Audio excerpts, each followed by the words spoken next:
get away from Nunu. Look at, he's going to get all the auto attacks into. It is just useless to try and run.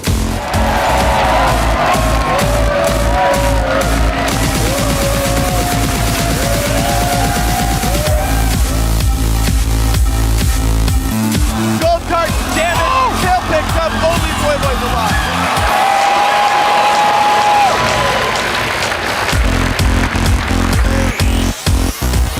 A three-person vault breaker! Wow, coming in huge, shocking off from Counter Logic Gaming, as it's been told.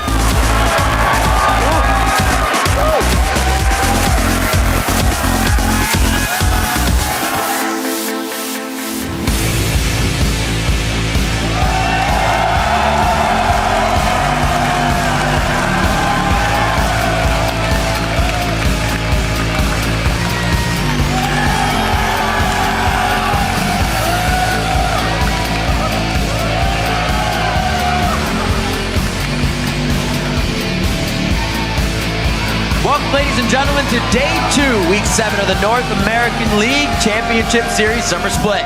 We've got a packed house here in Los Angeles and an action-packed day of games coming your way. I'm Rivington Bislin III, and joining me at the caster desk for our first 3 matches today is none other than the Sam Kobe Hartman Kensler. And we've got 6 more games today for the teams to battle it out on the most competitive North American LCS that we have ever had. True story, Kobe. And for the time being, we have a team in sole possession of first place, but only by the narrowest of margins. Yeah, with that 2-0 start in Superweek, CLG was able to move ahead of Dignitas with a half-game buffer. Each team is going to play 4 games this week, so first place is still hotly contested, especially since LMQ, TSM, Curse, and Evil Geniuses all play twice today. Yeah. So expect a lot more shakeups. A lot of them, indeed. One honor that won't be shared by anyone else, however, is going to CLG's Doublelift as of yesterday. Yeah, Doublelift became the first player in the North American LCS to rack up 500 career kills in regular season play, and he did it in 100 games exactly.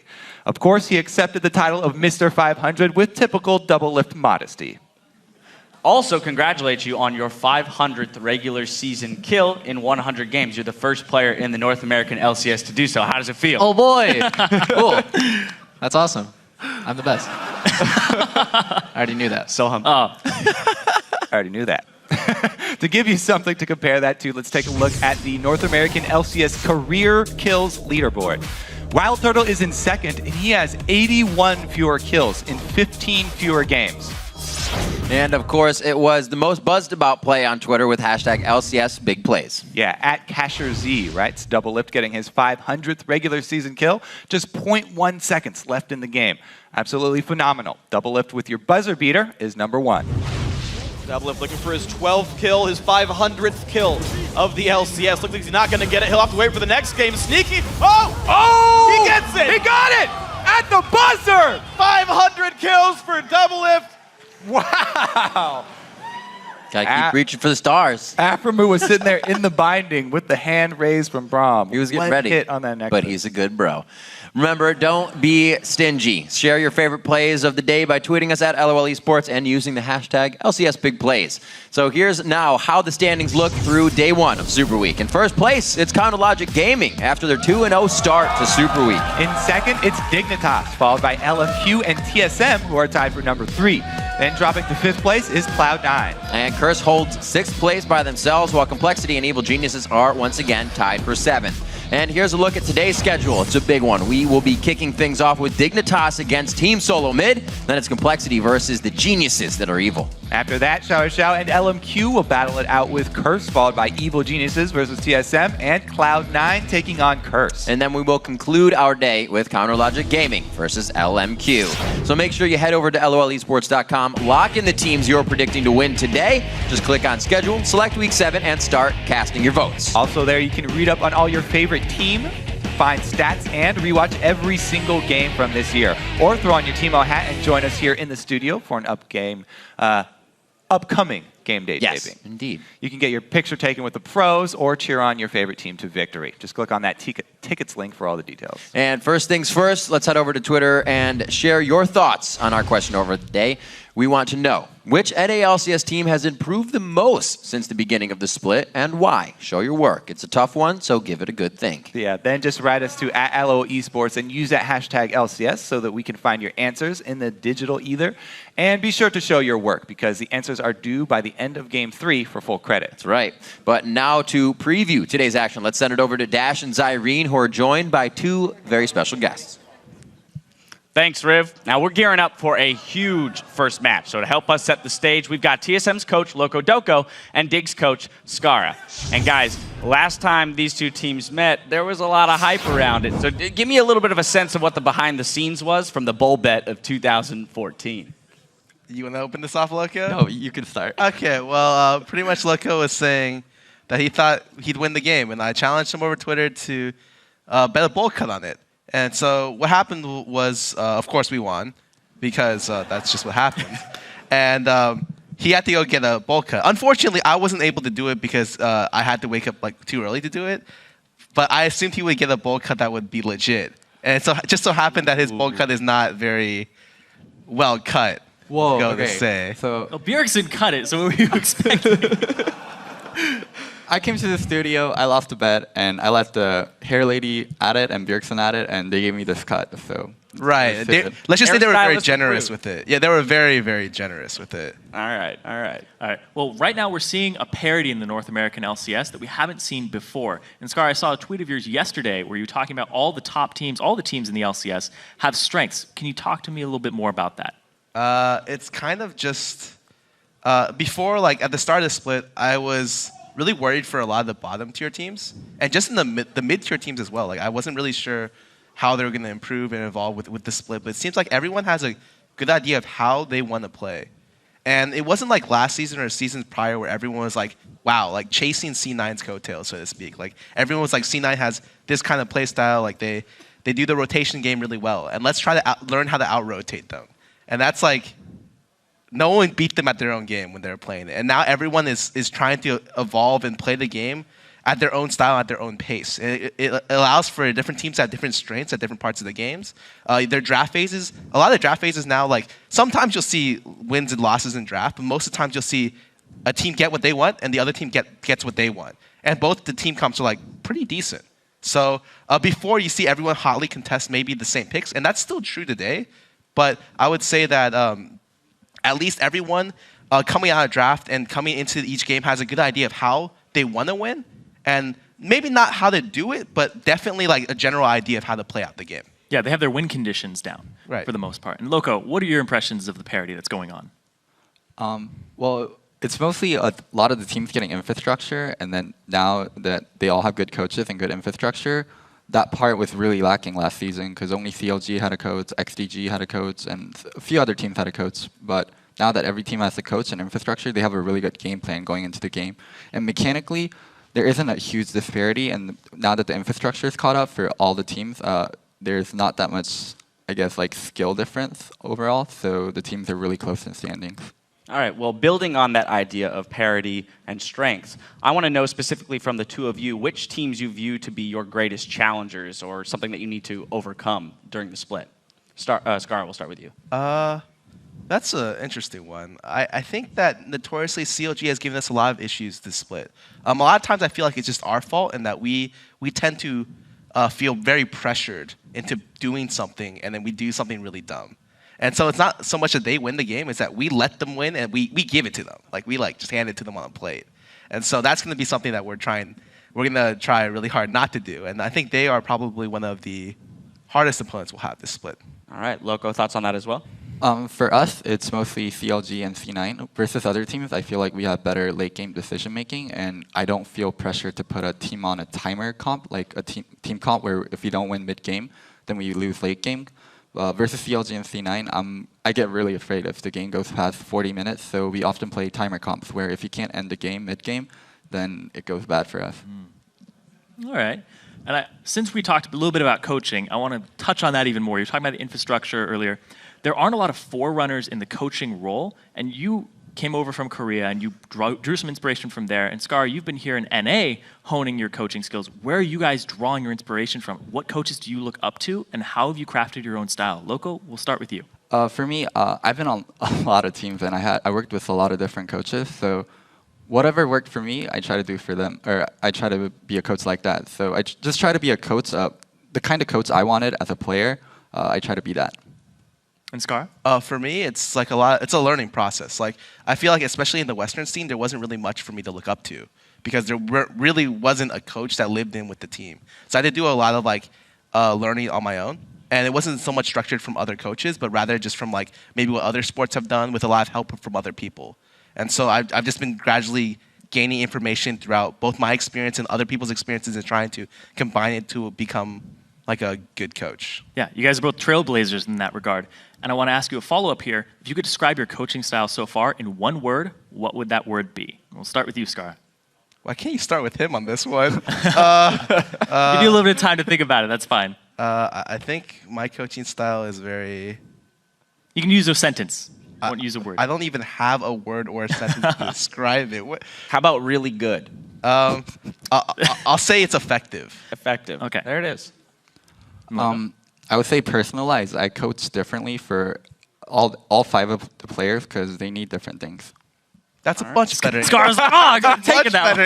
He got me. All right. Well, we talked to the players about this a lot. The idea of prepping for a Super Week. You've got more games, less time. Now, in the role of a coach, what can you do to help alleviate some of that pressure and keep them focused on the game at hand and what their strategies are going into each game? Loco? For me, I do almost the majority of the pick and bans. So at the start of the week, we have like 7 different comps that we want to run. And then early in the week, we try all 7. And then I cut ones out that I don't feel like we're going to be able to master by the end of the week. And then we go into Super Week with 5 comps that we want to run. And then during the week, like depending on what we showed and what the other team shows, I choose what comp we want to run. And then we just run that.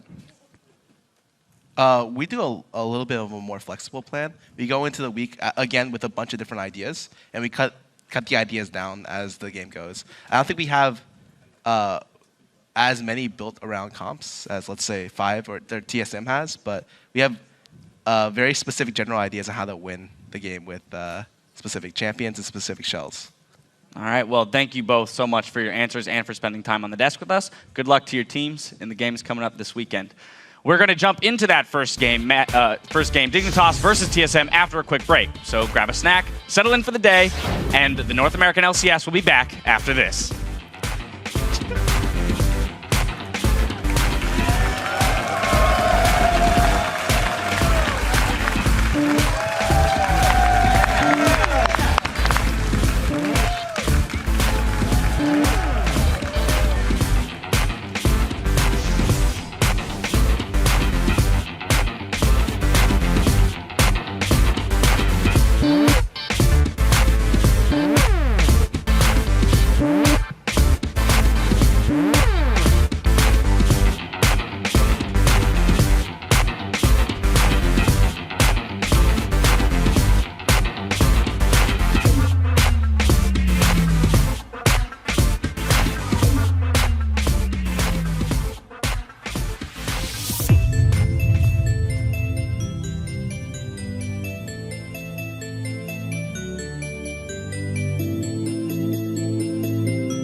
the North American LCS in our first game of the day. Dignitas versus Team Solo Mid. Dig will be looking to restake their claim to first place with a win here. Yeah, true to form, Dignitas started off the week with a win, bringing their record up to 8-1 for games that start or are in the middle of the week. But in their game yesterday against Evil Geniuses, Dignitas got off to a fairly sloppy start. They did show discipline in the late game, though, and were able to pull out the win with some strong late-game moves, which has not actually been something that this team can always rely on. And so far, this matchup has favored Dignitas, with both wins going their way. But Team Solo Mid has been playing much better and started their week off with a win as well. Yesterday, TSM made a few mistakes of their own in the early game. Like Bjergsen, sort of overreaching with that Twisted Fate ultimate up to the top lane, which resulted in a 1-for-2 trade. But he learned quickly from his mistake, and the next time that he popped his TF ultimate, he took stock of the situation before rushing in, and he actually changed directions, getting a kill on the bottom side of the map instead. Really, I have to say the whole team showed an ability to fix mistakes on the fly that game, which is promising for them moving forward. That's right. The start of a game can be a lonely place. You can find yourself in lane, facing off, sometimes mano-a-mano. And not surprisingly, the pros have adversaries that they look forward to facing and others they dread. The player I look forward to playing the most against is probably Zhao. I'm not really known for my CSing ability, but every single time I play against him, I feel like, I have to match him. I really like playing versus CLG's bot lane. They're really good. They always know what to be doing. Every time I face them, it's like really fun, and I try my hardest. They still keep going for the kills. The hook on the double lift, he goes right through the team and threads the needle. For me, I think it's Cloud9's bot lane. Lemon's kind of this older, smarter player. He's like the brains, and Sneaky's kind of like the younger, more like trainee. Vasily, he has this kind of like stupid aggression, like brainless, run into you and hit you. And I play that exact same style. No stranger to being on the front line. Morgan shot one more time. PewDiePie actually is not inside the shockwave. If there's a person I hated laning against, it'd definitely be Voyboy. He plays some really weird stuff. He plays, full tank casted, for example. But I don't like playing against Zhao because he's really, really good. He'll only fight me when he knows he can kill me, and then he'll always beat me in farm. So it's almost like this kind of like little rabbit I can't catch, but he's like eating all my carrots. Dignitas, we don't have much trouble with them, but sometimes we do screw up, and it's like, all right, just died to them. They're probably laughing their heads off. Yeah, when we kill like Special and Cop, it's like, that's like the best feeling in the world. They pick like the most defensive lanes, and it's like, oh god. They're funny, just not fun to lose to, I guess. So much love and hate and emotion that goes into the laning phase, man. As a spectator, I love that brainless aggression style they were talking about. That's always fun to watch. That's good for our side, absolutely. Let's do a quick roster rundown to see what the teams are bringing to the table. On the blue side, it's Dignitas. That means it's Zion Spartan in the top lane, Crumbs will be in the jungle, Shifter in mid lane, and I'm a cutie pie. Kiwi Kid clocking in at AD and support. And on the red side, it's Team Solo Mid. Up top is Dyrus. In the jungle, Amazing. Mid, Bjergsen. AD carry Wild Turtle. And support, Glebe. And to start things off for our first match here on day 2, we'll be heading to the northern side of the map for Tango in the top lane. That's right, featured matchup is Zion Spartan versus Dyrus. Yeah, and both of these teams won yesterday with a split push strategy executed by these two players. Zion Spartan is the man who's synonymous with split push, and he has more experience executing that strategy than anyone else in the league. And he was able to recover from a rough 0-2 start against Evil Geniuses to apply that late game pressure regardless of his scoreline. Right, and meanwhile, we talked a lot about how Dyrus struggles with new champions. Well, yesterday he went back to Jax, a champ he's very comfortable on, and went even in a showdown with Renekton. Yeah, I definitely want to highlight how impressive it is to go even as Jax versus Renekton. Zion had the exact same matchup yesterday, and he tried in true Zion fashion to make an aggressive play and outright kill the Renekton, only to fail and put himself into a hole. Yeah. Meanwhile, Dyrus' play really highlighted the difference in these two players' styles. He was able to play safe, avoiding the kill pressure from Renekton and Evelyn while staying even in CS, and that's an impressive feat in itself. In the end, the results were the same, though. Both of those players had Jax beating on turrets in the late game by themselves. You gotta get to that point in the game, and then everything's all right. Yep. Some TSM we've seen back in the all chat, Bjergsen was kind of shouting it out. They've been focusing a lot of the compositions that allows Dyrus to just do that split push, to Thresh and the Elise out of the jungle. Long range grabs. Bjergsen saying, we just keep doing that over and over again. We're eventually going to get somebody. So they've been playing that quick pick comp most of the time. Yeah, Loco TSM was talking get it on about the few strategies that they go into Super Week with. He crosses them off if they fail with them in practice. Lets only the ones they feel confident through. We did see them fail with the top Gragas. Didn't quite work out with them, with Dyrus going full AP build. Yeah. Still trying different things. And halfway through the split, I guess it's a time you got to pull out some of the stops. You need to start going only uphill from this point on to get to those worlds. I'm very interested to see if TSM will go back to a more early game oriented strategy, because while they got the win yesterday, they weren't exactly happy with waiting around to scale up and having that rough early game. TSM's a team that always just like to have the upper hand from the beginning. They like to be stronger than you in lanes, control the dragons, win the team fights off of those, and get the wins before the 40-minute mark. Loco was talking about he doesn't really like to run those timer comps, specifically against Cloud9 and CLG. Yeah. Let's see if they actually go with one of those early games versus Dig as well. Just kind of canceling out the factor of danger in that one. They'll play whatever they want.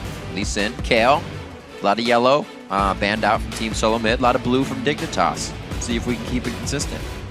A few more to go out. A long time on these bans. That's the second day of Super Week. Toying on the minds of the players. There's still quite a bit to go, and a Super Week is a great time to grab a good amount of wins for your record. And while, Yasuo and Kale are fairly common bans here, we now have 3 jungle bans already. They could even ban out a 4th and go Jarvan or something like that, but they just leave it at the top 3. The top tier of junglers all banned out, and the rest of the bans are just really strong solo laners here that are very, very common. So really, Dignitas, I think there's some interesting choices now that pop up with junglers. You don't actually have to jump on your jungler pick early, though, because with the whole sort of top tier taken out, it opens up so many more options, and they can even leave that pick till later and pick up something that we haven't seen before. Like, Helios yesterday was using the Gragas. Yeah. Could see a Lulu pickup here. Would be safe. Be an easy pickup. Gets through. A lot of mid actually got through coming in this one, but Braum will be first picked. He saw himself get banned out quite a bit yesterday. Kiwi Kid is happy about that. Yeah, still widely regarded as the best, if one of the best, if not the best supports out there right now. His laning phase, not spectacular, but when it comes together with the team fights, he has so much crowd control, and his shield alone, just with his kit, he provides so much tankiness to your team. You can block so many key spells and ultimates of the opposing team with just a normal spell from Braum. Very strong first pick. Kiwi loves that ability to initiate as well. He has it in his last 4 out of 5 games. Most of those being wins. Only 1 loss on that Braum there in that 4 out of 5. We'll see what else he can do against TSM. Looking at Ziggs for Bjergsen here as he just wants to get mid lane, possibly. Like we said, a lot of mids were left up, so it's kind of whatever they want. Oh, first to jump on the Jax train here. I was wondering if that top lane would actually fight over the Jax this time around. It looks like TSM go right to it with Renekton up once again. Now these two guys know this matchup extremely well. So Renekton in the hands of Zion, he would probably be able to punish that Jax more so than Darius was punished yesterday. But as you said, Lulu is still up. Very good top laner. Flex pick all around. Could still go mid. So Dignitas here not giving away too much, except for the late game Cog already picked up. Their bottom lane's been locked in. Good thing to do against Braum is to shove him in. Caitlyn's really strong for that. Turtle loves Caitlyn as well. Probably lock that one in. If they go with duo lanes matching up, though, 2 versus 2, Nami is still available as well. Very strong laner herself. They could easily punish a Kog'Maw Braum lane fairly early on if they match up 2v2. Lucian could be getting locked in here for Turtle. But still the same. He can add the pressure and get himself to the turret. See if they go. Another Jarvan coming in for amazing. Yeah, they decided to jump on that Jarvan before Crumbs has a chance to, because the jungler has been left up. and they're leaving their support pick till last because, not to counter pick or anything, just because they wanted to secure their jungler pick first and grab that one. Wild Turtle on Lucian should also be able to punish this Kog'Maw if they run into 2v2 lanes. Oh, yeah. What will they counter this Jax with? Crumbs was kind of pressured onto that Vi before. That was a 0-5-1 game. Yeah, and that is going to be a top lane Lulu then. Let's see how well he can control Dyrus, or if they go for lane swaps and try and get Kog'Maw out of that situation.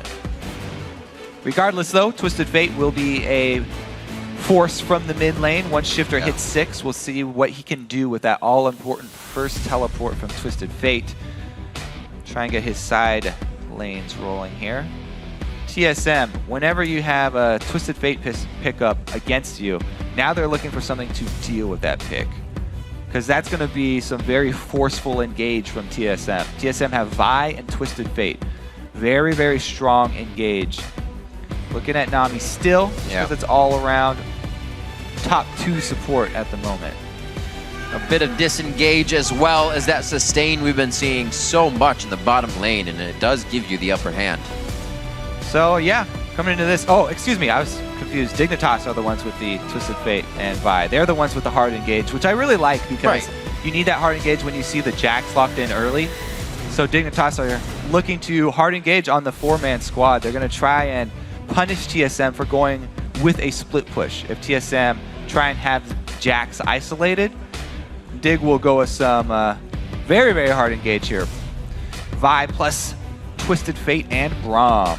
Get the monoliths switched around, the players face to face. Remember, top lane matchup is our featured one. We'll be heading there every so often. But as we head into game, let's see how you've been voting over at lolesports.com. Right now, they're tipping your hat in favor of TSM. 55%, but a very close vote could change. And you can also continue to weigh in on Twitter by sending your hashtag DIGWin or TSMWin to @LOLesports.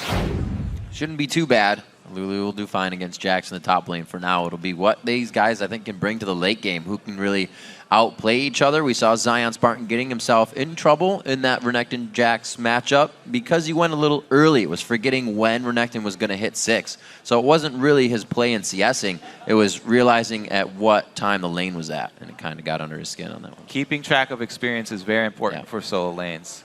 If you're not sure when your opponent's going to hit level 6, a minion dies or something, it can cost you a death, as it did cost Zion Spartan. This time around, though, we've seen so much success for the teams that have been picking up Twisted Fate, especially in these split push games, because Twisted Fate adds one more tool for this team to counter the top laner with teleport. Let's see if Dig can make those forceful moves with TF, though, and dictate the pace of the game early on. He can still be that playmaker. We saw High getting beat up pretty bad yesterday on Twisted Fate, really giving the runaround. But then once he got his Zanyas, he was flash initiating fights over walls. Shifter's no stranger to being strong on that one. And usually not dying in his engagements either. So key with Twisted Fate here is that he actually can get pushed in by Ziggs. And Jarvan is one of those champions that can dive a TF behind his turret. We saw it yesterday versus High. We'll see if Amazing hangs around mid often and tries to pressure that Twisted Fate Shifter. Also something that we have been seeing is the ghosting out to put a ward by a lot of these mid laners that run Flash Ghost. Dade starting that one off in Korea, and Link picking it up yesterday. They go for the 5-man invade. Whoa! What a bubble! 3 bubble. Some real trouble right there. Counter-Strike was taken by Dyrus, so they know he's not going to be closing any gaps. And he has to run out of this one. Kiwi Kid burning his Ignite for that as well, though. So it is a win for TSM, even though they were sort of chased out of their own jungle here and forced to retreat. They come ahead 1 summoner spell. Yeah. And that has now pushed them to 72%. Yeah, that's what an Ignite will do. What an Ignite will do for you. So it looks like home turf for TSM right now. We'll see if the crowd behind them will give what they need. So far, so good. They're going to get the regular matchups. Yes, looks like Zion Spartan heading to the top lane, so they are going to be pushing each other in for that duo. The other thing about this mid lane matchup, which should be very interesting, is Shifter starting with his boots to be able to dodge those bouncing bombs from Bjergsen. He doesn't want to get harassed low and get put in the situation where Amazing has the opportunity to dive him. Doesn't want to dive pre-6 so that he can get off to a fairly good start. We've talked so much about the importance of being able to dodge skill shots and how you constantly have to practice. You know, as Bjergsen lands one right on his head. You know, dodging skill shots is something that will cost even the best players in the game. Deft recently getting caught by a lot of death sentences caused them to actually lose the game. Nobody thought that would happen. Pretty big upset. It's happened to Double Lift. It's happened to Turtle. See how well Shifter is able to dodge out in the mid lane. So many things you got to think of, especially in the bottom lane. Usually you're listening to your support and they're saying, whoa, somebody's coming. You're watching the CS. That's one thing I always give supports credit for. You're auto-attacking. They're the one making the plays. Dyrus and Zion Spartan now trading some noodle shots. Right. Oh, dear. So Zion here, yes, he bullies Dyrus and takes down a lot of his HP, but Dyrus knows exactly what he's doing here. He got his 10 CS, so he was up a couple CS there, knew that he was going to burn most of his HP because he wanted to recall at the time the jungler is going to go for their first gank. So that 3-minute recall for Dyrus, timed aggression right there. Dyrus is not always a passive player. He will go aggressive when he sees a window for himself. He goes back to base, gets some more potions, mana on top of his health potions, to return to lane with more sustain. He still hasn't had to use his Trinket Ward either because he avoided that little window, the 3-minute window of double buff by going back to base. Now though, back on that side of the map, Crumbs returning since they've seen Dyrus, and Zion has done a good job communicating to Crumbs that the ward hasn't been placed. And this makes it even juicier because if they do take him down, he's got a long walk back to lane for Zion Spartan to pretty much farm this out. So they didn't give him enough of what they wanted, though. Yeah, that is the drawback of the strategy Dyrus went with. The early teleport being burned by him. It's a gambit. And it looks like it will pay off because Crumbs goes mid. Oh, the gold card right after the Q. The Vault Breaker hits a few more shots. He gets the satchel charge. That's the auto attack they need. Shifter brings himself in some cash. Woo, that was close. Great choice from Crumbs there to go back around to mid, seeing that this Ziggs would be pushing his TF in. And he makes Bjergsen pay for trying to abuse that lane, gets in right behind him. Beautiful Vault Breaker from the back. We're getting a nice full charge on that. Zion Spartan returns to lane, and this gives Shifter a little bit of a let's get up and go. He's never one to really die that much, and when you give him the snowball, he's going to start rolling it real fast down the hill. Ooh, missing that canyon. Not good sign for Dyrus right there. These are getting a little tougher. Solo laners actually kind of rage a little bit when they miss their cannon minion kills. Actually, don't you remember the old Dyrus? Even the old Dyrus image where he's calm, he dies, he's gank, he's calm, he misses a minion, and then he's like freaking out. Yeah, exactly. He returns back to base though on that half cooldown teleport. It's going to be a long walk back. He's trying to power farm and then return to base while his lane is pushed up. Then power farm again, return to base. It's an interesting strategy to go to against a laner like Lulu, who is very annoying for melee laners. Really, he's just trying to kill the minions as quickly as possible, use his health pool and the counter strike, and then return to lane later. It's very effective because it's causing Zion to use a lot of mana to harass Dyrus, and then Zion is not shoving the lane after. Right now, though, it will expose him to ganks. And here it is again. Right towards the turret, taking a few. Well, there's always one thing about Dyrus. He is consistent in what he does. So far he's been able to stay close in CS here, pretty much even, dead even. But now he is on the back foot, having to wait for his health potions to top him off. And again, Crumbs is in the top side, but Dyrus has been able to ward up.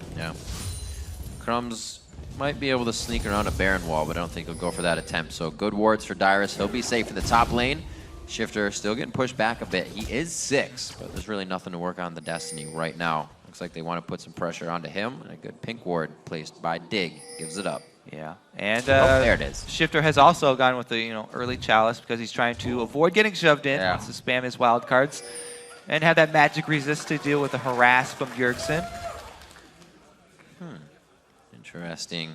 Shifter may have gotten a little tell there. Bjergsen started to hover topside mid. A lot of everybody is upstairs now. You got Crumbs just on the backside of Zion Spartan. Let's double see level if Crumbs again can alter this featured matchup. Dyrus just They might go for it right when Right. Counter-Strike is down. That's a pretty big cooldown. They got a new wave. He's down at half, too. It looks like Crumbs, since they didn't go off that Counter-Strike, Crumbs might be just waiting for a counter gank then. Right. Because that would be a pretty good window for him. Maybe Zion Spartan can get Yeah, the he was just waiting for that outpaced counter gank. Well read by both sides. A little bit of hesitation and safety to be had. He is just able to take Dyrus down chunks each time he hits a glitter lance. Dyrus will be backing. His teleport's up, so right quick back to the lane as it crashes into the turret. Crumbs really wants to use his level 6 buy, though. As soon as you get that ulti, you want to get one of those ganks off. But he didn't go in with any rash attempt top, and I like that. He showed a little bit of more safety-minded awareness from Crumbs. Let's see. Walks all the way down to Dragon, and they've got perfect vision control. Zion Spartan should actually have teleport up after this, so they are getting a push on the mid lane. No answer here from Team Solo Mid. Crumbs gets himself the Dragon along with the team in his own bucket. They trade that for solo experience for Dyrus, though. Dyrus gets alone time up in that top lane. Yeah. Zion does not have his Zion doesn't teleport up. So Zion swinging down to mid lane to cover for that Dragon. A couple of waves given to the Jax, and in payment for that Dragon. TSM actually okay with that trade. Nowadays, though, Dragon worth a lot more, so see if TSM can get anything more out of this. Dyrus, he's got a ward for himself, and an amazing as well. So it looks like they are easily going to be able to stay down here, already giving the coverage they need. Looks like they're going to get double blue buffs. Very nice. So they do get more out of it. Not only do they get the lane, couple of waves for Dyrus, but also blue buff. Interesting trade right there. Brings the gold a little bit closer as well. Start denying one of the key members here, Shifter, what he needs to help the team get rolling. One kill for him so far. Crumbs has been doing pretty good, being in the right places at the right time, and Dragon helps make up for a little bit of those losses. Yeah, really that last decision by Crumbs to not go for the dive and go for the safer Dragon really speaks to his mentality on the new patch. He's been really outspoken about how important Dragons are to him on the new patch, and he really just showed it right there. Falling behind on Vi. In the past, he may have gone for that dive, but not on 410. So we'll see if Dignitas actually set up early for the next Dragon as well, because they have the perfect timer on it, whereas TSM will have to estimate it. This will be a great gank. Double knock-up. Dyrus will get hit. He doesn't even have it warded. Just knows Spidey sense is tingling. Good nade up top. Bjergsen. I just call it a nade? Wow. That's some old school Counter-Strike. It's got a more impressive name. Good Mega Inferno Bomb up top. And we're going to see it cleared out. Dyrus back to lane. He'll be farming it. Still, it's actually 83 to 63 in that lane now. So Zion Spartan with the pressure. And with Dyrus kind of playing this power farm backing game. Gets a bit of CS. Yeah, interesting how Crumbs actually, he completed his jungle item pretty quickly there. But as soon as he completed it, he went looking for other moves on the map and didn't really hard farm. So he stacked it all the way up. He got his conservation all the way up there. And now he really cashes in.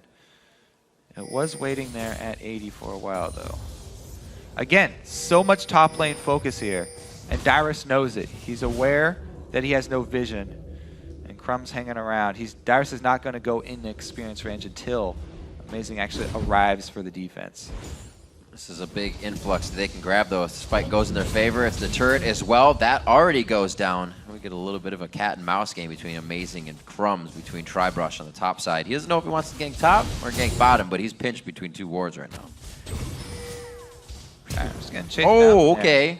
That could be the Assault and Battery. Whoa. Dives down in. That's going to be the teleport from Shifter as well. They lock down Dyrus. He doesn't have mana to get in or out. That's Shifter. He's trying to get out of range, but they're still inside the brush with the turret hitting them. Very nice play from Dig to get a little bit more out of this game. Yeah, calculated. Very strong communication this time around. Deciding to go for it only because Shifter is able to roam top. Strong job punishing this Jax pick. Pretty much how you would want this game to play out on paper so far for Dignitas. see what they can keep doing. Shifter with a good teleport there. Bjergsen was kind of waiting on Inferno to come back up from that last nade top. So they really played everything perfectly in that window. Dignitas is... At least call it an Inferno nade or like a Mega nade. Yeah, next time. There'll be more, I hope. Mega nade. It's the upgrade Gatorade that Bjergsen drinks. Only sold at Burger King. Man. That was too much, wasn't it? Freak cast with me yesterday for the first time in a long time. He kind of infected me. I'm sorry. Darius is back to his solo farming We'll up sterilize top, during this cast. Okay. 3K gold. Darius doing what he can. He is getting a good push on that lane, though. If he's left there for as long as he can be up there, he's not, obviously, like we said, the aggressive Jax, but he will provide enough pressure to hopefully start spreading Dignitas thin. Zion Spartan's wild growth in these fights is going to be a very big impact because they're going to want that kill immediately. Amazing's going to go in, and then they're going to have all these shields and all this defense from Braum and Zion Spartans. Yeah, exactly. They've got multiple options. Uh-oh. Crumbs, though, gets caught. He's got no options. Not very many options on this one. That's going to be Wild Turtle coming over the wall, and they do give the kill to the 80 carry. But because Dig, before this, were playing the game so well with their battle plan, there's nothing on the map for TSM to capitalize after that kill. The Dragon was already taken by Dig. The top lane turret was already taken. Their bottom lane had already shoved up. So Dignitas, with their strong early game, has actually protected themselves against this retribution from TSM in the mid game. Even though it was risky for Crumbs to go for that deep vision, they aren't punished too badly for him getting caught.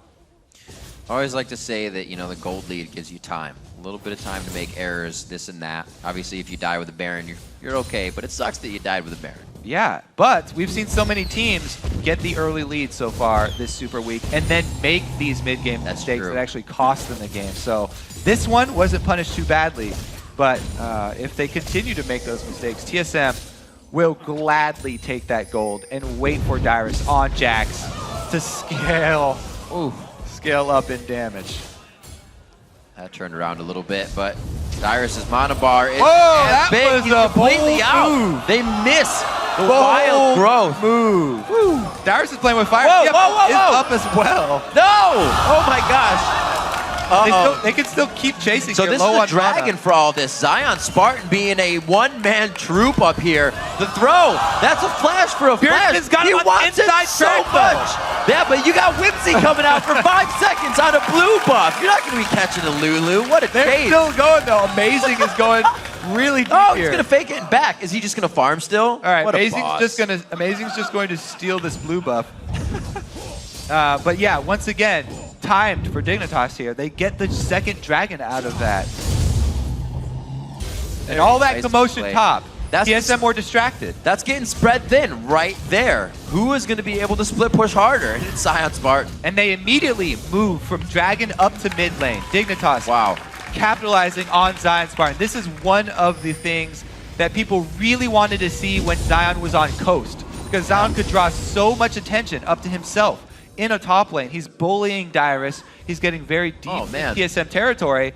This time around, when all of TSM are attracted to that top lane, Dignitas punished them really, really quickly for it. Very clean execution from Dig. Dragon and mid turret, huge for them. They really want to take this mid game and run with it.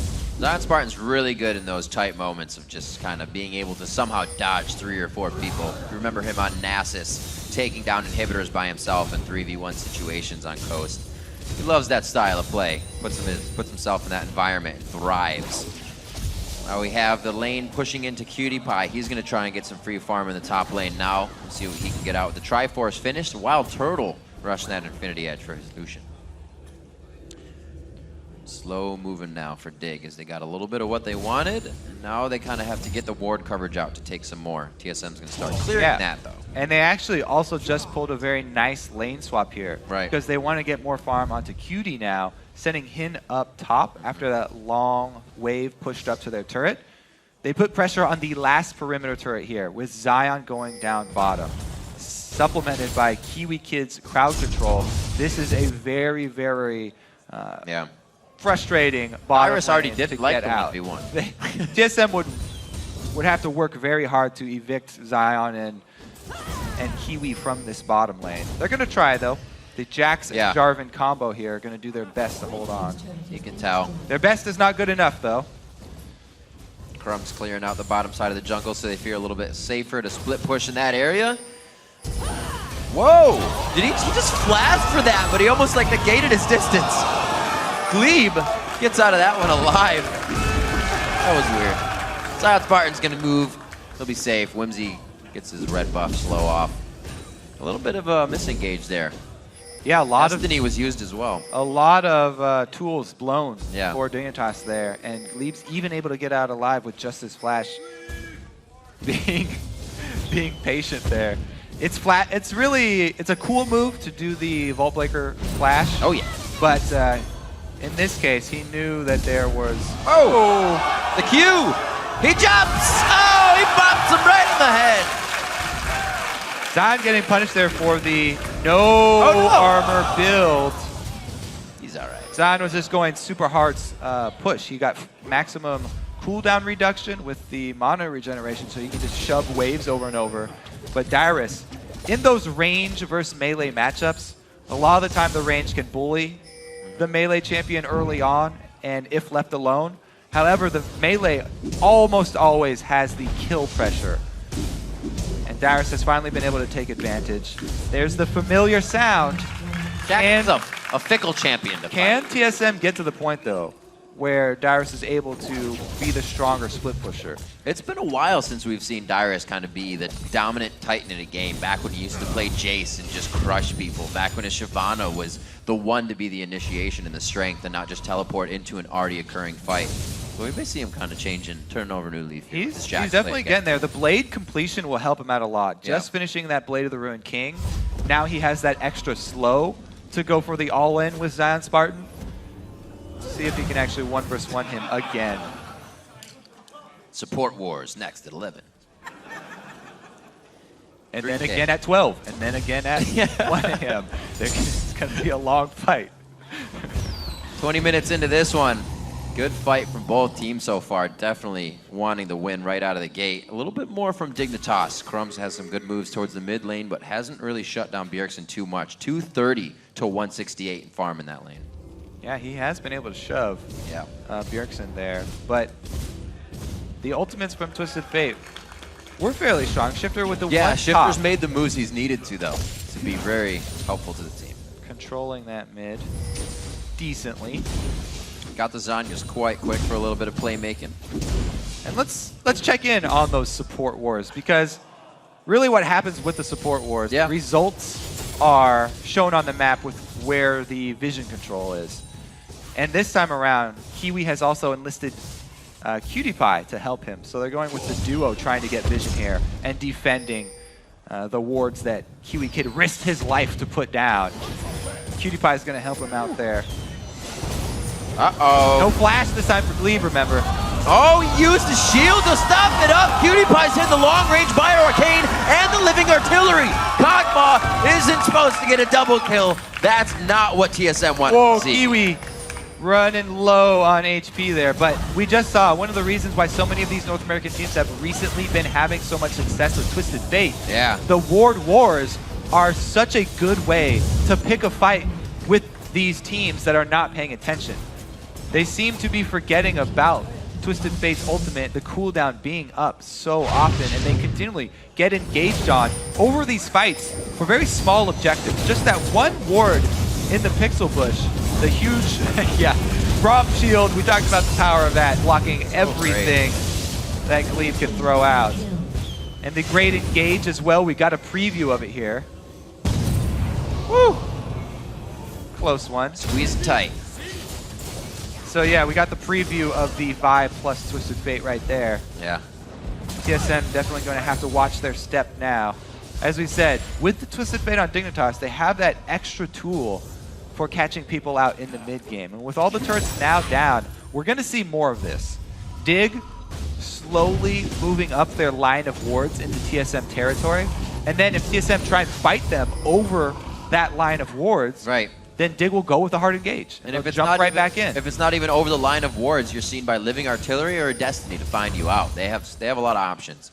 Very, very safe play. And like you said, the wards from Dignitas have pretty much been since day one of the summer split. Crumbs has kind of been loving that vision, even more since the spring split. And we saw him die once for it already. When early game, he was going to put those down. But those deep wards do pay off for them later if he's able to get them down. Gotta have the money to place them. It's a dangerous, dangerous thing. 6,000 gold though. That lead has been going up quite fast. Amazing, very good mental play here. He's gonna go ahead and get some vision, but wow.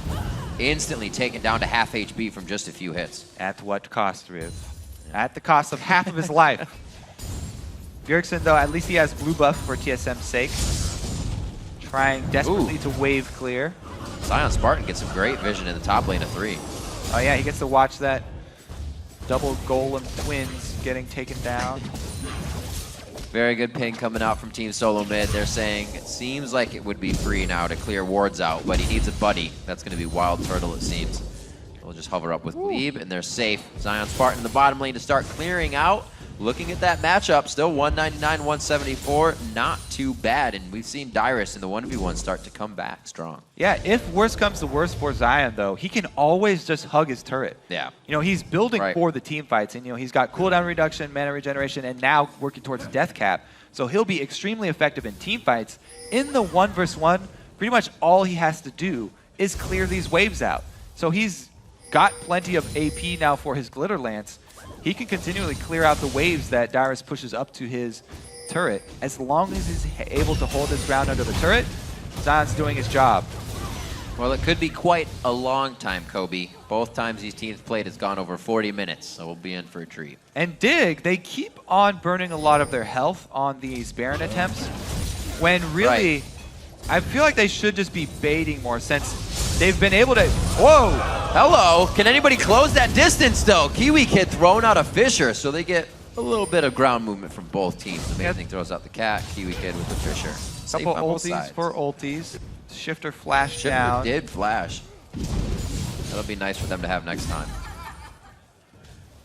Zion doing his best to annoy Dyrus in his attempts to farm. Teleport is up for both of these. Oh, there goes Destiny in the mid lane. Throwing out the red card on a turtle. He gets over the wall with Relentless Pursuit very nicely. Actually flashed for that one. And it looks like the team is going to be holding strong for Dignitas in mid. They are low as they back off of this one. Yeah, both of their hard engaged cooldowns blown here. Twisted Fate ultimate, Vi ultimate, not going to be there. And Braum had used his earlier, so there was no follow-up. Sort of the third round of CC from Dig, not able to lock down TSM. And TSM, they're on the back foot, but that was a good sign that they were able to escape that engage in the 4 versus 4. It's up really to Dig to, again, force this issue of the vision war. That's the safest way for Dignitas to try and catch out TSM. We just saw him do it to Glebe. It was a double kill for AmaCutiePie as they went up towards the blue buff. Zion Spartan and Kiwi Kid safely rushing down middle, and this huge change in that. That was 78 before, 78% in favor of TSM, now 56-44. Dignitas have something in mind right now because Zion has got his blue elixir. Mid-game blue elixir. I think that means he must have also completed his death cap. No. Yes, he did. So he completed his death cap, and immediately that increases the value of your elixir because you do get that extra bonus added to your elixir too.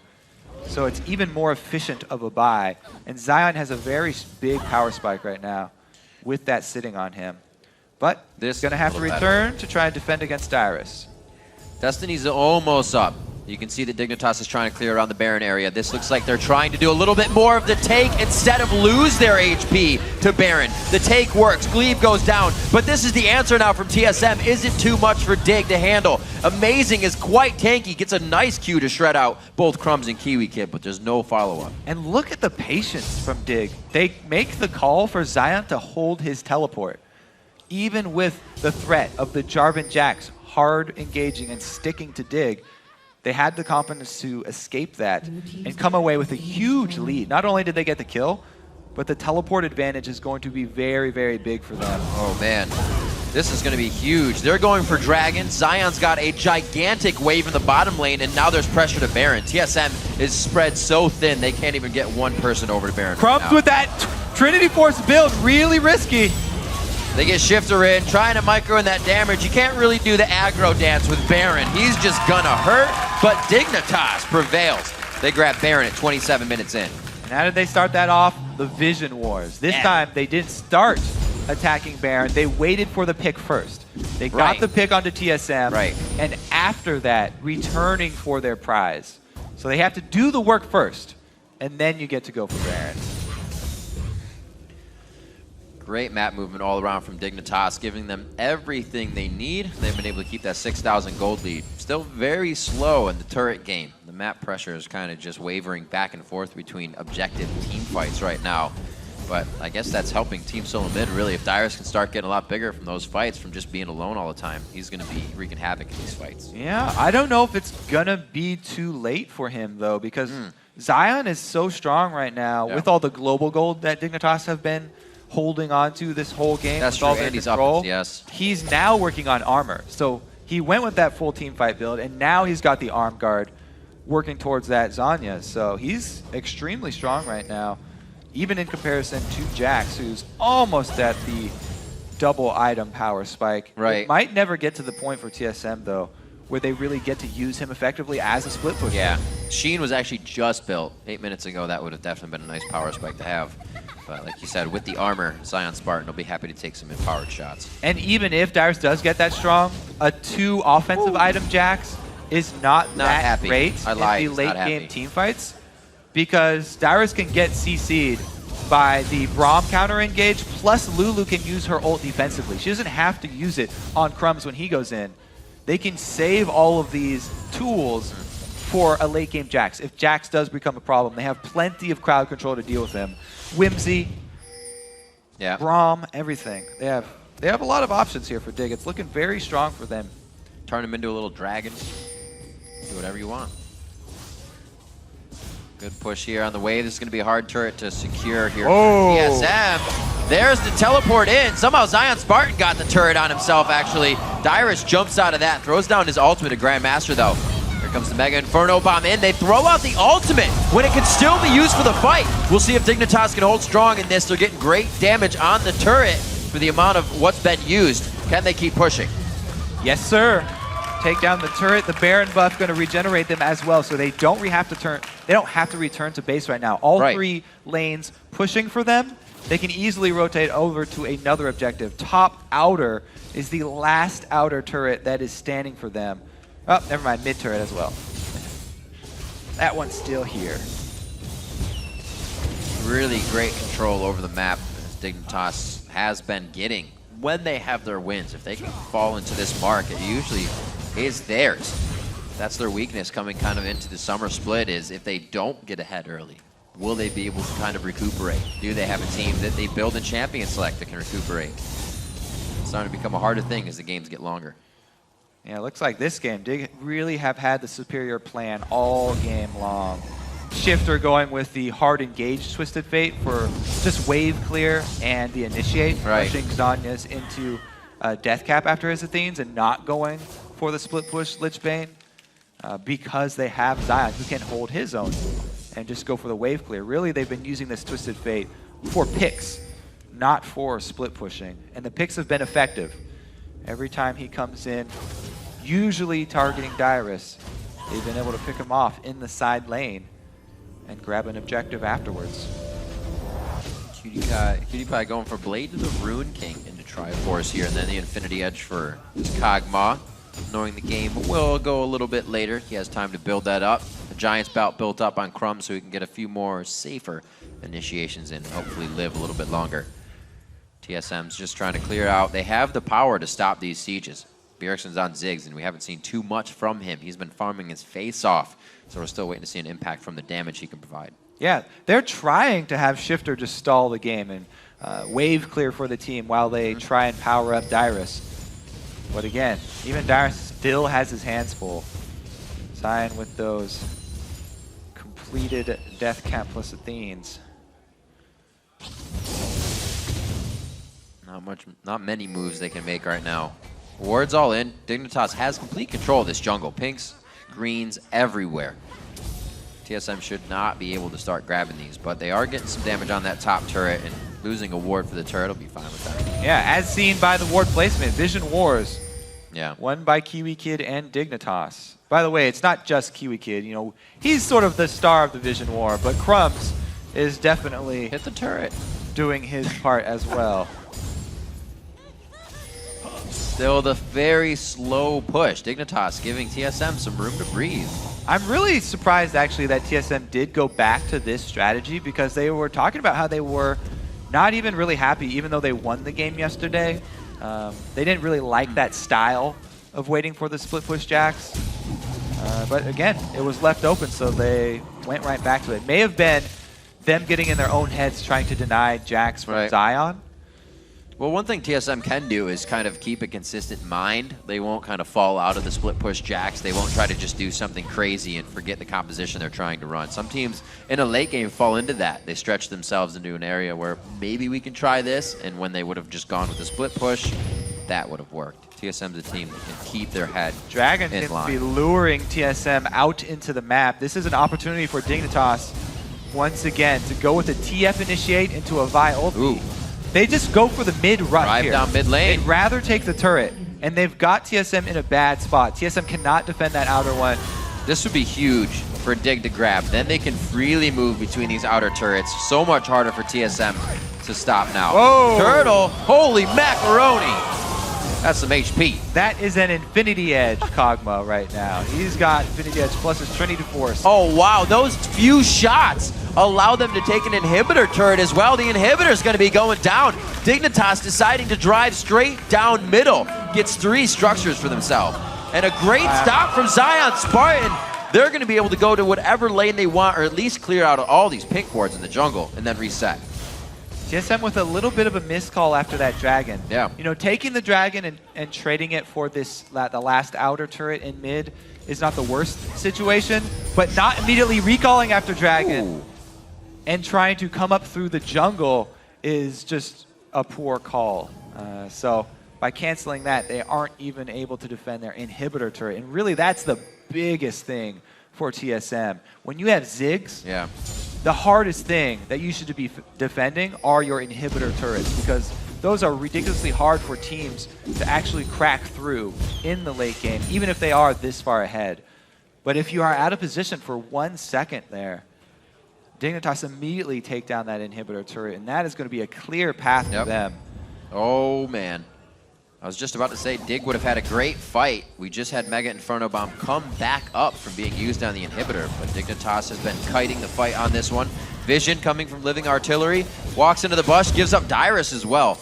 They already have a ward on the other side, so I guess it doesn't matter. There is the ultimate. Cutie Pie's in there. Amazing's trying to help, but he gets shredded down immediately. Turtle's on the outside, providing a great culling, but it's not enough to finish the job. And TSM's left pretty much spread out and looking at that fight from the outside. Yeah, Amazing goes down. Even though TSM can chase Dig off, getting them low, again, no kills secured, no gold gained, and they don't have the power on the map to take any objective after this. And Dignitas is giving themselves so many more options to create chaos in these fights. Let's look at this one more time.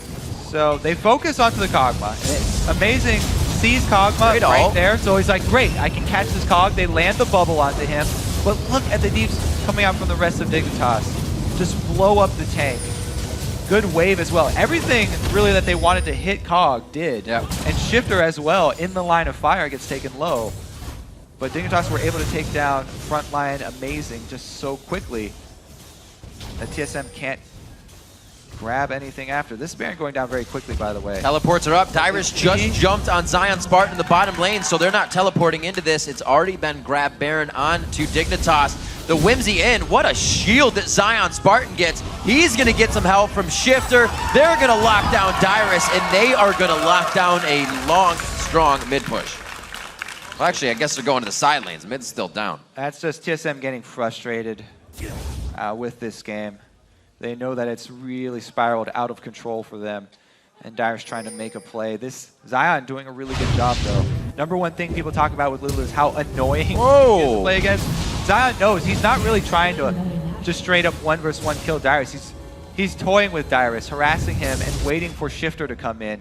He knows he has his teammate to back him up.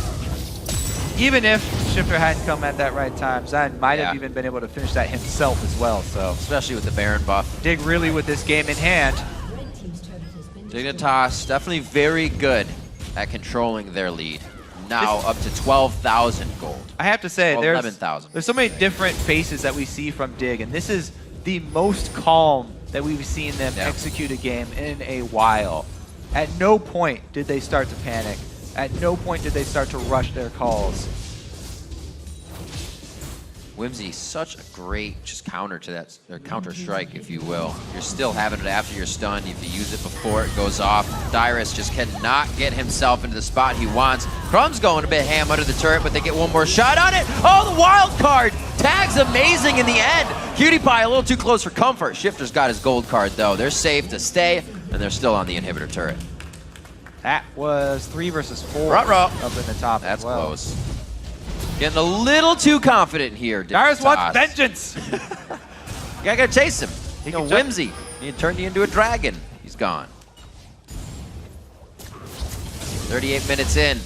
TSM struggling to get Dignitas out of their base. Dyrus goes in hard on this one. Yeah. Look at a stun up. Everybody just feels bad for Dyrus now. Just when you think you got away.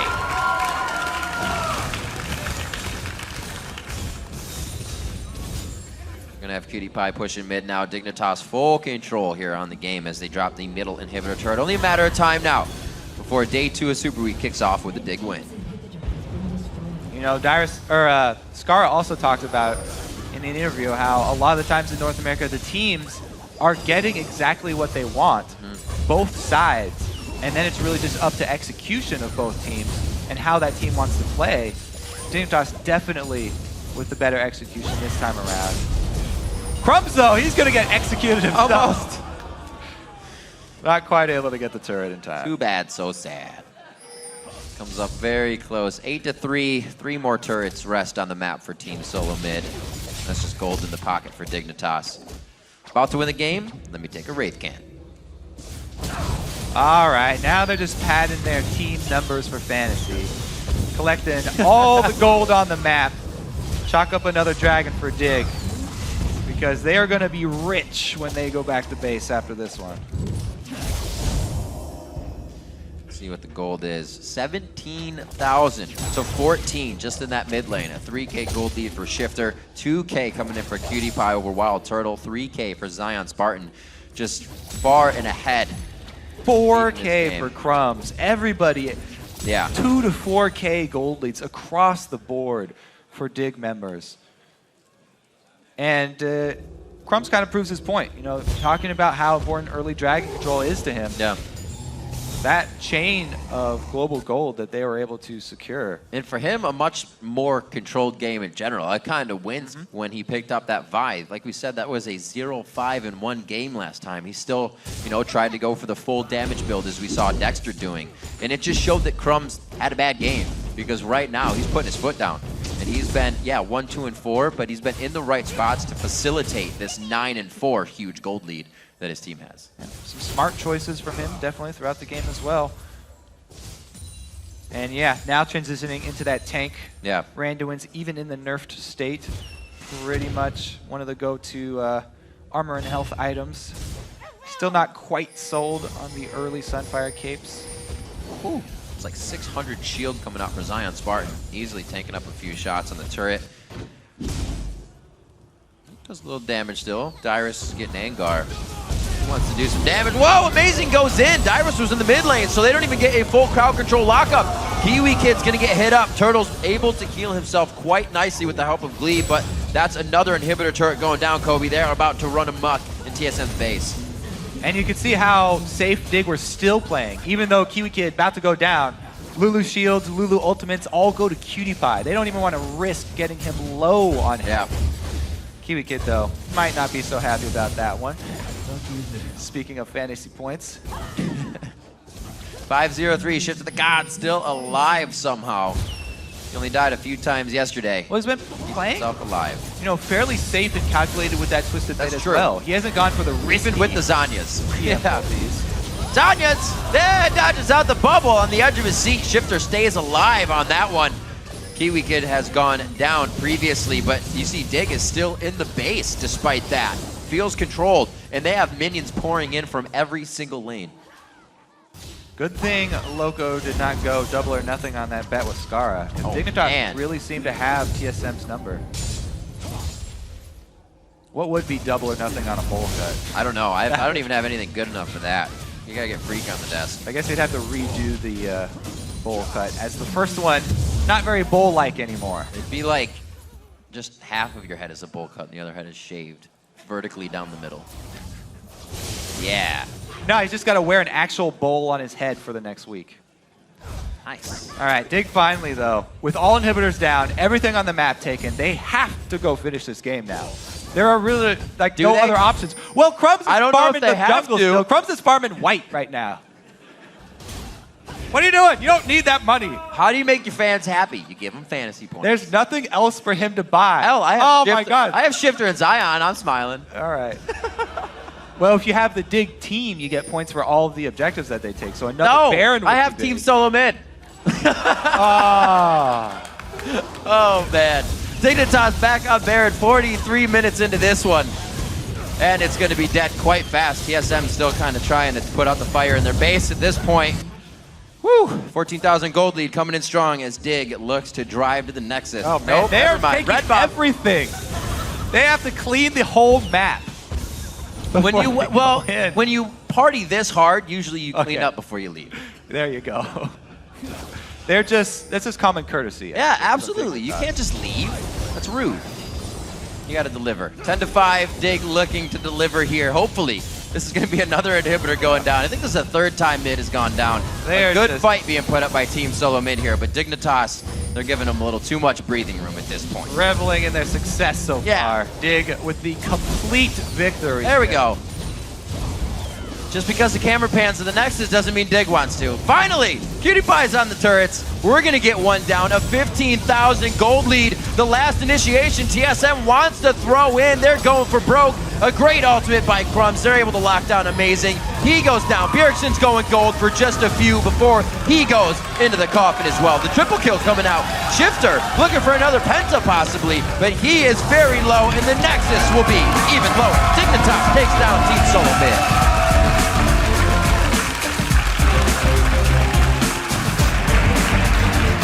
So there's a win that took a while with a smile. Yeah. Dignitas pretty happy with that one. They've been feeling like they had that one in the bag for a while here. Very well executed. Yeah, it was. Really just one single hiccup was it. And it was only a single kill that they kind of gave away with Crumbs going for the riskier vision. Right. But really, other than that, what a strong game from Dig. Almost flawless from them. Big smile on Skara's face as he tells the team, just pack up. We'll talk later. Great game. Crumbs, again, coming out on the bye.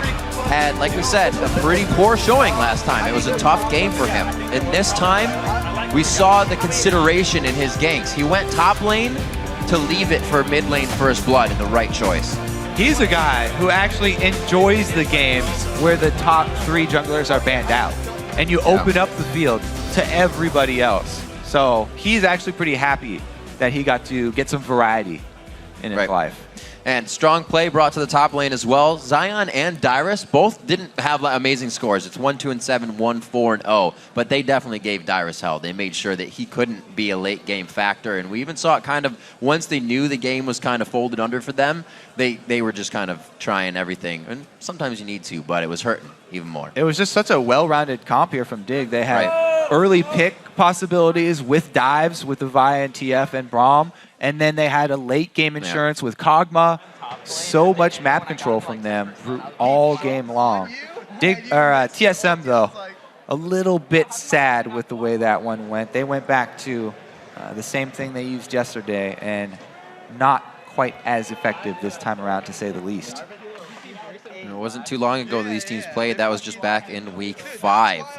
That was also a 40-minute game. So we see these kind of consistent in the times, but Dignitas now in 2-1 in those overall matchups. So they're really able to find what TSM figures out in these games. The fact that they can go after Bjergsen and kind of take that key factor out of the team and kind of quiet the voice right off the bat. Bjergsen had over 500 CS there on Ziggs. Yeah. But it was fairly quiet. This is not the Bjergsen that we're Right. used to seeing from TSM. They banned out, Dignitas banned out Yasuo, which is one of the assassins that he's been going back to. Yeah. And Bjergsen not on an assassin, TSM looked completely different. Just Now, like- that was the plan, though, because they Right. got, you know, the wave clear, and they were relying on Jax for the damage. But That's a good point. It was a little weird to not see Bjergsen the kind of a focus of a TSM game from their side. Yeah, Dig focused them, but he wasn't making plays. When we usually saw his attacks, it was a Mega Inferno Bomb to another lane, and we weren't really watching Bjergsen. We hardly saw him this game. So that's just how much Dig kind of caused chaos on the map, didn't allow a Ziggs to roam. And they were also trying to take Shifter's blue buff, but that didn't work in the beginning either. Dig was able to shut down quite a bit. So make sure you share favorite moments. Share your favorite moments. Those are words from today by tweeting at LOL Esports. Use the hashtag LCS Big Plays. Right now, we're going to throw it over to Dash and Zyrene for a word with one of the winners. Thanks, Riv. We're joined by Diggs jungler Crumbs, fresh off yet another win against TSM. You're now 3-0 against them this split. So my first question to you is, why do you have their number? What's going on? I feel like their picks change every single week that we play them. They're just a completely different style every single time, and it's kind of, I don't think they've just found their own stride. I don't think it's that we have their number. I think that they're just struggling to just stick with one specific kind of team comp and style that they want to run. And if you're not playing at your optimal style, then you're gonna suffer. All right, and let's go back to Champion Select here. You talked about their picks. You guys didn't take Jax first pick. Yeah. You let them have it. Yet you guys both had comeback victories off of Jax yesterday. What was the thought process behind that? So we knew that they really valued Jax because they first picked it yesterday against Curse. So obviously you want to put that champion a really high priority. We thought they'd take it early, and they actually took it in the first rotation. But we didn't really care because we thought that we'd be able to just out-team fight them. So we came in with a game plan as to how to deal with a split push pressure, and we ended up just taking Vi, which is a really good... It's kind of like a Nocturne almost. That if you're split pushing alone, you're going to get caught out. Vi with Twisted Fate. If you're just trying to split push, you're going to get collapsed on every single time. And Lulu is a really strong lane bully, and they didn't actually ban out Lulu, which means that we could have the early advantage on the Jax in the beginning of the game, which meant that I thought they were going to put a lot of pressure on the Lulu lane, especially with the D-Blade start on Jax, but I guess not. And then that meant that we had a really strong lane bully in the beginning of the lane for Jax, which meant that it just stalls longer for how much time he needs to ramp up and just be that split push monster. Well, you managed to get that Vi, and then we saw the effectiveness of it. We're going to jump to a replay. 4 minutes in, it's the first blood that you get in the mid lane. And just kind of walk us through it, your thoughts. So I knew that he warded that, but we also knew that Jax had not warded something top. So I had a free time to gank him from behind. And just a knockback puts him right in range for that. And then I just try to flash in front of the satchel charge so that it knocks me forward and not backwards. And with Shifter flashing after me, I just try to tank a little bit of the turret so that he didn't get the aggro and free kill. Even though none of our mid laners have Ignite, that just meant that with so much damage on Vi, with pretty much a fully charged Vault Breaker with the armor reduction and gold card, we were able to kill him even if it zigs with heal. Right, so we saw the first blood mid lane, which helps your mid laner. We also have Lulu in the top lane, who's pressuring Jax hard. Now that you've established this early dominance and early lead, as one of the leaders of the team, what are the next steps? What are you telling your team that you need to do now to ensure victory? Well, Dragon's the only thing that matters. So we managed to push out Jax and pressure him so much, which we just basically established a lot of ward controls around mid lane, making it so that TF could just go unseen, which puts a lot of split Destiny pressure. So we're thinking the enemy team's just like, oh, well, TF is off the map. He's looking for a play. So by hiding Twisted Fate and me showing up top, making it really obvious that a gank is happening, we're able to shut down Jax and eventually force his teleport back to lane after Lulu chunking him, which meant that since our Lulu had a teleport, we're able to just head down a dragon and get free dragons, which was pretty much the story of the game. We just got a bunch of free dragons because we outplayed them with the teleports. Another story of the game, though, is you guys went for 3 Barons, and the first one was at 27 minutes. Yeah. That was actually a pretty big change for Dignitas in the overall. You guys have pretty much shied away from it and thrown at it a couple times, and Tori's for that. Why is that change now? And you guys just have so much control, and it seems so easy for you now to take those Barons. I don't think this split we've actually thrown at Baron, really. We're getting really good at just understanding when to do it. And it's just a matter of really thinking about it. Because before, we'd use Baron as a tool of, oh, we're losing, let's just try Baron, right? Or, oh, we're even, oh, let's just try Baron, let's just see what happens. So now we're actually, okay, well, Baron, we can use this as a tool to actually get it if they're not in range, or we can just bait it in. Now, we failed to do that a couple of times, but we managed to not really do anything because we had such a good position on them that they're not able to capitalize on our damage from Baron quickly enough. So we just basically tried many times until we managed to catch them at doing Dragon as 2, and then we just got a free Baron off that. So it just puts a lot of pressure on the map, especially with the Destiny, that you just walking into it makes it really dangerous for the opposing team. Yeah, we saw yet another example of that Baron control and pressure that you were talking about at 35 minutes, where off the heels of the Baron, you guys managed to catch Jax in the red side jungle. So we're actually going to pull that replay up. It's 35 minutes. Just explain to me kind of the thought process of having that Destiny pressure and things like that. Oh, so right now we just finished the Baron because I think we had killed Jarvan, so we had a lot of time, and Jax is really trying to kill Lulu, which I don't think he can kill him on his own anyways, but Lulu just tried to kite him out long enough because if he dies with no flash, by the time he spawns, we're able to establish good position into our lanes and just kill him again. So this is just a standard. There's nothing too special about this gank. It's just Lulu kiting him out while waiting for Twisted Fate, but him going for that play is a really desperate move by him. He's just trying to make something happen, and in reality, you're never going to kill Lulu as Jax like that, even if you have red buff. So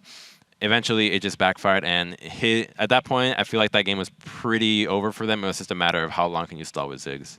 All right, and you guys are now tying CLG for first place again. Nobody's really run away with it this split. Who do you guys think is right on your heels, and who is your biggest competition right now in the LCS?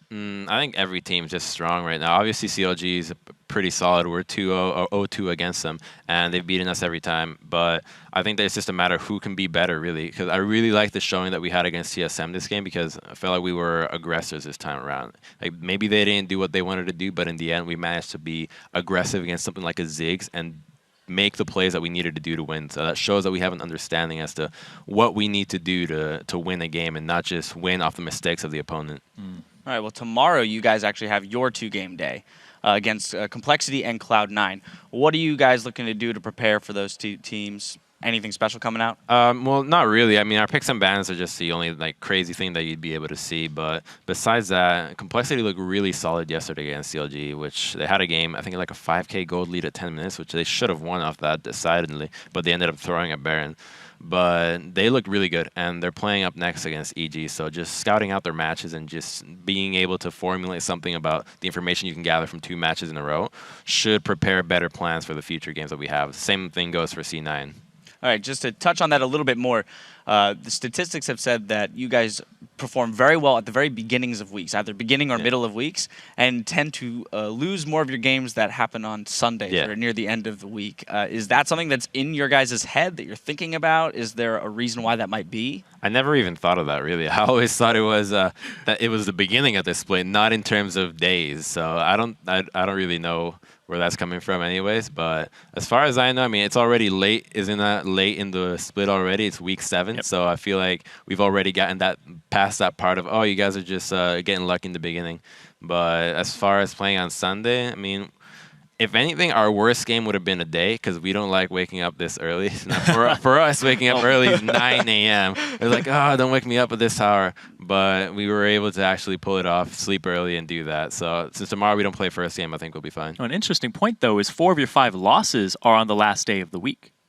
Wow, really? Oh, yeah. Okay. Well, I guess I didn't consider that stat. A little statistical knowledge for you. No, don't psych me out. I think it'll be fine. Oh, what is it? Oh. All right, well, regardless, great performance today. Best of luck tomorrow, and thank you for joining us on the desk. All right, don't go anywhere. After a quick break, we'll be right back with more action as Complexity storms onto the Rift to face off against Evil Geniuses. Stay tuned.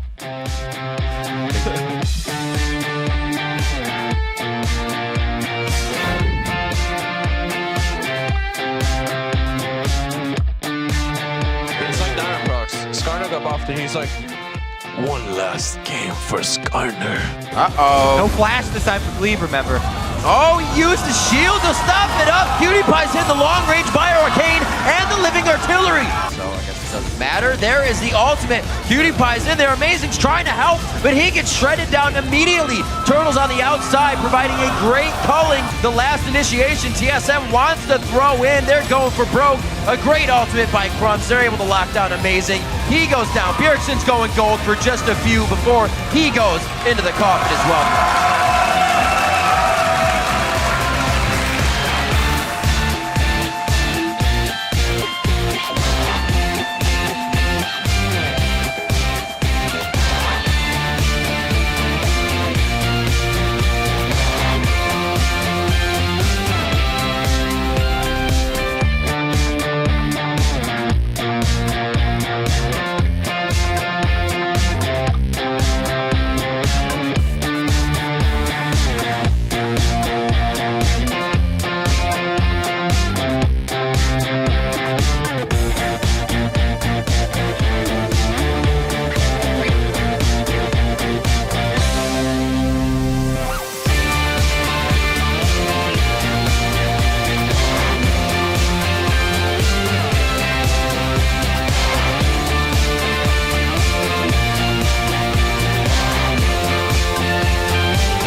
Welcome back to the North American Summer Split. We are heading back into action with our next matchup. That is Complexity versus Evil Geniuses. And both of these teams are coming off tough-fought losses that just could as easily been wins. Yeah, I mean, Complexity actually took control of their game early against CLG.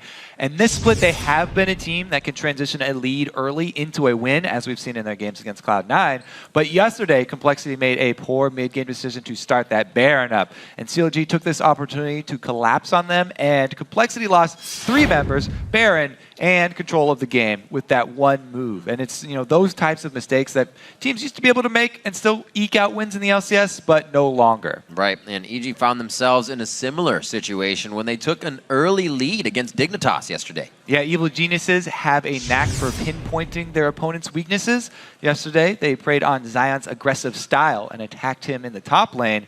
But once they took a lead, they became overly cautious and stopped taking those calculated risks needed to win the game. Instead, they were playing not to lose. And another thing that came out of that match was Helios pulling up a sneaky move in Champ Select and switching over to take a jungle Gragas. His full tank build, however, had some success early. However, later in the game, really fell off very quickly. He really front-loaded that magic resistance, and no armor means you're going to get shredded. A big boy, but no damage. So there's little denying that EG has shown big improvements in recent weeks. But Complexity says Superweek is the real test for how well the new team roster will perform in the LCS. Last game, Alte got fed in lane off of basically a misplay. This may have been a mistake. Crepo's now ready to go on this one. Altec turns for the last shot. EG definitely got significantly better. With their new players of Altec and Helios, they are definitely a big upgrade for EG. Actually, after that night, we talked about how we want to approach the game and just changing up playstyle-wise so that we would have a better chance to win games in general. And I think it's shown that we've definitely become a lot stronger. I think as a team, we are playing a little better right now. They can still throw the curveball by winning their lanes, but I'm confident in our ability to beat them. I would say at the end of Super Week, that's when you can decide if EG is going to keep improving or if they're at their limit. So apparently EG's curveball is winning their lanes. We'll have to see if they can do it. Let's check out the starting lineups and see who can throw the fastball on this one. On blue side, it's Complexity. That's going to be West Rice in the top lane. Kaz in the jungle. Prolly representing in mid. Robert X. Lee on AD. And Bubba Dub on support. And on the red side, it's Evil Geniuses. Up top, Inox in the jungle, Helios. Mid, Po Belter. AD carry Altec. And support, Crepo. So we saw CLG playing a little aggressive against Complexity. Link on that Yasuo was able to feed them. Kaz and Prolly a kind of assist kill in the mid lane for first blood. But even with that, Complexity kind of didn't utilize it. It seems like they get what they have, but they'll keep on track with the plan in mind. If they get something more, they won't say, we can kind of accelerate this plan. They kind of keep the same baseline that they're going with, which means kind of figure them out easy. You can adapt to that play style, and most teams have. They definitely seem to be on track until the fateful Baron call. A lot of teams, though, they're a new team in North American LCS. A lot of our other teams have made the same mistake in the past and have started to learn from it, and that's why they were punished for it this time around.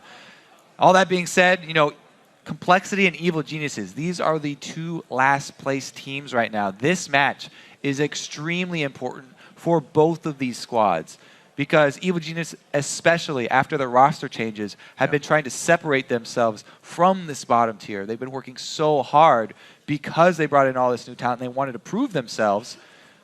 This especially is the game that will separate one from the other, because not only do you get a bump in the standings, but also push your opponent lower in your standings. So it's kind of a 2-for-1. Yeah. If they can get a win here. Well, it is a bump EG should be feeling that they'll get with 2 wins in this matchup so far over Complexity. The game time being just around 30 minutes for this. But EG's been the one to take the first inhibitor, so they're very strong coming out of the game, and they're very strong to get into the base of Complexity.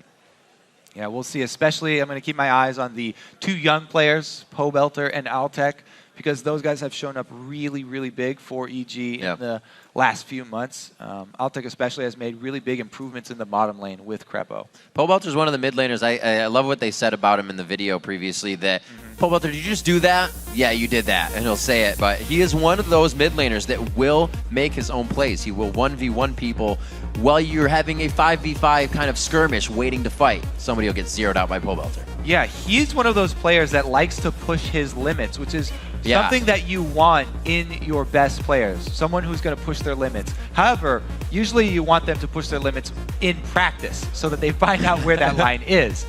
Po Belter blurs the line a little bit, and he pushes the boundaries even in LCS games. A lot of the mid lane going over. He's drawn a Rise band now after bringing that out twice. He has great effect with that Rise in the mid game, but it hasn't seemed to really carried all that well for him to the late so far with the team compositions they have. And finally a TF ban as well. Yeah. I'm very happy to actually see North American teams start to ban this champion, because we've seen it be so effective for so many of the teams. with all the top laners taking teleport now, it's very easy for the team with Twisted Fate to attack that teleport. Yeah. Whenever you have a global like that, you usually want to attack the source of the global. So if a team has 2, then you can send TF right up to attack that solo laner with teleport, and it's been working out. Korean Shaco, don't think it's going to happen, but I don't know if we even have they are Shaco legendary hovered before. They're legendary. It's a first. Syndra coming out, been seeing a lot of play as the mid's getting banned out somewhat, / you want to control the heck out of your lane early game. Yeah, it's definitely one of the stronger lane bullies available right now. Lots of kill pressure on almost all opponents. Lulu, though, could easily be switched in to the mid lane for Crawley if he wanted to play safer, because Lulu also has wave clear, also has long range and defensive abilities, can use the shield and her own speed to dodge the stun from Syndra, which has been one of the most important factors in playing against Syndra. So many people starting boots just to be able to dodge her stay safe skill shots even more effectively. Making me sad, Harvard on Kennen probably. Stop that. So we lock in the Elise, lock in the Nami as well. Robert actually gets a sustain lane for himself. They hold off on the 80 carry so Kez can get his jungler, even though they got that Lee Sin picked up. They want to make sure it doesn't go to Inox. Yeah, Complexity especially have really just been hard-nosed, sustain support every single time on 410. They are sticking to that strategy every single game pretty much here. Braum is still up, so EG could go with more kill potential, very high CC, go for the control lane. Also, you know, they picked Nami over Braum here, Complexity, when faced with Syndra. I almost always like to see Braum as sort of a semi-counter pick to Syndra, just because in the late game, when you see Syndra going for her ultimates, it's a fairly easy tell, and if Braum is reactive enough, he can block that entire ultimate with his shield. He can reduce the damage almost down to 0. It's ridiculous how effective it is. But Evil Geniuses do pick it up. Sense Complexity leave it on the board, and they will go much more kill-oriented here. Got a Twitch coming in as well for Altac. He's kind of fallen off for some ADs, but Altac still keeps his champion pool quite open. Yeah, he really likes this Twitch pick here, just because so strong in team fights with all of the AoE line damage that he can get down, and Evil Geniuses are a team who like to fight little skirmishes and even big team fights in the jungle pathways around the dragon. So they will try and force something like that, try and draw Complexity over to those areas where they can utilize terrain to help Altec get those very strong rat-tat-tat ultis lined up. And, you know, they have plenty of CC so far to help him do it, to keep people in place. Braum is great at defending Twitch. It's a really strong combo here, because Twitch, low mobility, is going to need somebody to protect him. We'll see what Crapple can do. Looks like a first Braum game coming in on Hey! this one as well. Tristana for Robert X. Lee drew a ban yesterday. Yeah, he did. He gets it locked in today. People have been, they saw the combo. The Yasuo Trist combo worked so well for Complexity, and they wanted to deny it to them. This time around, Complexity actually has way more options than they even need for the knockup for Yasuo. So they don't have to rely on Robert just jumping in. They've got displacements all over the place with Lulu and Nami. So it looks like sort of a two-threat team here for Complexity. They've got the Yasuo and Trist, which are both very strong late game, but they're both attack damage oriented champions here. And the magic from Lulu and Elise is not particularly high. We'll have to see how they build those champions. Lulu can have a pretty good mid game of AP damage she can add into there. And they still have a chance to wall the Syndra ultimate. All the walls. Yeah, I mean, they do get another wall, you're right. Without the Braum shield, they do actually lock in the Yasuo wall. It probably likes that. As well. Playmaker probably gets the chance to be on Yasuo once again. Has found himself in some trouble in this matchup, but also can put himself into some great situations to carry the team. So you've seen what the teams are bringing. Let's check out how the game, or how you're calling the game over at LOLesports.com. 66% of you have voted that EG will win, with 34% of you voting on the other side for Complexity, and that can change. Yes, remember, keep tweeting your picks to @LOLesports and use the hashtag COLWin or EGWin, depending, of course, on which team you'll want to win. This is true. Or even if you don't want the team to win, but you just think that they will and you want to be right. That's right. You can always change your vote.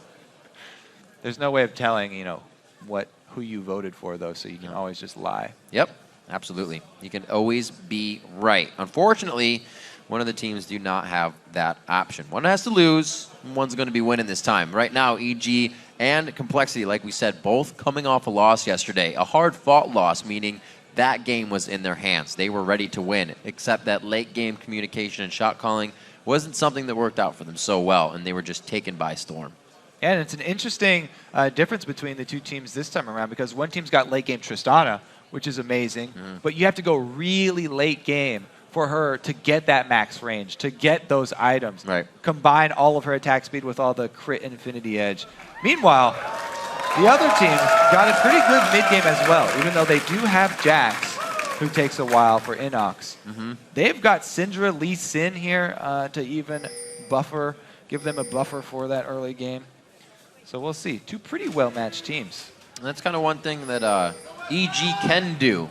Loco was talking about that timer comp. EG loves the late game. They remember all about it. Both of these teams kind of have outs, so neither of them are really going to be pressured too much to end the game early, because both of these AD carries are pretty much the two best super late game. Caitlyn also a contender for that title. There might be some storytelling. Yeah. West Rice is cracking up once again. We will see once again the Lulu versus Jax matchup as well. So this time around, we'll see how West Rice can actually perform, because Zion Spartan performed amazingly in that matchup. Did his job to perfection. Oh, Kez can't get the last hit off. Wasted the sweep. Dang, Helios. Not only did Helios protect his ward, so Helios, he just sent a message to Kez, and it was basically wrapping up one of Kez's babies, killing it, and sending it to him wrapped up in a box. That's got to put some fear to Kez. Consistent early game pressure. Can't stop it. Let's see what they decide to do. It was pretty late there. The smite, actually, 10 more seconds here. It's going to come back in time, but he won't immediately smite his boss. Actually, it was perfectly timed. You see a quarter on the ground, you pick it up. Perfectly timed. He got it, yeah. Could be lucky, Rig. It could. There's a heads up. Kaz looks like he's not going to get any help here, but it won't matter. He's got that Spidey back. Probably, and Pole Belter. Wow, trading a good bit of damage right in the beginning there to start the chug of the potions. Probably gets denied on a bit of that regen. Yeah, probably starting, rather. Probably starting with that E, charging it up. It's still 4 times you can charge it up. This is still 410. Not limited to 2 quite yet. Still a viable strategy to max that E, which not a lot of Yasuo's have done, but Voyboy definitely one of the biggest proponents of that build. Great little matchup. Every time it flows up, you can see the damage not being there yet, but look how often Pole Belter can get him when his flow isn't up. And we talked about counting minions, counting the experience, hitting level power points right there, break points for the levels. Very important to keep track of. Pole Belter gets a cheap shot in as soon as he gets to level 2. Push right into the turret. Altec nicely farming behind it. Again, Robert not really wanting to try and attack from underneath that as well. Yeah, Trist, of course, as everyone knows, will be shoving in early due to explosive shot, and Nami can help her abuse Braum in the early game, especially since Twitch is not one who can really do those trades early on back and forth with a melee support on his side. There's no way a Twitch is going to be able to answer Trist and Nami aggression early, so the EG squad knows coming into this they're going to play defensive. 2 junglers mid, 2 wards. Somebody's got to pull the trigger. Good Actually, damage. Helios. Waiting There's for a pings dash. onto Helios. Did they have a ward that went away, or are they just guessing? Haven't The done sense, much. the jungle sense. Pole Belter's hovering that side. It might just be too much of a tell. That's the first time Pole Belter's really been hugging that mid brush like that, so you can kind of tell he's got the difference in play that Helios is on his backside. Good damage from Crepo, or 2 Crepo onto the turret from Robert X. Lee. We saw that Tristana play being very strong for Complexity last time, so they're going to start off 22 to 15. We've heard Doublelift and other AD carries say in the past that if you can stay even with Triss, it almost means you're ahead coming into the mid game. Yeah. So there was not a ward on Helios. Oh, now he's headed up top though. Again, no ward. Sneaky hugging this side of the river. We'll see if Jax can set this up. Inox can easily Counter-Strike, set up a gank. There it is. Oh, he pointed forward as he was going for the Whimsy. He still has a good amount of time on that. Gets out, but they blow the flash. Yeah, Helios gets in with the safeguard instead of landing the Q on the stationary target because he wanted follow-up after flash. But Westrice with perfect timing there. Doesn't get hit by the slow. Also flashes over to the minions, so there's no clear shot for Helios. A really good escape by Westrice there. And Kez wants to answer. Yeah. Plus he gets a bonus free level here, sitting in the bush. Return from Helios, 2 versus 2 here. There's a great wave for Complexity to go in on, making them think that EG would have the upper hand.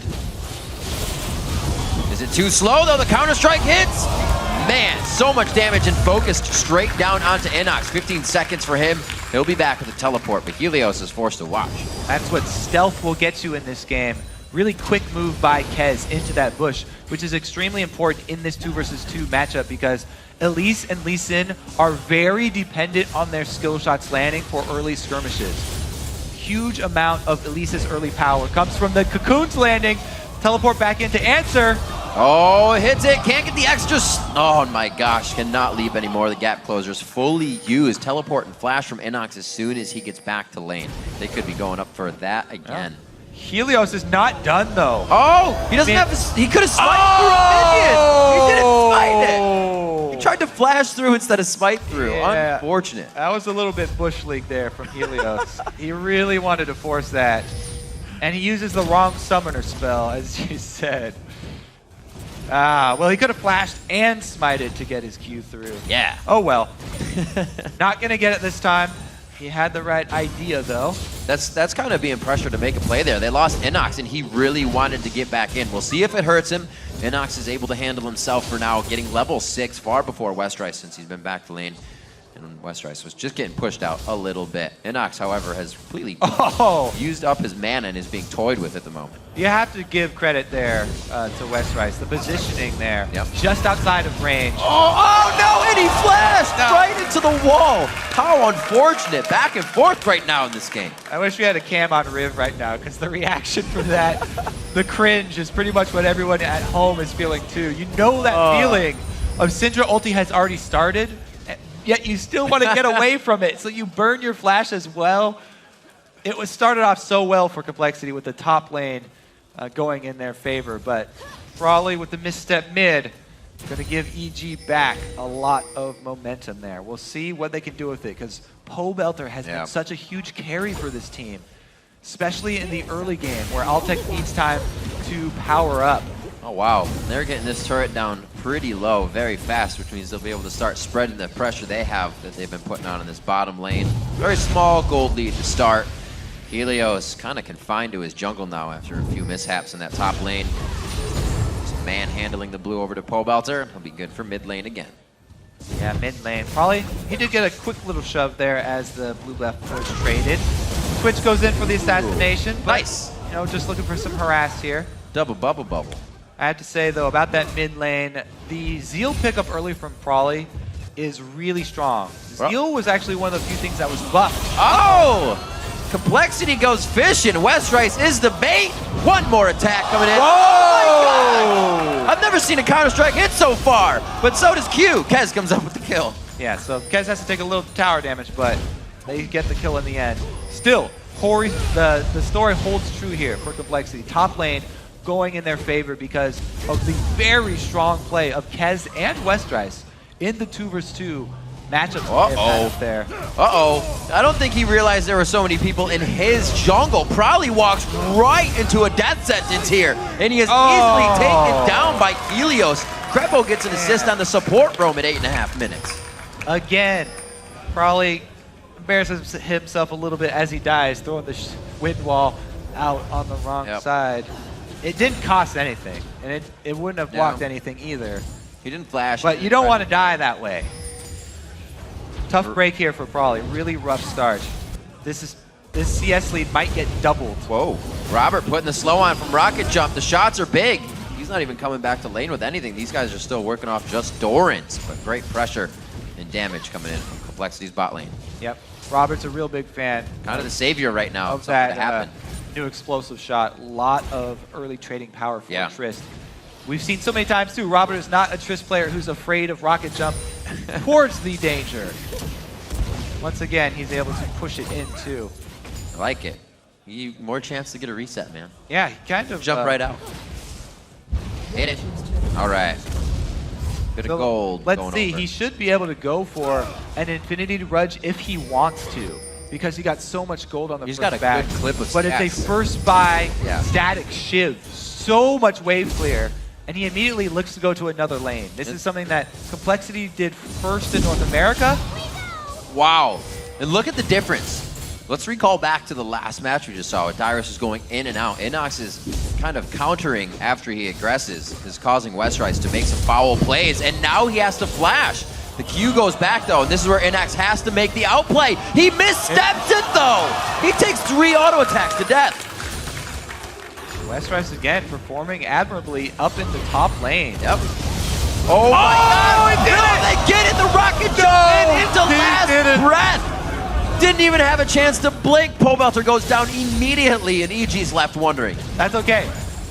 Complexity want to take that trade because Prawley is just getting destroyed in mid lane, and it looks really cool when they pull off that combo. So Robert with the setup here, alley-oop from Prawley, gets the Tristana plus Yasuo, and they're able to trade kills in the mid lane, which is about as good as Prawley can hope for at the moment. And really, it opens them up to feed more money to Robert anyway. Robert gets to hold this mid lane, which is where they want him.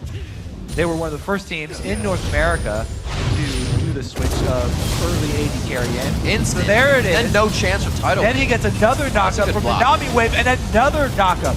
The triple knockup. Shifter doesn't even hit the ground before he dies. Doesn't make it easy. Huge kudos to both of these teams for adapting to what the other is doing. Robert is just a bold... Static Shiv rush. But he's got a Napoleon complex here on Trist, walking around with his large gun, just bullying everybody. He's huge right now. Such an item spike at 11 minutes into the game. Nobody's even really finished with an item except for Pobelter from his kills earlier. Complexity now pressuring onto the Dragon. They've loved early Dragon since the beginning of time. Uh-oh, it's about to get hairy here. We're gonna have Inox coming in from the top side. He is fully in on this fight now. Ward's cleared out. The Ward war begins as the Dragon battle will ensue. 2 for 1 on that sweeper. That's a pretty good feeling. They do take a lot of damage here from the Dragon, though. Probably loses his shield. Shifter's not in the game. That's a scary spot. Pobelter.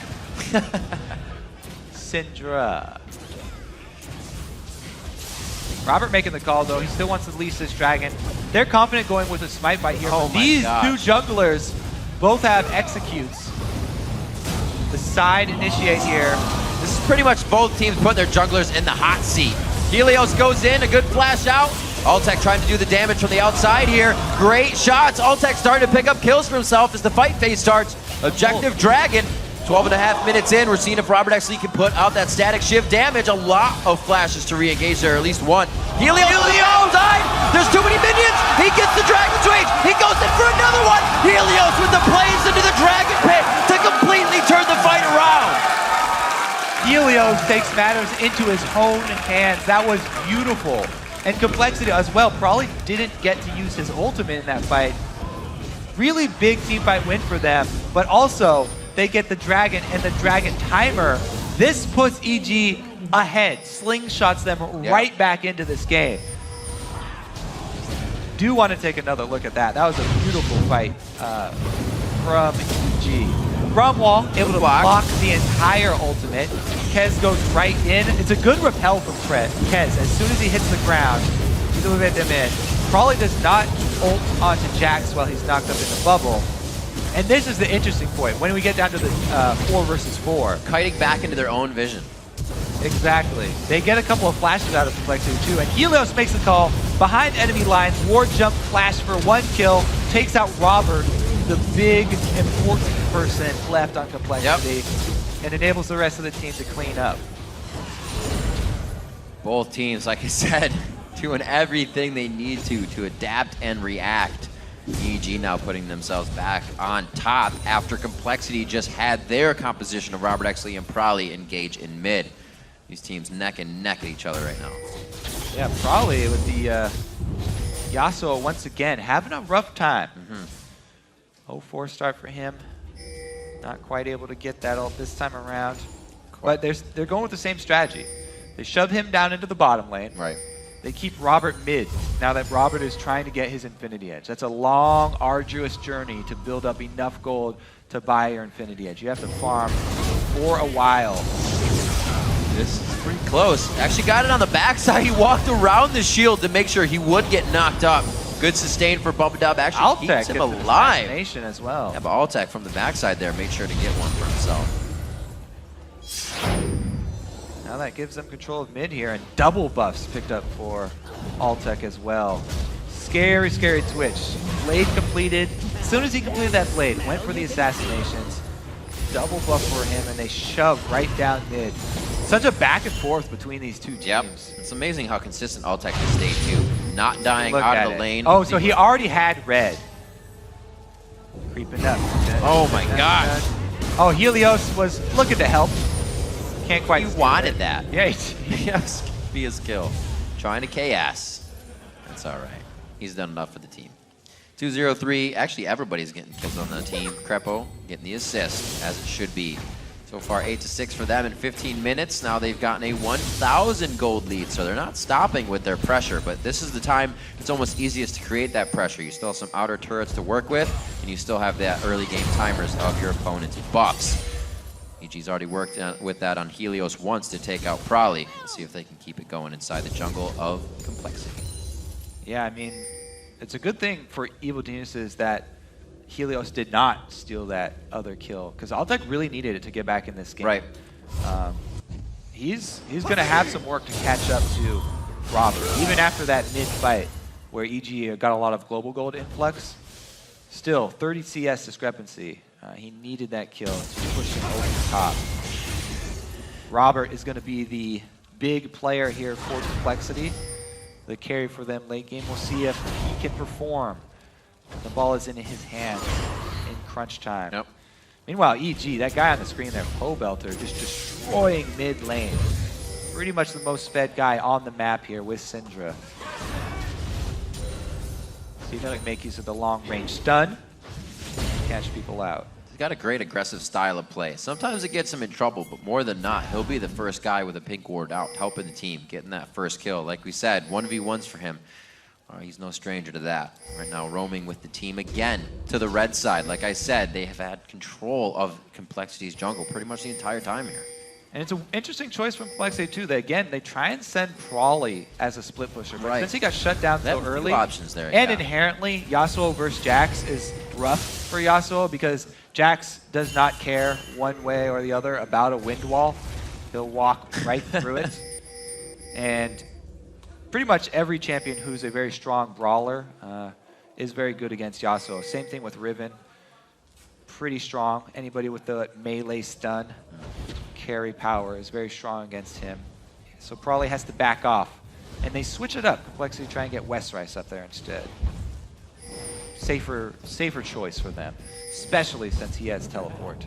Uh-oh. Trap laid for Prolly, and man, is he having a rough day. Waiting for the dash. Oh, it comes out from the right That's side. Only one, though. Yeah. There's 3 more. Oh, man. Only 2 more. Watch out, Bubba Dub. You could be putting yourself into a bad situation. They haven't been able to clear out their own jungle here. Bubba is going to come for help, though. They should be safe enough. Even with the wards, EG says they're going to back off here. No reason to lose a bit of lead that they have. Go for a simple push. Well, we got the rotation from Pobelter, so it looks like they actually may go through with it. Yeah, probably got a small respite there when he gets Bubba Dub to come in. But he's going to have to back off. 4 members now. EG make the power move on bottom lane. And they don't even actually commit their players. Look at this very efficient use of Pobelter's time. He only had to come halfway down to bottom lane. Whoa. And then he gets right back up to mid to soak up these minion waves. This, again, Westrice outplaying in the 1 versus 1. Can't really hold on to Inox. Ooh. Beautiful flash from Inox there. Saves his life. Flash for a flash, very well played. Teleports are still up for that top lane, and we're going to see a little bit of Dragon contest coming on now. Looks like EG is going to have their hand in this one, and no pressure from Complexity. Yeah, the ward control from Evil Geniuses right there is what's really giving them the edge. Right in the line there, very nice. Yeah, they prepped this one extremely well. Since the first minute, we talked about that Dragon was going to be big for them. They had the timer down, prepped it extremely well, executed nicely. And, even though up top Westrise has been doing well, look at the CS. Inox is still fighting his way through, and he's not that far behind in CS. Plus, he has the wave pushed all the way to his turret, so now he will have an influx of fairly easy farming time where the minions are in his territory. So, see, they give Westrise the blue buff right away. Great for having a top lane split pusher. Probably every time they kind of do this, they work with somebody that can get the blue buff. Whether it's top lane, whether it's somebody from the jungle, whether they have a Kog'Maw and Robert to really utilize that split push even more. Now they bring it to mid lane for now. Let's see if they can get the second tier. Yeah, they make the call because Westrise was going back to top. He stopped in his tracks, reverted back to mid because he doesn't want to overextend up top versus Jax. And they try and shove down mid, but the defense in place for Evil Geniuses and Complexity don't get anything. Plus they leave Jax farming. Inox, as soon as he saw that pressure mid, switched gears, trying to quickly shove this lane into the turret. It just goes to show you how much control Syndra puts on a lane. That turret isn't even hurt. Cobelter, however, with the rest of the team starting to close in now onto Bubba Dub, and they miss the place for Fisher. It's hit by Helios. He's going strong again. Can Cobelter get the scatter out? He does not have to. Helios goes in with the flash for the kick. They're going to be able to finish off Kez as well. And EG, as they kind of string along Complexity, find 2 more kills. It's so dangerous. We had a feature there on supports and the dangerous job of walking around and trying to get vision, trying to ward. It's such a thankless job to try and fight your way for vision for your team because you're so squishy and you're so easily killed when you get caught out. Right there, it was even Kez falling as well, trying to provide backup to Bubba. Dangerous road down the river, even for Nami, not able to survive in a natural environment. Good juke on a couple skill shots, but there are just too many shots from EG.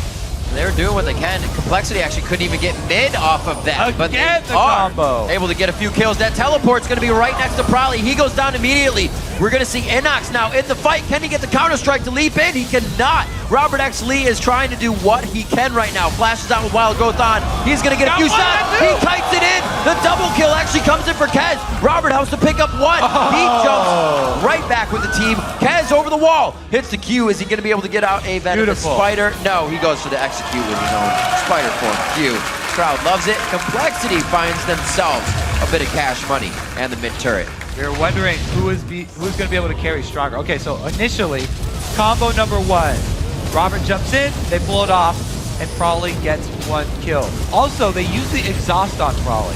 So even though Prolly went down again, he's sort of the sacrificial lamb for the team. That flash right there from Robert to dodge away from Prepo was huge for them. And then Westrise gets down the slow. Robert changes targets as well, doesn't hit Rom right in front of him. Right. With Prepo's shield being down, it was perfect for Robert, preying on those cooldowns. And then Kez gets the red buff auto attack instead of trying to throw out Cocoon. Perfect choice for him. Doesn't even have to try and use Cocoon. Just use the red buff slow and damage from Qs. Yep. Really chaotic stuff.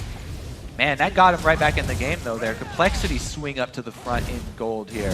Such a hotly contested game between the 2 bottom teams right here. I would expect nothing less for the 2 teams that are trying to separate from each other. Complexity is going to have this little bit of power curve ramping up together with Brawley and Robert X. Lee in middle when they can start finishing those items. And boom, Infinity Edge in the hands of Robert X. Lee. Second item, 23 minutes. Not too shabby for him considering he got that static shiv at like 11.5. And it looks like Prolly will be following in his footsteps here. Instead of going Blade of the Ruined King second, which has been the overwhelmingly more popular choice nowadays, he's going for more burst damage. Infinity Edge after static shiv, still very strong as well for the higher damage crits. He just doesn't have the sticking power. He doesn't have the life steal to sustain when he tries to push, or the move speed from the active. And look how much control Evil Geniuses has had. Even with the last loss of that fight, the 3 pink wards they have previously put down to take the dragon are still theirs. The map control, still in their favor. They are not letting up on this red side jungle control. Evil Geniuses have made this their home. It is littered with wards. So that dragon is definitely going to be in their favor when it does come back up. Couple of power spikes here worth mentioning. The double blade build for Altec has been secured. So his assassinations are very, very dangerous right now. Complexity have to worry about going out and venturing into the world by themselves. Need to take a buddy with you now. Yeah. Meanwhile, though, for Complexity, I really love junglers that can go with a very easy build path into a Frozen Heart. And Kez has done that. Because of the nerf to Randuin's, does not feel as good getting that item. Not quite as big a fan of it now. So I've really, really taken to these junglers like Evelynn and Elise that thrive on cooldown reduction and can easily build into that item. That's a very big completed item for them because look at the team for EG. Twitch, Lee Sin, Jax, all very attack speed reliant. EG getting themselves into position.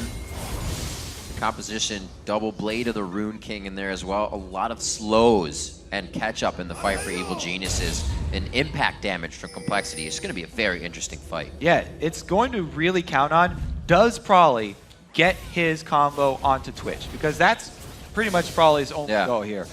He's going to try and trade his life for Twitch. If he can get that kill, then it's completely worth it. Even if he goes down after it, if the disengage from Braum or Lee Sin or anybody kills him afterwards, he will consider his job accomplished. And that may be why, one reason besides being behind early, he's going for the Infinity Edge second. He wants the power to, once he gets to Twitch, get a lucky big crit on him and get the actual kill very quickly. Still doing for him.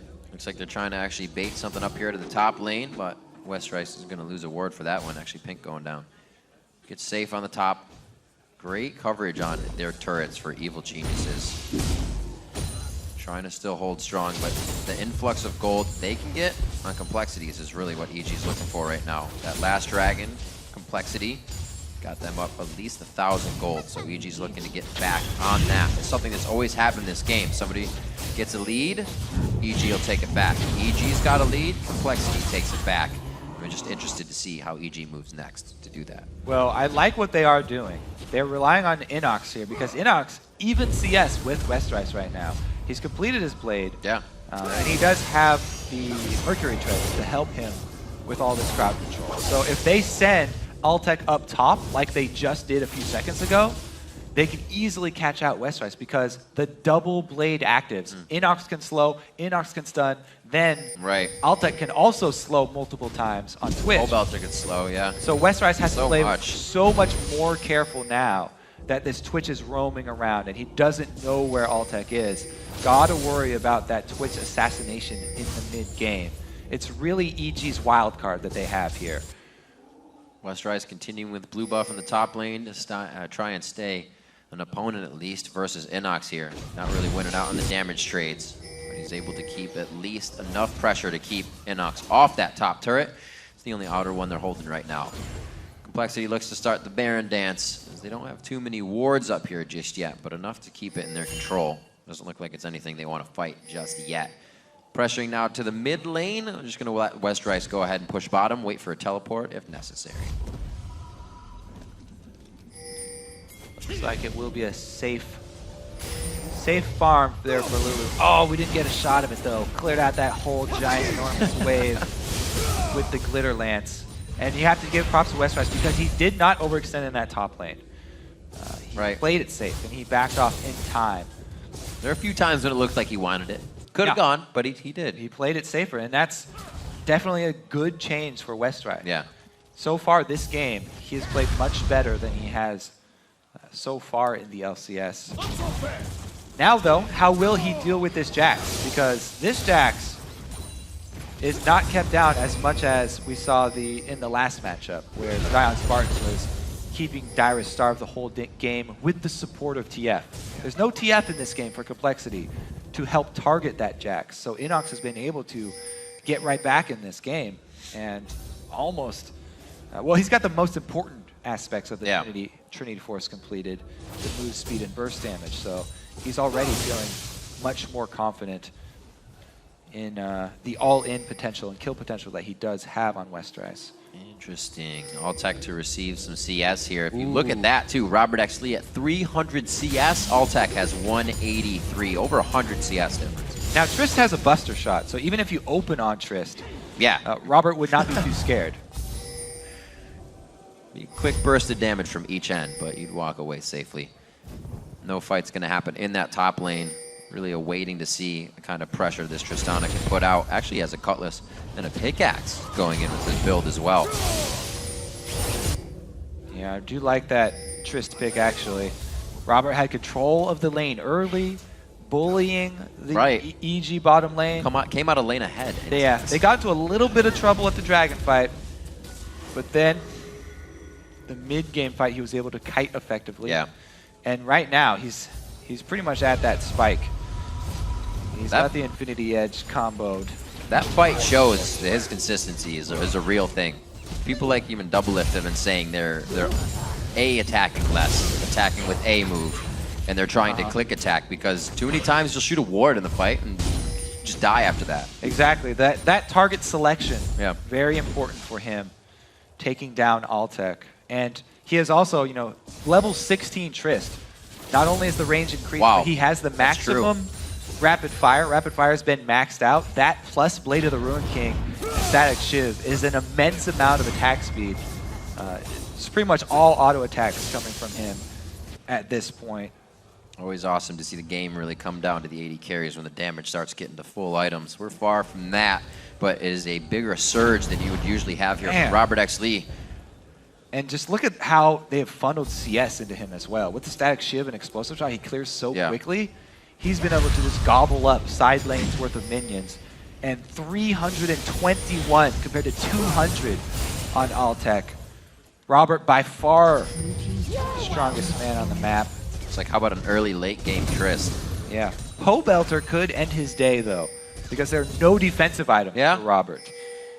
Mikhail's is available for Bubba. If Bubba is by Robert, he can protect him and get him out of the stun. But if he's not next to Robert, Pobelter can take him down. Split push here, though, as we're talking. 5 members just shove straight up. EG's kind of hanging out, pushing their own lanes, and they say, wait a minute, we're caught off guard here. Robert X. Lee with the rapid fire on, gets good shots onto the turret. It's still and they get it semi-healthy. This is a mistake. Down. This is a mistake we've seen EG specifically make before. They don't make the call to recall in time. They just underestimate the split pushing power, or not even the split pushing, the straight up 5-man siege. It was like semi a bluff, but not really because they could see him running down the lane. Uh-oh, here we go. This might be a collision of team forces though. 5 versus 5 now. EG know that they goofed and they want to make up for it. That's the back of the 4th. Now EG has to act. See if they can assess what complexity. And it wasn't even one member either. It was Alltech and Helios both shoving lanes by themselves. Nobody. And then you had Crepo over by Wolves, way out of position. Yeah, we'll see though. Dragon has been started up by them. Cocoon misses a lot of the crowd control, just get thrown out willy-nilly. There goes the Glacial Fisher. They'll be safe on that one. Kaz in the pit, trying to do what he can. He flashed too! Stop flashing with the ultimate on you. Crepo could be going down in the end. Looks like Complexity is going to be forced out of this one, and EG says that was just a mishap. Well, they do make up for their slight positional mistake that cost them inhibitor. Blade. It's like Blade. Oh, wow, he to take a photo. Something. Robert actually was like, marked him for death with the blade active and let him walk away. That was the 5-point exploding palm trick from Robert. Let Helios get over the wall. But man, that was still a big win for EG. They got the dragon. They got, Robert, or Westrise here. No mana. Alltech. Oh, it doesn't matter if he has mana. One more shot. He gets invis. He's good to go. Whoa. Throw the bubble in the bush. Up. Oh, he tried to heal randomly. That would have been perfect. He wants to finish it. Throw out the random bubble there, too. Yeah, right? Why not? All right, that was a lot of excitement. What was I going to say about the dragon fight? There was something really cool about it. Yeah, we get to look at it again. Okay, cool. They get the dragon fight. There's the initiate. Oh, I wanted to commend Crepo on his tanking for this fight. This was perfect tanking by Crepo. Saves his flash until he's down to half a bar of HP. He uses the shield, takes up the maximum amount of damage that he can for the team. And it's a huge win for EG up until this point. Blade active, takes the picture, 5 steps for Helios, and he gets exploded. Man, that static shiv pop on your The shot. crit So right there nice. for Robert. Coming up big. It's like a whole bunch of extra damage just for fun. So Last Whisper finished out. A lot of items now for Robert Exley. Looking for the Infinity Edge now to be finished out onto Altec. Still looking at quite a bit of CS difference in that lane. 6-4 in turrets. The game's starting to pan out in favor of Complexity as they're getting those second-tier turrets down. We're just waiting to see what kind of split push can be created here from Complexity or even Inox as they start to meet the bottom lane. 1,400 on to Pobelter. He's got some cash to spend. 2,000 gold above Prolly right now in the overall scheme of things. Exactly. But that 2,000 gold is also made up by Robert over Altec in their matchup. Complexity still feel strong about this, even after that mishap around Yeah. Dragon. And they're the ones with the extremely fed Tristana here. They have that shock and off-fight capability. Almost maximum range. Yeah. Almost about to crest 700 range here for Robert X. Lee. Now is the time where vision control around Baron is what matters. EG have done a great job controlling it around Dragon for pretty much the whole game, but now they really need to change focus up to this Baron. They have the right idea by creating pressure with Inox down bottom, split pushing when his teleport is available, but they also need to start clearing out the wards to do the grunt work, lay that groundwork for the upcoming Baron fights, control the vision around Baron, and then you'll be able to make the decisive move, because at this point, teamfight could go either way. Wow. So Westrice gets himself Lucidity Boots, also drinking down elixirs as well. Can't get the blue buff from top lane anymore, and he straight up got home guards on this buy. So he's trying to stay up in Inox's face, keep those lanes pressured. I do like how Westrice is going very heavy damage build for Lulu, because we mentioned in Champ Select that EG might only have to worry about the Yasuo and Tristana for late game and just build armor. However, Westrice is making sure that he is very, very important threat for Complexity, and he is relevant in this late game. You cannot ignore his damage. Look at that, it looks like Tristana's power curve. Robert X. Lee making cash money now though towards the late game.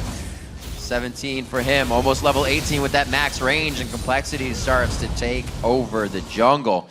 37 minutes in on this one, and EG's trying to figure out where Complexity is going to pop out of the woodwork now. Looks like they'll be nice enough to just walk down mid lane. Or not. Interesting here, A little bit of a stalemate. You know how Kez hasn't built any magic resist, yet he was the one to receive Pobelter's ultimate in that dragon fight. I mean, it's a good bet to just build a bunch of armor and assume that Pobelter will try and use his ulti on either Prolly or Robert or you hope they somebody. have enough HP. But you know, he missed out in the lottery last time. He was the one focused by Pobelter with 0 magic resist. He remembers. Flash 0 is still magic down. resist, that actually should be a fairly high priority target for Pobelter, because if nobody else is in range, taking down the tank, nothing to laugh at. A good repel. That would mess Good up repel a could lot foil of his things. day. We'll have to see. He's going to have some fast fingers. Pobelter has been on point, 5-2-4 this game. He's got a Zanya's as well, so him being the focus, he can put a little trickery in this fight. So this is actually really dangerous. Even though the turret is down, funneling into this small corridor is actually really, really dangerous for Complexity. Even though there is no turret, if you line up, Braum can fill up pretty much half of this opening with his ulti. Right. And if Pobelter gets his stun off, that comboed with Braum is enough time. That's enough time for a Twitch with Infinity Edge and Double Blade to kill off half of your members. And we just saw Kez get scattered to just about half HP.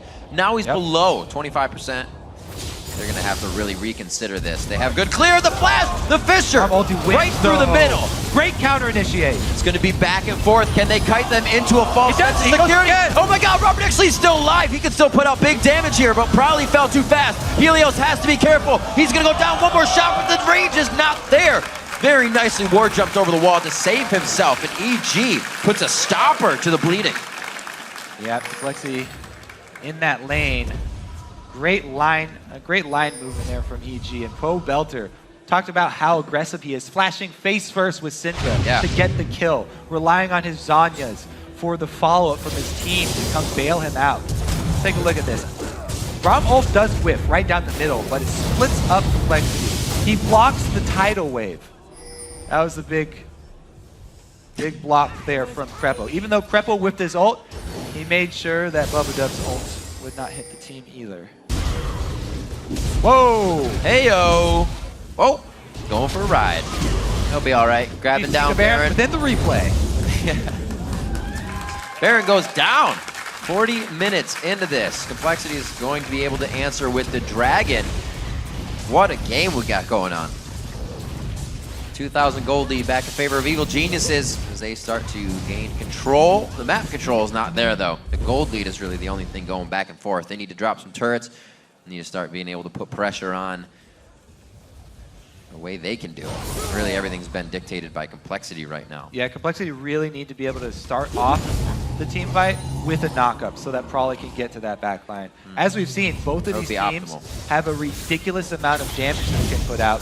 So what becomes more important than your damage dealing is the use of your crowd control. If you can hold somebody in one spot for a small amount of time, then you have plenty of damage on your team to kill them.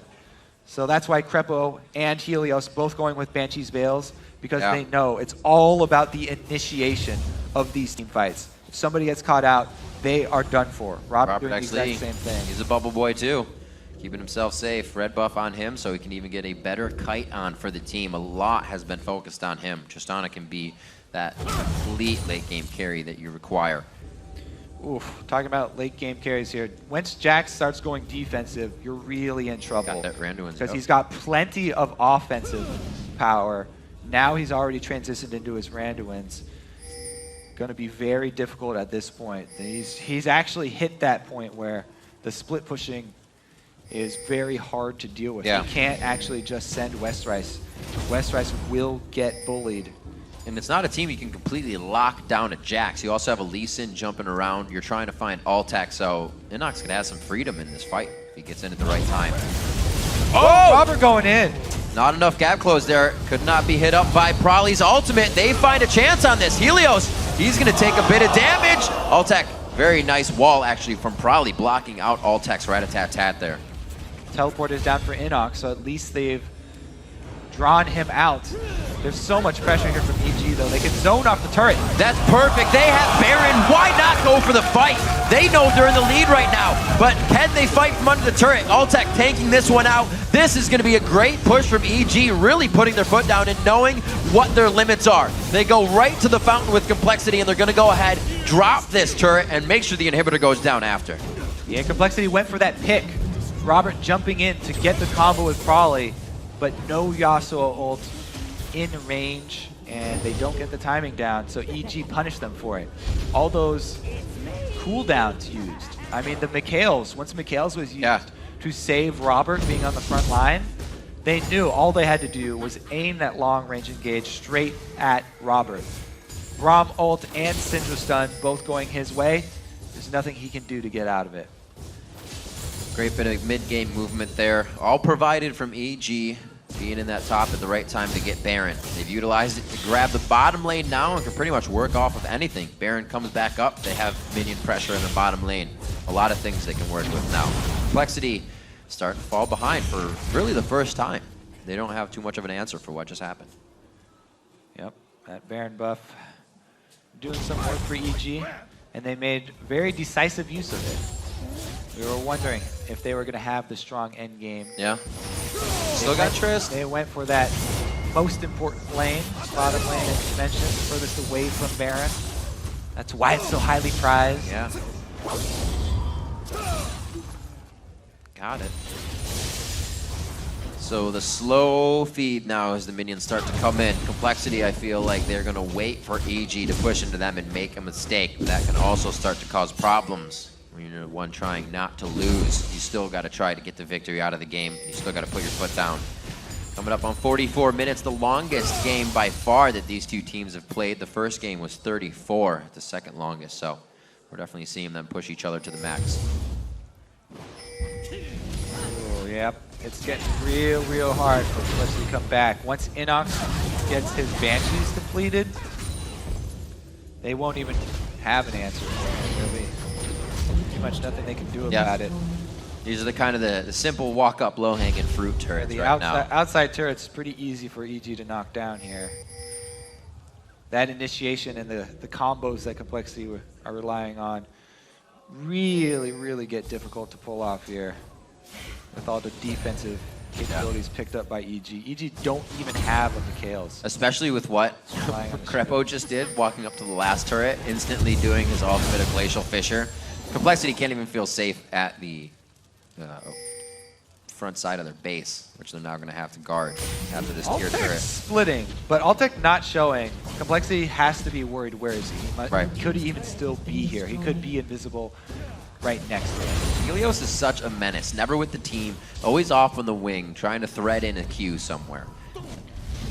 Yeah, you got to call back to that dragon fight where he maneuvered around the dragon pit. Yeah. To flank in kind of behind. Thinking outside the box. Yeah, in behind that Complexity team and win them that very important. That was a huge play. Dragon fight. Helios and a lot of other people are saying the addition of him and Altac really something that EG needed. Putting them on top as one of the higher caliber teams now needing to find the wins coming in to the second half of the split. And again though, being one of the teams that also takes down Cloud9. So there's the potential there. Yeah. This game around, Altec actually not the biggest star, even though that's true. Even though he hasn't died and his scoreline does look strong, the laning phase was a bit rough for them. Yeah. They got shoved in. They were expecting that, running the Braum Twitch into a Tristan and Nami, but they really did get punished hard. It is a losing lane for them though. Yeah. And he's done well in the team fights, working with that consistently, somehow. Lower CS score with the less gold to work with. Somehow. He's made it work. No matter how the rest of the team does, and everybody's done quite well this game, but he will still provide that type of score from the bottom lane. Was known as that AD carry to be reckoned with back in the Challenger scene, and he can still bring it on the LCS level. Something that a lot of players have kind of a hard time adjusting to, but not him. The youth prevails. 74 to 76,000 right now, almost just cresting 77,000. Whoa, the flank comes Whoa, Kez walking straight into the brush. A late game face check. And it looks like Complexity's going to lose a little bit of HP here. Will it be the ground that they lose though in mid lane? Syndra, that's going to be Pobelter turning it back around to Kez. Probably has a Guardian Angel, but it's wiped out. And he's going to be going down. Coming up with a little bit of health. He is found once again. And EG is going to take that and stride 2 for 1. They're happy with it. The second time Pobelter has flashed in to try and burst down Kez. He's got so much power right now with the Void Staff and the DFG on top of all the AP that he will pick any target. Even though Kez started building some magic resist now, he's still easily burstable by that Syndra. And that aggressive play earns EG another Baron. That might just be all that they need to walk straight through the Complexity base. This could very quickly, it's looking like a 3-0 here for EG, all-time record versus Complexity. Definitely have their number coming into these matchups, no matter what the case is for Complexity. They've put up such a good fight. Love the movement from Helios, making sure that nobody is even on the edge of being near that dragon. They have the wards for it as well. Extra safety coming in as EG picks up another dragon on top of all the gold that they have. All the Barons have been theirs, and they even have the chance now for Helios to start building Thornmail and really get to the items that aren't even mattering. They just need to start filling that inventory. Banshees completed for Inox after that. Another Banshees for Altec. The initiation is getting increasingly more difficult for Complexity. Gonna have another Randuin's on Decrepo coming in. The whole front line bubbled up there. The only person going without belt. Right, and this is gonna be tough for Complexity too. We saw the last fight, Prolly's Guardian Angel went down, now with a Baroned up EG. They're more more than happy to rush into the base for another fight with Glacial Fissure to start. Let's see how they do here at these inhibitor turrets. Altec is lagging behind the team. He actually doesn't want to show when they're attacking an inhibitor. Twitch is very, very, very powerful when you do not have knowledge of his location. The longer Altec can stay hidden, the better for Evil Geniuses. If he can save his ambush as well and use it once Complexity try to initiate, then it's a very easy win for the team fight for Evil Geniuses. Mid lane push is the next priority on the list. Helios wants some more farm, just cuz. Looks like he'll push top lane. They'll get a bit of a split push on now in the 1-3-1.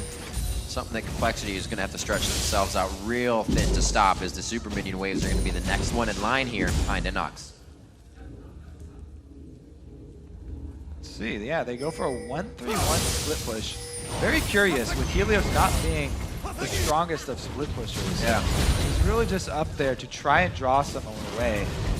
Not generating much interest, but it is constant pressure. EG, as we always say, you know, Twitch, it's hard for him because he does have to show if he wants to hit a turret. Good block there by Crepo. He's a big but boy it's right slow now. going for them. Look at how much damage they do with just one hit on a turret, though. Already taken a large chunk out of it. Westrice, yeah, like you said, he's rocking the home guards earlier, but he's depleting his entire mana pool to just take out these waves and keep Inox at bay. So he's going to have to go to base at some time, and that means the team won't have him for the fight. Right now, he's just looking to regen and stay in a safe position. More room from Altac. Looks like he goes and grabs himself red buff. Give himself a little more safety in these fights. A little more kill potential as well. 6,000 gold is exactly the lead as EG looks to break the next inhibitor turret. But it is, like you said, really slow going.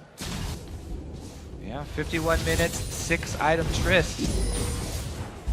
Does not guarantee you dominance in the late game. This is crazy. This turns into one of those anything can happen, Kobe. Like we said in the beginning, both of these teams lost yesterday on games they were supposed to win. Hard-fought losses. And this one, Can't imagine that happening. There was no clear front runner in the very beginning of this one either. That's true. Back and forth. But EG took the majority of dragons, so that gave them a definite leg up. See if they can close it out. Ooh, that's a good hit. Could have caused enough chaos, but very, very good mindset played an here. ult used on the turret. They focus on the turret. There's the ultimate. Could it be Yasuo going in? Probably does not decide. He's got a few ticks left on his Guardian Angel. They would love to wait for that, but unfortunately, they lose the inhibitor before that happens. 2 inhibitors down. It's going to be really hard. We might have to wait for another spawn of Baron here if EG are feeling really, really, really trepid and they want to play for safe. And they might just wait it out. Exposed inhibitor though, pretty easy target for them. We'll have to see if they funnel down mid to take that one out. Should be a pretty good domino effect. Yeah, bottom will spawn pretty quickly after that, so retake those 2 inhibitors. That would give them tremendous amount of map control. They know they can't slip up at all against this Complexity team though. 6 item Trist is never something that you want to overlook. Hold on to your hat, in the Kobe. late game. Double scrying orb coming out for Complexity. Oh. They're trying to get vision. Yeah, they pretty much have control of nothing right now. I'm a little less enthused nowadays with those becoming so commonplace, but I'm glad they finally made their way in. It took a long time, but it happened. Complexity doing what they can to stay alive here. Yeah, and the double scrying orb for them does make sense since they're so far behind. It's kind of the very desperate way to check Baron. However, they can only go to defend a Baron attempt if their inhibitors are back up, because 2 inhibitors down at the same time, those minions will destroy your base all by themselves if you leave for too long. Communications now on the screen. You can see Helios talking to the team, saying this is what we need to do. This is how it needs to happen. Complexity is just watching now as they're looking for an in. So many large health bars for Probably to try and eat through here. They can focus Pobelter a little bit. He doesn't have all the magic resistance he needs to be taking every bit of front end damage. Nice ultimate. Could it be the thing they need to start the fight, though? That's more of their disengage or their way to get Prolly to an ult. Yeah, Still have Buster Shot, Once but again, a no little hope for chaotic. Prolly. Prolly's R button is sticking. That Guardian Angel is on him now. It's back up. He's got orange juice in the keyboard. Somebody help. They got through the whole shield, too. I mean, they did so much work to get that tidal wave off. They broke through the shield. It looked like they wanted it. They got Crepo's cooldown, and then they threw the tidal wave through like 3 members, I think. Yeah. But we're not able to pull the trigger. And that's the kind of thing that you have to do when you're behind. You don't want to wait for minions to build up against you when you're trapped inside your base.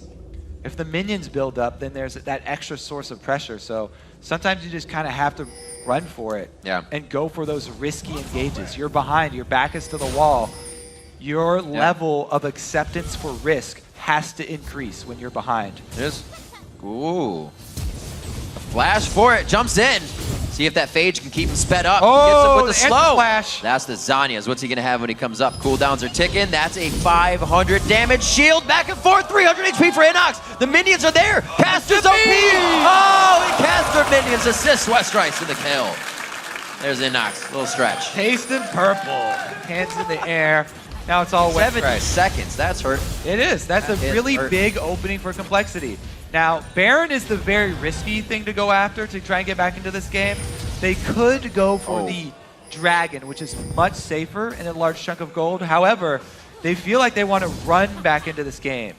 Inox, with his hands on his head, he knows if this Baron goes down in their favor, it's all him losing a 1v1 to Westrice. And the damage is there. They go for the Baron. They get the Baron. Great call. Wow. Huge step for Complexity to get back in this. Oh my gosh. Inox, very disappointed. That error absolutely resonating through the team. We'll see if EG can pick it back up. I guess the Baron wasn't that risky. Maybe not. Very good play in the bottom lane by Westrice. He was able to teleport up there with the team. See if Inox can recompose himself and get back into this game. He's kind of talking to himself, letting him know. More chances. Let's go. Good calls, clear plans.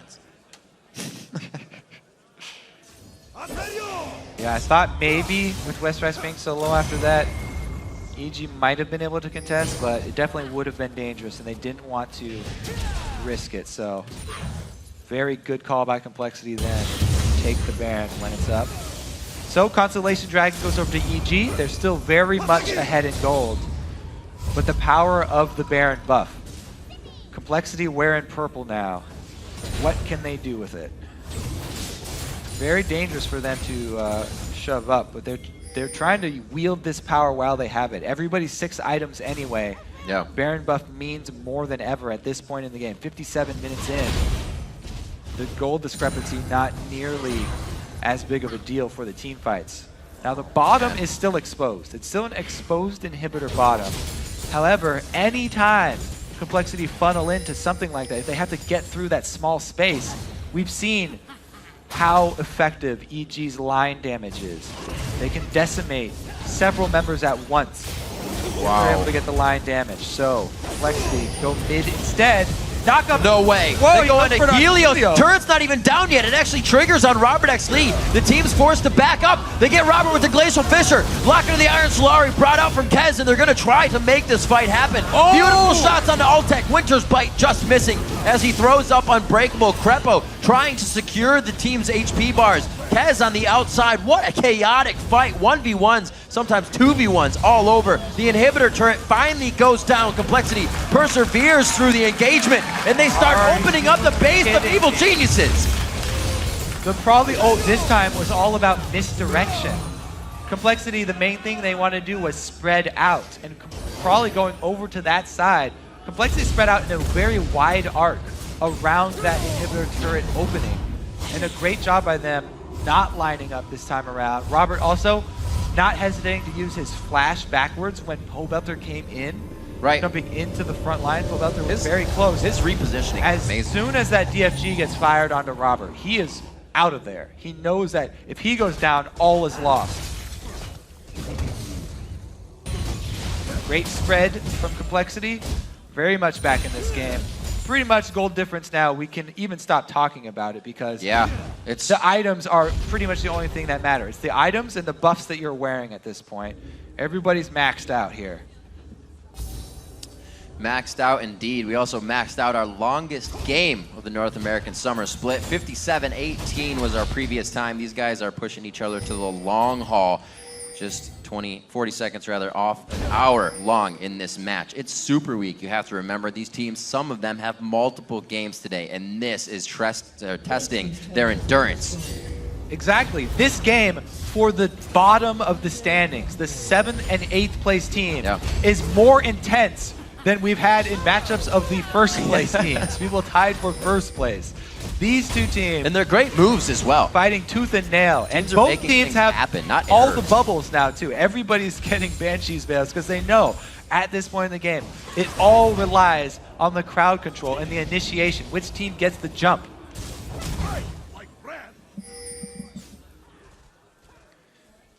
All Banshees get popped here. That's actually a pretty big win for EG. They've popped all the Banshees. Now they're looking for the combo. Probably being Robert X. Lee's kind of personal shield with his Banshee's Veil. They have such good clear. They can continue the siege. Westrice with the blue buff once again throughout pretty much the entire game. Probably gets hit up. Guardian Angel still on. They know the full engagement is not there from the side of EG. Inox doing his best to clear waves on the side. Wait a minute. Oh, he goes too far back. Helios, can he get the kick? Probably gets taken down immediately, but Altec has already picked up 2 in the blink of an eye. A 3rd kill to come in now. That's going to be Prolly's. They still keep going on the fight. Pobelter's still the only one to go down, and the Nexus turrets are falling on the side of Evil Geniuses. Ooh, they finished the fight just in time to defend Nexus 2. The speed at which you finish the fight is crucial. Oh, he gets through it. Can't get the last one down. They are doing their damnedest to keep this last Nexus turret up, but losing 3 members. Complexity doesn't even have to worry about the map. Oh my god, it goes down. Win the fight, lose the Nexus turret. They are staying to take down the inhibitors. Complexity wants to crush this one down. They do not want to let EG out of their base, but it is going to be a must. They have to back, and we're going to get another full HP fight from both teams. But that Nexus is completely open on the side of Evil Geniuses. Nail biter, Riv. You know it's getting good when the AD carries sell boots for the Zephyr. I like it. Up next is Altec. Will he go with the selling of the boots? Because move speed, you know, Twitch, low mobility anyway. This might want to just do it. Oh, he sold another item. Didn't quite see what it was. He got GA and Phantom Dancer back, though. Yeah. He needs more crit. So he sold his Ghost Blade, that's for sure. Well, he's switching again. What else he's selling? Sold it. There's a lot of GAs now on Evil Geniuses, but you got to consider they're only going for the Nexus. They can get through in time. What's he going to replace that GA with? He just had a GA, and now he does not. Magic tricks all over this game. Now it's here, now it's gone. I don't know. I like this part, though, because then you see really what the players consider to be the most effective things late game. You hear Doublelift kind of be like, oh, my Guardian's down. We'll go for the Blade if you didn't have Blade in recent seasons. But he needs to fill that hole in his inventory very quickly. Right. 62 Very minutes. interesting. 62 minutes into the game. You can't. Oh, he had a blue elixir on him as well for the cooldown reduction. Gets his Ghost Blade back. I feel like there was a mismanagement of items there, but I'm not quite sure what would happen. It was too quick to keep track of. Sleight of hand from Altec. We are well over an hour here and well over 100,000 gold on both sides. 200K racked up between the teams in this game. One last turret standing in the top lane for EG. It doesn't even need to be taken down. How else should we end this game? Of course, with a Baron fight. Yeah! Everybody going mid. Bases are exposed. If one team wins a fight at this point in the game, man. It's so easy to end the game. Blue Elixir still ticking for Altec, has the cooldown reduction. Woo! All right. Yeah, there's a point in time where, I said before, where time allows you to make errors, but there are no errors that can be made this far into the game. This time around, Robert is the one with the GA up, though. Altec does not have GA. We'll see if this is the deciding factor. Because last time we saw all the Banshees getting popped first, and then EG still pulling off their combo, taking out Robert early and winning the fight to barely hold on to the game. I love these secret mission Helios goes on. You know, somehow be behind the team at no point in time. Every point in time, actually. He needs a box to hide under. They'll never suspect. Did that box just move? No, it's not Helios. The Wraith can't move. All right. Westrice, though, is split pushing here. You notice they're just ignoring Dragon completely. It means nothing at this point in the game. Yeah. With everybody full items, everybody level 18. 500, 600 CS. It's just about this next fight. Everything up until now is meaningless. They've all been small battles. So why don't we just start here? Yeah, just start. Everyone can start 6 items, level 18. Let's go. 2 inhibitors exposed. The Oh, map is mirrored nice right clear. now. The Winter's Bite kind of wanted it right around that minion. A little bit of curve shot. All right. Oh, gets 1 Banshees on Kez. Kez has been a priority target, actually. Crepo's like, he's 2 for Anybody 2. on the front line. He's going to keep going. Yeah, he lost his Banshees in trade, though. That's all right. We got to keep track. This is how we... You can be 2 for 2, Braum but if shield you're down. dead, it doesn't matter. Braum shield down is huge. Can they take advantage? Small cooldown opening. Play to the Rune King onto Helios. He gets a good dragon kick out. That's going to be the double hit up. They're going to try to fight this. Kez misses that on the tidal wave. Good hit by Bubba Dub, though. Crepo taking some good damage. Eyes on him. Westrice drops him. EG's going to be going down. Probably still alive. They're able to take down Altec. Complexity is going to shut down. Evil Genius is 2-0 as they try to make it 3-0. And they're going to take a win for themselves. 65 minutes in, they start to batter back down on the middle inhibitor. The Nexus is now in their eyes. And what a hard-fought game between both teams here on the second day of Superweek. Complexity taking down Evil Geniuses. What a game. That one mistake from Inox in the late game. He knew it, too. He knew it as soon as it happened. Whenever you get that late in the game, all it takes is who's going to make the first misstep. Whew. Very Great good job. fight. Great job by Complexity finishing it out in that team fight. Pop the Banshees, snag the Cocoon, you get the shield down from Crepo. Then you have to have several different waves of initiation. Yeah. To actually go with a full team fight. And they pulled it off.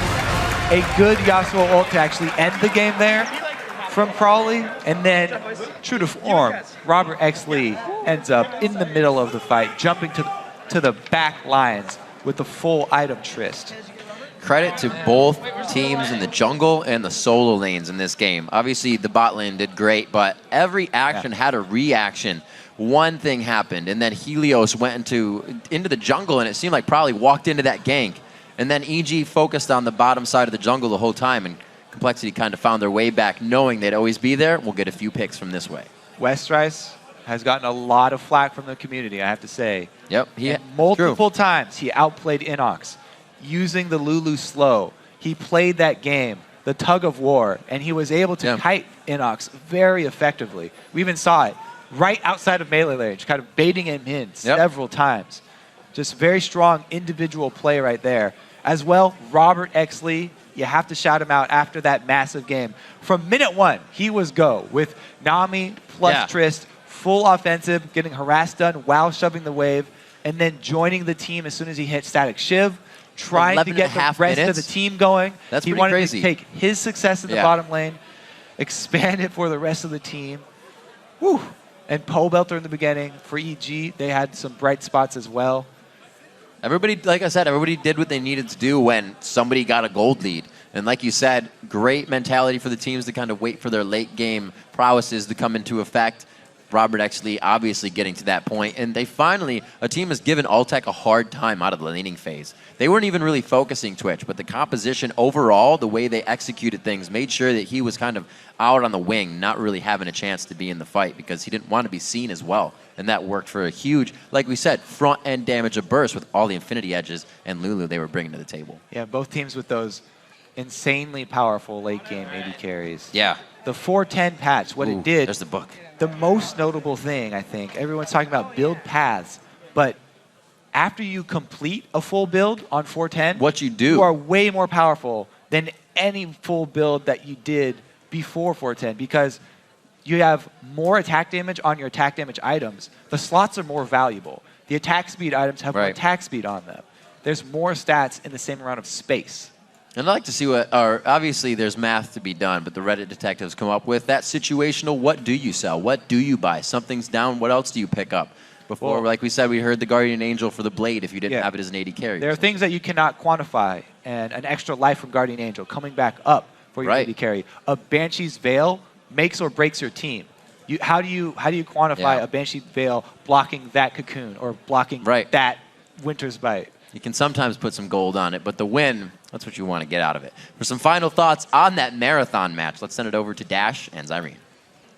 Thanks, Riv. I'm joined by Kez and Robert Exley after one of the most grueling matches we have seen in a very long time. As a matter of fact, at 65 minutes and 30 seconds, it's the longest game in the NALCS this year. How does that feel, coming off a game like that? Oh, I'm not sure how I should feel about it, because it means that we're so bad, like both of us are so bad that we can't close the game, or we're very even and it's head to head. I would say it's a little bit of both. We were playing very passive and just trying to get small leads. Meanwhile, because what happened in our yesterday game against CLG, we're like, oh man, we're crushing them. 23-minute Baron. Oh, we threw. Whoops. And this time it's safe play or we're going to throw again. In a really long game like that, how much does mental stamina play a factor? Mental stamina was definitely a big factor. Actually, for me personally, it was 15 minutes into the game, and I was like, it's 15 minutes into the game? I thought it was like 30 minutes. Oh. So time kind of just flew by for me. But those last 20 minutes of the game was very grueling and emotional for our team.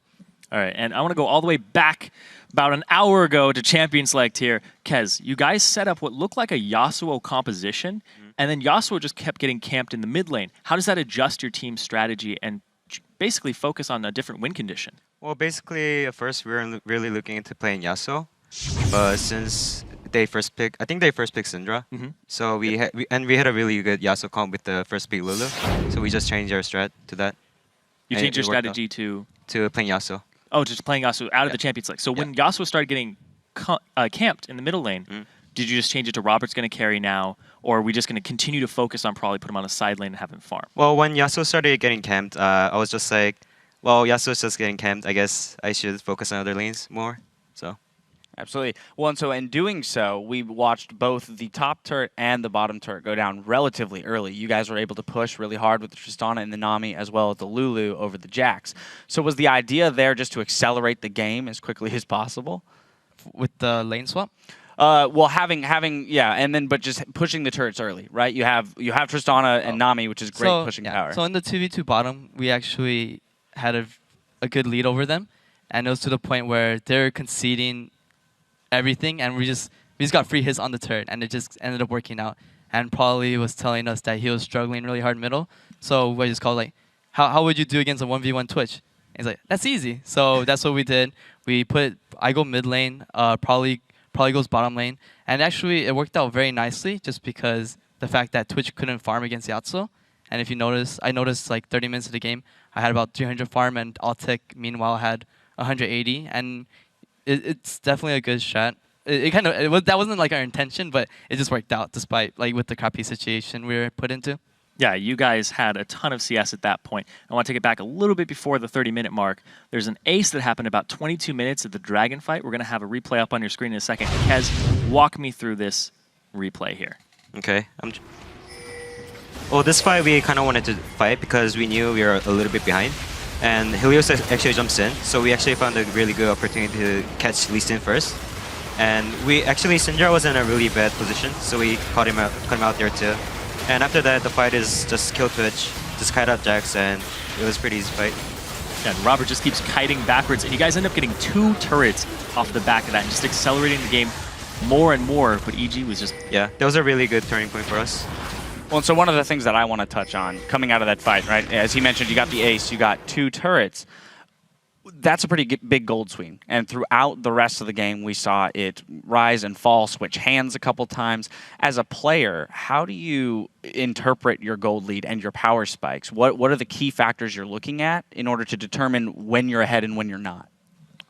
I would say that we were even though we had a big lead gold-wise, we were still playing very passive because they had a very pick-oriented comp with Lee Sin, Braum, Syndra, and Twitch. So despite the gold lead, we still couldn't push up. And we couldn't find an opportunity to ward. And actually, when we did go to ward, we got picked off a couple times, which led to, I think we gave them like 2 dragons for free because we just did not have the vision and we couldn't walk into them. So we were thinking, our team outscales them. Tristana, the 1v5 god, kind of not really in that game. I would say that Wes did a very big part in that game. So I would say we're just looking to outscale.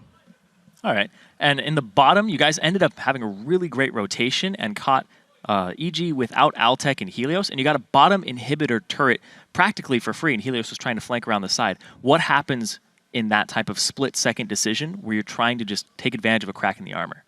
Yeah, when the enemies make a rotation that we can't find the opportunity to make the play, then we should make the play, and that's what we did. So we got the free inhib turret. I mean, after we got the inhib turret, we couldn't do much about it, but I think it was still worth. All right, well, we're going to move forward into our final replay here, which is the last fight of the game, the one that you won, to move on and get your first win against EG. But what I want to know from you guys is, in these late game scenarios, when everyone's 6 items, who's making the shot, like the shot calling, right? Like, where are the decisions coming from? Is it a free-for-all? Where, just walk me through it and let me know who's making the decisions. So I guess I can start this. So we wanted to take down the inhibs. We're just thinking that we're stronger than them. We actually get a really big chunk onto Braum, and I'm pretty sure it's followed up by a very big chunk onto Jax, and that's what escalated the fight.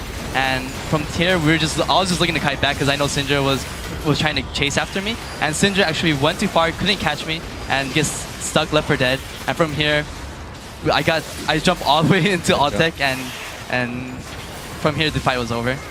I would say the big 2 factors in that fight was Syndra went for the kill onto me, but I actually got away from her, and then followed up by I re-engaged into the fight and got onto Twitch. Meanwhile, my team is creating havoc, so they actually gave me the opportunity for that team fight. All right, so when you do enter those late game situations, what are the calls like? Are they very hectic, or is everybody just shouting somebody's name, get that guy? For me personally, I'm like just in my zone. I'm not even saying anything. I'm just making sure, like, dude, anyone can kill me, and I'm really scared. So I'm playing like a big lady right now, and once I got my chance to attack, that's where it worked out well. Meanwhile, my team was calling targets on CCs, and that's actually a good point. That's why we got the chunk onto Braum and the chunk onto Jax, because Wes and Kez. Who's that? Who's our support's name? Bubba. There we go. Oh, that guy. You lane with him. Wow, that communication. Not going to question it right now. But Kez, what's happening in your mind during that? I'm just trying to hit as many cocoons as possible. Like, I'm not yelling like cocoons when I'm throwing cocoons, but when I hit them, I'll be like, just hit that guy and chunk him.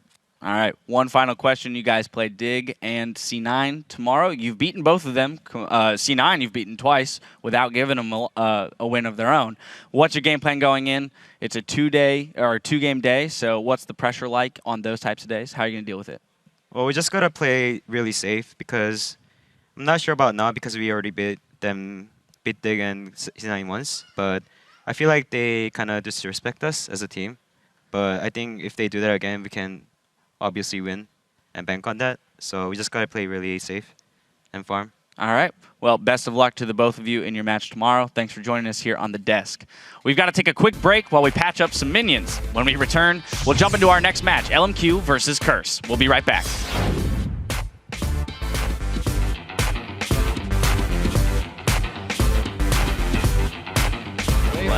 Wave to camera. X. Wave. X. Yeah, exactly. A lot of flashes to re-engage there, at least one. Helios died! There's too many minions! He gets the Dragon Rage! He goes in for another one! Helios with the plays into the Dragon Pit to completely turn the fight around! Oh my God! They get it! The rocket goes into last breath! Didn't even have a chance to blink. Pole Belter goes down immediately. Robert X. Lee is trying to do what he can right now. Flashes out with Wild Growth on. He's going to get a few shots. He kites it in. The double kill actually comes in for Kez. Wait a minute. Oh, he goes too far back. Helios, can he get the kick? Probably gets taken of an eye. Westrice drops him. EG's going to be going down. Probably still alive. They're able to take down Altec. Complexity is going to shut down Evil Geniuses.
are shifting into gear for our next Rumble on the Rift. LMQ versus Team Curse. And despite starting the Super Week off with a loss, LMQ looked as tenacious as ever yesterday. Yeah, you can just about always count on LMQ to have a strong early game, but once again, we saw them paying for an overly aggressive move that did not work out for them. Yesterday, it came when LMQ went for a tower dive against Cloud9, who had a Twisted Fate ultimate and a top lane with teleport ready and raring to go. Cloud9 did a good job turning that move around on them, and they used it to buy time for their late game comp to actually scale up and outscale LMQ. Right, and Curse were in almost the same situation, faced with TSM and a comp that was going to outscale them. But Curse didn't make the same sort of aggressive moves that LMQ did. Yeah, so Curse played it very, very safe. Instead of trying to make their own brave moves, they waited for TSM to make mistakes that they could then capitalize on. But fortune favors the bold, and yesterday it was TSM that came out on top. That's right. It's been said that your greatest strength can also be your weakness. And Curse says LMQ's take no prisoners approach is something they can use against them. LMQ is a solid team. Their over-aggressions cost them a lot, and their early game isn't as strong as it used to be. I think that's where we can excel. Yeah, their playstyle is aggressive overall, but if we're smart about it and we know we can win certain fights, then we can take them and snowball the game into our favor. Curse 的话，就是我觉得我们主要还是要限制他们中路 Weir Boy 的发挥，因为他每次拿到刺客型英雄的话会发挥得很好。然后我们觉得我们下一场的话打那个 Weir Boy 为主，就是说限制他中路的发育，然后进行推进。Their selling point is really just the mid laner, and I feel like Voyboy is able to handle him just fine. For us, we like to play really aggressive, and they play aggressive early game, we're going to play even more aggressive, and the thing is, I think our early game is just more solid. We just play really well early game, and I don't think that LMQ is necessarily better than us in that aspect.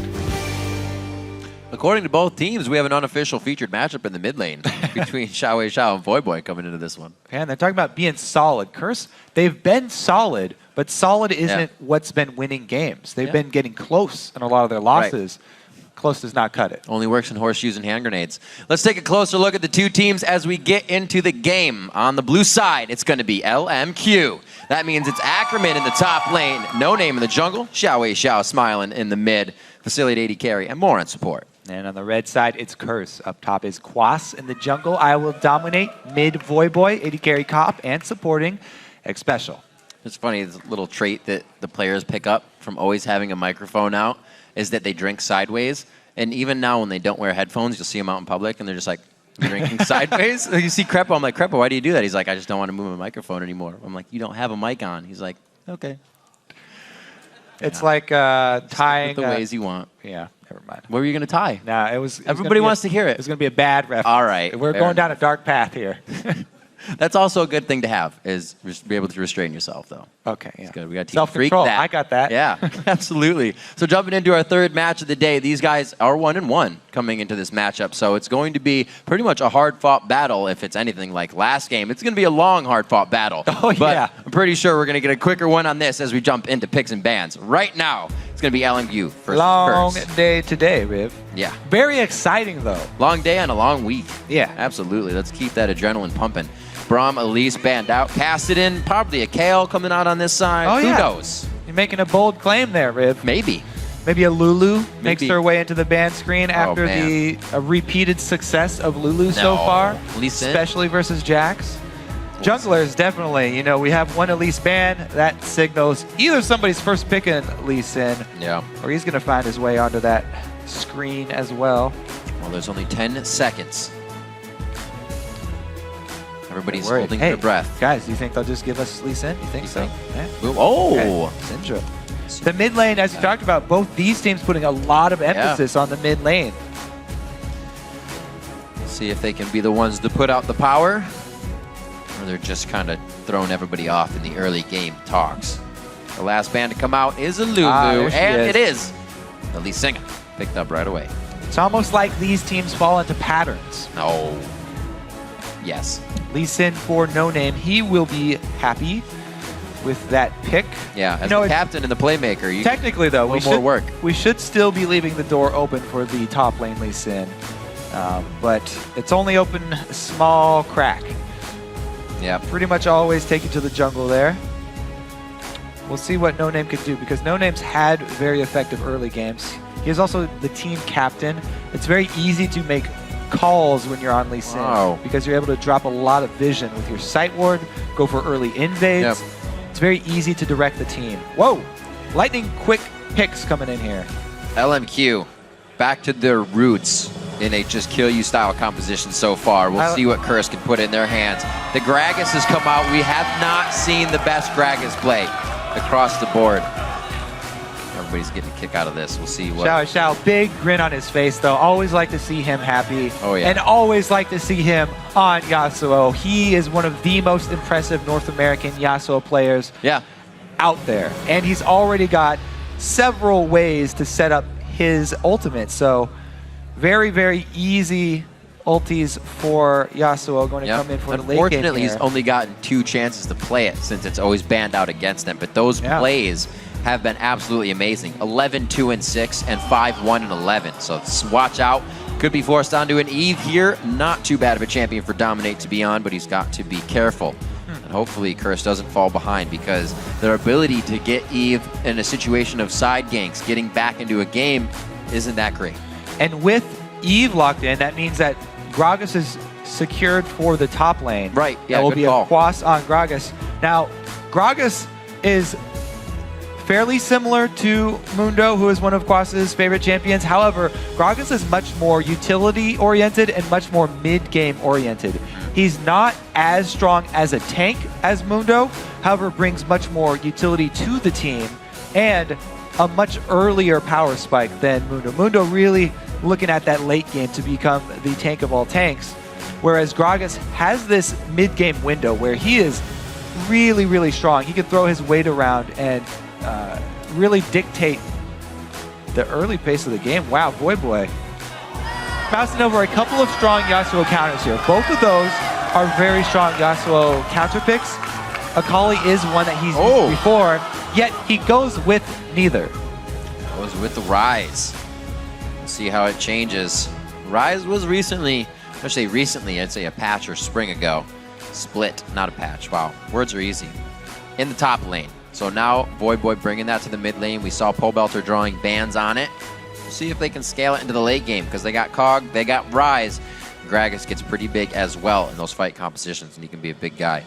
Up against that kill team, though, of LMQ. That is going to be a lot of early pressure. Yes. Can a Rise and Kog'Maw team make it through the beginning of this game? If they can, it's a very, very good omen for that team. Bullets. However, we saw EG fail with a very similar comp. They had Gragas, they had Rise, and they had Kog'Maw, and they couldn't pull it out in the end game with only 2 threats. Well, let's take a look at the poll on LOLesports.com to see who you think will take the W. It's 76% going to LMQ right now, and that can change. Don't forget, you can change that yourself by sending in your picks to @LOEsports. Use the hashtag LMQWin or CRSWin, and we will update that poll shortly. And I'm not going to lie. I'm loving the long games because it's giving us standard lanes, and I like to see how everybody matches up 1v1. Who can create the most pressure in the early game. So let's keep it going. These teams have played up to 35 and 47-minute games, so we're looking for another long haul here. You're already just putting it out there. I mean, we've got Rise and we have Kog'Maw, so some of the teams are looking for a bit longer of a game. But LMQ, really strong early and mid-game power spikes here. Renekton, Lee Sin, Corki, all of these early game, mid-game bullies. They're going to push as far as they can in this early game. And the only problem for them is that after they've gotten these early leads, which have been fairly easy for them to secure, they then overreach with a tower dive. And that's where the teams with the later scaling champions have turned it around on them in the past. Everything kind of falls into place in this game. LMQ's good at taking an early lead. Curse is a team that's good when they're behind in gold. They're able to win fights. So we'll see if that plays into their favor. Yeah, it's a really interesting matchup, actually, because LMQ are the team to make a move. Curse are the team, they don't like making moves anymore. They want to wait for their opponents to do just that and capitalize on any mistake that their opponents do make. So it's really just about, we are pretty sure LMQ is going to be the one making the moves early. Are they going to be successful? Because Curse are looking to turn those around. Seems like you need to play the freak style of game, where you let them get a bunch of kills, and then you just take the money back. Is that freak strategy? All day. He builds up the the kill bounties on his opponents, and then you take it, and then take it back. That mind game. But no, it's something LMQ does. You kind of picture it in your head as they're diving down at the bottom tier, second tier turret, and then they do it again. And then they come back to do it again, and that third time is when they get caught. Those are the mistakes we're talking about. Like you said, they always think they can get a little too much. Here, we're going to get no invades for the start of the game. Everybody's being pretty nice and easy. Yep. 15 minutes, no rush. We'll see. Defensive start here for Curse. They've metered out their wards down this river to see if there are any delayed invades. Standard lanes, you get your wish, Riv. Will be a little bit slower of a game. I really am going to pay attention to this top lane matchup, because I'm very interested to see how well Quas can do with Gragas. I like Gragas in this matchup, actually. With the nerfs to Doran Blade, they actually really hurt Renekton a lot. Not only is the health hit, the damage was hit, and the sustain was hit because it's only lifesteal now, and you get way less than 5 per hit. But Renekton used to rely on, every time he activates his W, that's 2 more procs of the Doran Blade, and every time it's empowered, that's 3 more procs. Now it's only a pittance with a small amount of lifesteal. His sustain was actually hit substantially. Whereas Gragas, his passive is going to do a lot of sustain. Renekton will have to rely on that cold meek. Great trade in the early game. Sustain in the bottom lane. Coming up, a double phosphorus. Value right there, Riv. Value Real bomb. value. Twofer. Rename that ability. To value? Value bomb. That's pretty weak. That's pretty bad. Phosphorus. Make it stinky. Rat-a-tat-tat bomb. All right, so the harass early coming out from LMQ as expected. Corki, Nami, extremely strong, and they've got the side bush control. It's very easy to tell who's dictating the bottom lanes, which support is able to get that side bush control, especially in matchups like Thresh versus Nami, who have windups to their skill shots. Very easy for them to land from the bushes, very difficult to dodge when you don't see the windup coming. We'll see if they can make Comp and Special pay, but Comp and Special are used to this style of play. Defensive style opening up. Right. They just want to CS through this mid game, through this early game. Kiwi Kid and Cutie Pie talking about take advantage of that defensive style. And so far, Vasily and Moore have pushed in. Only a 5 CS lead, but that can start to be that level 3, 4. Dives this early on are very dangerous, especially against Thresh. Thresh can interrupt the Lee Sin travel time when he goes for the second activation of Q. Waiting for Dominate to come around, but he's on the top side, maybe? Yeah, it would have to. He's waiting for the counter gank, but Dominate does not usually go to gank Curse bottom lane. I think that was maybe a failure in scouting from LMQ. Dominate, he usually lets Cop and Special play defensively and leaves them down there to that game. So no gank from him. Right, if you're going to play defensive and know you're not going to be in trouble. Wow! Sonic Wave at the max range. They can't get too much off, but the flash will be enough for a return trip here in a few minutes. Hook missed out by X-Special. You can see, as we were talking about, the ward control in that side bush. No one really has it. Great shot from No Name there. Able to get out that Voyboy flash very early on. Voyboy's going to have to purchase Vision to protect himself now. He opted for the pink ward instead of trying to get multiple greens. Maybe didn't have enough for the duo of greens. Needs to also keep himself supplied with biscuits to sustain through the Yasuo harass. However, on this Rise running exhaust, that is something you don't see too often. Really what he's worried about is the all-in. Once Yasuo comes in, if you ult him during that, or if you exhaust him during that ult, wow, No Name back to bottom. What a hook, but they have No Name in the vicinity, so you can't do anything about it. Got the flash out. Very nicely done there. We'll have to see if they can return. Like you were saying, the exhaust is going to be pretty helpful, but it's got to have a good target to hit it on, because if you have No Name and Xiao on you, you might be dead anyways. Good choice there, though. No Name spending so much time down here. No Name has not been in his jungle for a good 2 solid minutes, up and down this river. And look at that gold lead from Dominate. He's got 10 CS lead on No Name. Level 5. No Name still down here. He is not giving up. This is going to give Dominate a perfect chance to come right to the turret. This is going to be first blood. Comp flashes in. Where's the defensive play from Curse now? They're going headstrong aggro onto this. A good move coming in. Comp does finally go down to Kathy in surprise. The double kill for him. You got to give it to Comp. He's making great use of that passive on Kog'Maw. That is strong passive play there from Kog'Maw. Gets the double kill with it. What I do want to see is more players using the fanfare when you're in a Kathy. Look at X-Special here. Dodges the bubble, gets the perfect play into tower range, lands the crooked hook, stays alive. Boom. And Comp wants the kill, so he flashes forward. Maybe a little bit of greed there to wait for Dominate. But he does get the double kill for his efforts. Starting off that Kog'Maw strong is going to be really big for them. And man, we said Dominate does not usually gank this bottom lane, but if No Name is down there for a minute straight, maybe 3 successive ganks down there, and he just draws the attention of Dominate, who had been farming the whole time, who's level 5, huge lead on him, item advantage as well. And once Dominate came to join the party, X-Special comes up with a huge play down bottom and makes No Name regret his stay in the bottom lane. The one last thing I want to see from Kog'Maw players is that they do use the fanfare when they're dying. You can still press Control 1. When you're running around, it's a great thing to do. Is it? Taunt your foes while you're about to blow up on them. 2-1, 7.5 into this game. What looked like was going to be trouble in the bottom lane kind of picked up from Curse. Get Cop going a little bit earlier in this one. He's definitely on a long late game AD carry. If he can get Kog'Maw fed up quite well, we'll see a different style of play from him. I like this move from Dominate. Summoners are blown down bottom. He is Evelyn, so it's very easy for him to get into a gank.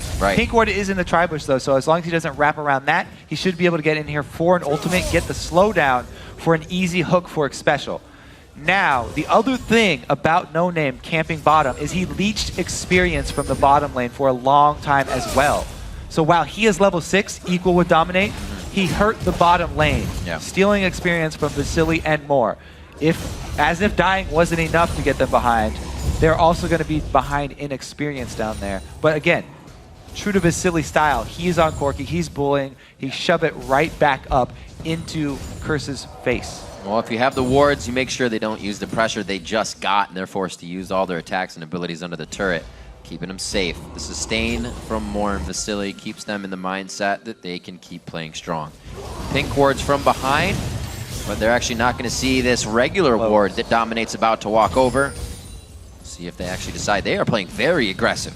This is a long cooldown on Valkyrie, one of the longest cooldowns for a dash of an AD carry. Dominate should just run in there and go ultimate. The cooldown after it was just used, and Vasily's right up there. This hesitation is a little bit much. I guess he's waiting for the hook for X-Special to come back up, but wow, X-Special does it himself. He doesn't wait for Plays Dominate. him into the box wall. That's Cops coming up clean. The bubble goes out, and they wait. Nice guy. And he holds on for X-Special. The Thresh Express almost able to capitalize on some damage from Vasily, but that's Dragon. That was all X-Special right there. They didn't even need Dominate for that kill. Great hook straight onto Nami. No Name comes a little bit late to the party, but he's got double buffs Lee Sin. Formidable early game foe. Yasuo has just been forced back to base though. What perfect timing for Curse to grab that kill. 2-man defense for LMQ. Can they go for a steal? Unlikely. Now this is going to be a easy Dragon going over to Curse. Plays coming from X-Special. Great ultimate. Watch out for Dominus. He's going to be able to trade back as well as sustain. And if Quas can't get his abilities off, that passive won't be helping too much. So they kind of go even on the trade with ults being used both sides. Guess we learned a little bit about that matchup. Yeah. Ackerman performing very well on his Renekton. Good CSing under turret there by Voidway with the Flux. We'll see though. They've drawn some attention to Quas. After that last exchange, Ackerman called up reinforcements. Nice, zones him off of that minion. It's the small things. Xiao Xiao went through a ward, doesn't care. Ooh. Just a love tap from Dominate. Didn't really want anything. Scare him off. A lot of pressure in that top lane. LMQ had 3 members. Knowing that Dragon's down, they're kind of objective free, so they're trying to get something out of that. But nicely thwarted by Curse. Curse, really good answer there. Voidboy on Rise, trying to get his mana items to scale. Tier stacking up. He went with early Tabby. It delays his Rod of Ages a little bit. However, it's completely worth it because it blocks so much damage from Yasuo.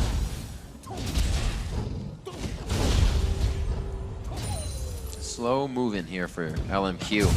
With Curse having the lead, we'll see how they play this. This is exactly what we talked about in the beginning. Curse is a very good team at playing from behind, but they get themselves into trouble when they do have the lead. They take even more than LMQ tries to take when they have a lead, and it really backfires hard.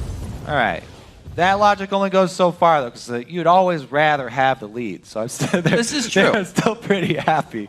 This is true. With having the lead earlier, especially Cop, who's, they're playing defensive down there. He's really happy to have those It's a different 3 kills. pace. Definitely a different pace for the lead to be on Cop right Man, now. no name back to bottom though. Oof. So much ward control bottom. It doesn't matter to Lee Sin because he's created lane ganks. He could safeguard in there for something. But even with 3 kills, this Curse bottom lane plays defensively. They play safe. So I don't think No Name really counted on the style of this bottom lane when he planned out his early jungle pathing. Right, because it's seen. He is walking through a security system right now, and Curse is going to know if he ever comes near bottom. This keep playing safe. Good pressure on mid turret. Xiao is trying to get this down so he can roam. Now, No Name going to invade here. He is at a severe disadvantage if he meets Evelynn. Dominate already has completed Lizard Elder, whereas he's sitting on double longswords here. No Name is extremely poor, but he gets the deep ward down with no retaliation from Curse. Just little things that could possibly help to make a move when they need it, whether it's going to be a dive on Void Boy or just control of the next blue buff that leads to a dragon. So many possibilities. Easier said than done. Can LMQ act on what they are trying to put in a position? Good damage on the bottom tier turret. They're winning in the lane pressure right now, but they don't seem to have control of the map. Now they're starting to gain control of that map. Now they're trying to shut down Dominate. There's the dive we were just talking about. The forward wards pay off immediately. That combo, Lee Sin Yasuo, is a very popular one. A lot of burst damage for Evelynn, even though Dominate gets off his ulti. Not able to survive. And that is going to be big for Xiao, because he already had Static Shift. This is a big spike. There's a grab from the bottom lane. Man, X Special is just carrying this bottom lane really, really hard. Hey man, all-star support came from that Thresh. X Special's mechanics on Thresh just over and over again. He's still got it. I mean, it's making it hard, Vasily here on Corki wants to be able to bully Kog'Maw early. That's the whole point of this Corki pick, is his early and mid-game prowess, the power that he has over Kog while they're scaling up. But now, Kog'Maw completed Trinity Force. That has pretty much been evened out. It's already 14 minutes here. Cop should not be getting pushed around any longer. No. Look at that scoreboard, 2-4. When you look at the bottom lane of Curse, 4 kills on Cop, 4 assists on X Special, working it very well in that bottom lane, and Dominate was there for 2 to participate in those. You can tell, looking at the inventories, Curse is definitely looking for the long haul. Rod of Ages to be stacked up as well as the tier with your Kog'Maw late game. Meanwhile, top lane, Quas has crawled back, only a few CS down to Ackerman, and he's scaling up fairly well here, getting some armor in now. Doing well. To supplement his early AP buys. Not going for the early completion of that Rod of Ages, though. He's sitting on the Catalyst, so remember, it takes 10 minutes after you actually complete the item for it to build up. When you first buy it, it's actually not very efficient.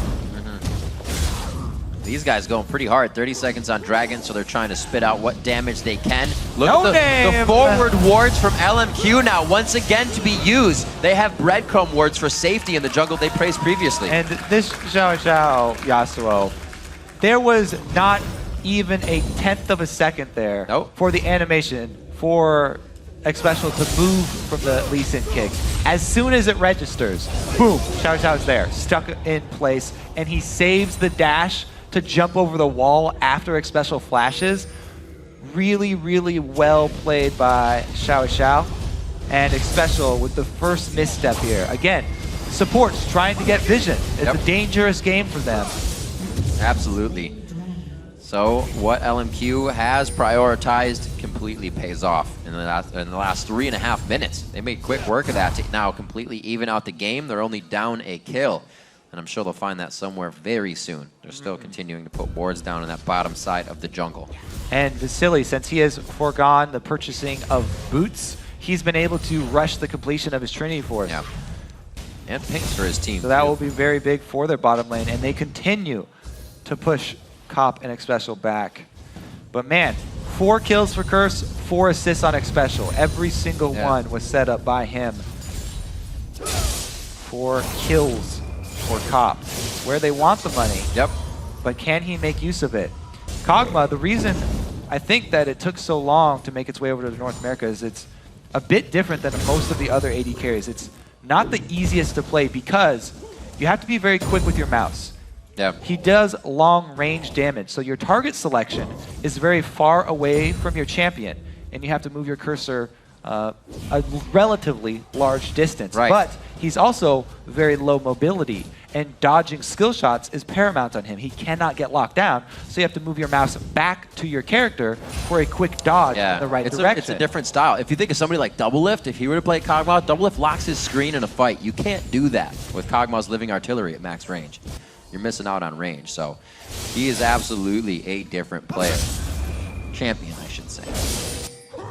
Let's see what the late game can provide from him, and we'll see if Cop actually has that ability to hit the living artillery. It's a slow falling spell, pretty easy to dodge out, so it's almost like you are the AD carry that gets to predict the skill shots this time. They're dodging yours. Yeah, it's really hard to dodge if you don't have boots. But now Vasily has been able to get tier 2, going with the Sork boots for more poke damage rather than the auto attack oriented Berserker Greaves. So right now, let's see if Xiao Xiao gets caught. Yeah, he's definitely caught. Oh, the wind wall's a little far, but the team gets a very nice tidal wave from Nami. That is a great last breath to follow up, and it's a little back and forth, but No Name and the rest of the team are just trying to decide who to kick. A Rune Prison saves down Void Boy, but he's out of the fight. Nobody is going to be taking the Lantern. Quas has to run back to the turret. He actually might be safe here. No, the resonating strike. That Sonic Wave didn't hit. He actually may have gotten help from the rest of his team. Special trying to get there to offer his support to the rest of the Curse squad, but nobody takes the Lantern out. And it's going to be Void Boy dead, actually. Void Boy gets it up. The Ignite coming in to make sure they could finalize that. Staying a little too long. Did not need to ward there, but they now know the red's gone. Yeah, perfect Nami play. Land the slow first, flash in, bubble. Great job by him. Double Rod of Ages have been completed, so both solo laners from Curse now on that 10-minute timer, working their way up. Great knockup, so they get 2 of them in the air. Void Boy flashes over. Let's see. The hook barely misses. One of the ones that where Special does miss. Somebody take it. It's right next to Quad. Take the Lantern. It's right next to him. He doesn't see it. His eyes are... He couldn't see it under his belly. He's got the beer goggles on. Yeah, that's all right. His vision was blurred. It happens. I'm at fault for not taking Lanterns, too. I can't say anything. Whoa, Special again. Barely missing out. Catching the coattails. And that's one great thing about having an awesome game on a champion like Thresh, is your presence starts to create more pressure. If you're having a bad game, teams consider that, and they'll walk around you. But right now, they have to make sure they're not in the range of that hook. Quas, wow, this is a weird separation for the fight. Cop's out of mana. There's a fight going on in the top here, and just down to the south. Cop figures out that he's in a sore spot. Gets back to the team, and they're able to trade 2 for 1 here. Curse's favor so far. Ackerman with a very deep teleport that I don't think they should have done. We got to give a lot of credit to Quas in that fight. He teleports first, he zones out Vasily, knocks him back with the ultimate so that the fight is sectioned off into 2 separate quadrants right there, with a lot of the damage from LFQ not going to the damage sources of Curse. They had him cornered, 4 men up there in the blue side by Golem Bush. Whereas the only member from Curse that was zoned off in the bottom side was Cop. So let's take a look here. What a spread in this Early teleport in from Quas. He gets a couple seconds jumping. That's all it takes. 2 members of LMQ jump in. So when Quas walks by here, he has already thrown his ulti to make sure Vasily is not going to join. Cop is able to make his way over by using the speed boost of his heal and then flashing over the side. Zones out. Allows his barrel to ferment there for a while for extra damage. Gets the exit kill on Ackerman. The stinky sauce, right? Just get hit up. You're either slowed by it or you're dead by it. Not fun. Moving up, LMQ is going to be getting a few structures and some gold for themselves, assisted in that area as well. Go back and forth. Xiao Wei Xiao whips out the sword! Tries to make a big move, but he's going to have to dash out of this one. So he's going the wrong way right now. We'll see if he can turn this one back around. And he cannot. The wall goes out. Just a tad to the side. Not the angle he wanted there on the wall, but he still would have went down. Anyways, that's why Voyboy took Exhaust right there. Saw it in action. It was able to lower the damage enough. Red buff in it. Quas turns it around. Yeah. Big boy Quas is. Definitely different stats on Gragas now coming into 4.10. And it's going to be the hit up on Ackerman. The barrel almost hits. They do take down Voyboy. He gets a little too close for comfort. Curse has to reassess this fight. Xiao still waiting to come back from just before. I have to say, after the rough early game there from No Name and the countering that he received, he's had some very strong Lee Sin ultimates. He does not stop trying to make plays.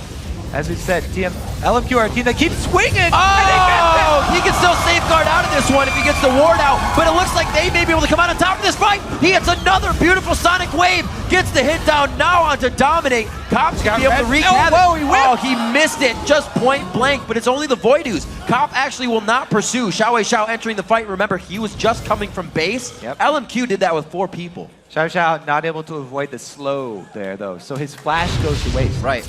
All right, No Name, as we say, LMQ keeps swinging. He goes for the steal, he gets the steal, then he turns around and picks up some kills as well. Even with Dominating getting face of the mounted shield, gets the red buff. Now this Q, even if he lands it and goes in on Cop, he probably dies. So, maybe he was just trying to avoid the Lee syndrome.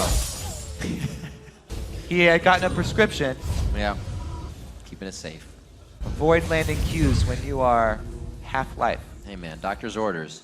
Sometimes you gotta listen. So we're getting the charged up here. Let's go ahead and take a look at the inventory on the side of Cross and Voyboy. Look quite charged, fully charged. Voyboy's almost there. He'll be up there soon. And Quas is about 60 off. So soon.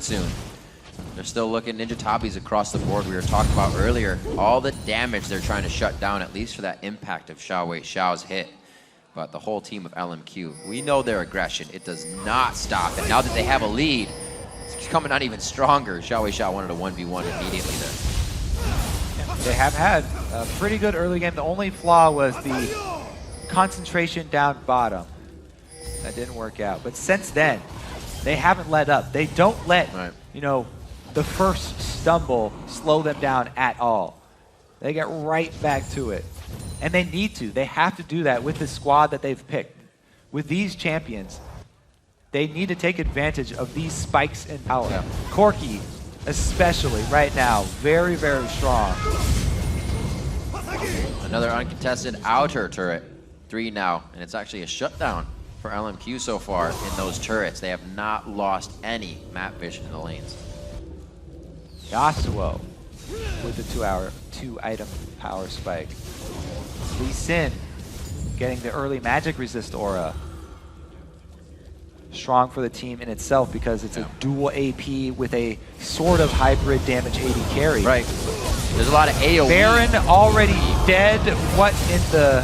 Oh, Voyboy goes in. He doesn't really have what he needs to take the damage from LMQ yet. Quas, however, he does. If that was the first entry, they may be looking at a different fight. They're somewhat able to turn this around. Cop is very big, but he really hasn't had the time to just spit out damage in a fight.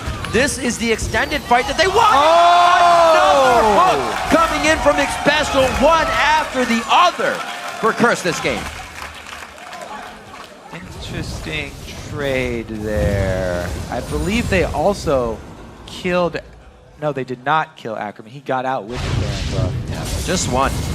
So yeah, early start from LMQ. No Name screens until Baron gets low, gets down there. Voyboy rushes in for the AoE magic damage after LMQ sit in Baron pit. Very effective. Him plus Quas were able to do enough. Yeah, Ackerman does escape down the bottom, but Curse don't let anyone else. Taking down both No Name as a... There we go. Another one of the hooks. So yeah, how much were Curse able to get during that replay? I don't think there was much left on the map. Well, they've got one Dragon's turret so dead far, now. so they grab mid. They may have got... Yeah, they got one turret at least. I think Dragon was still down for that. But yeah, a pretty good recovery by Curse there to scrape up some kills, and then an objective, the global gold there, and mid turret being down. May have drawn that to even. Because there's only 2 Baron buffs left on LMQ. It's not the end of the world there for Curse. Even though Vasily on Corki is one of the best champions to have that Baron buff on. He benefits from all aspects of the buff. And he's Very already, strong with whoa, those stats. early Last Whisper actually. To get through all of these Ninja Tabi and the sort of tanky Gragas, the Frozen Heart from Voyboy, I think it's a good buy. There's a lot of early armor here on Curse. So, nice early purchase there from Vasily to make sure that he does have this mid-game Corki power spike and make sure that he can take advantage of it. The double Rod of Ages are almost built up. Very close. Fully stacked up for Quas. Voyboy's just ticks home to 200 as well. So they have the scaling from their rods as well. It doesn't make them Looking look to make huge, plays. though. See if they can get bigger here. 6-1 and 4 Cop definitely needs a little bit of peel from the team coming into this next fight. See if he can keep himself safe. He's also going for the Last Whisper in the next purchase as he has the longsword pickaxe. We see, like you said, armor coming out for everybody. Special already having that, probably going for Randuin's in the chain vest build he's put in for himself. We'll see that coming out for Quas as well. Curse now a little on the back foot, even though they won that fight. Still waiting for LMQ to go into let's make a mistake mode. But I mean, if LMQ doesn't do that, it could be quick. This right now is probably the most crucial point in the game because Lee Sin is starting to fall off. He's pretty much full utility now. Got the locket, and he's going to have to make some plays with his Sightstone. Renekton starting to go that way as well.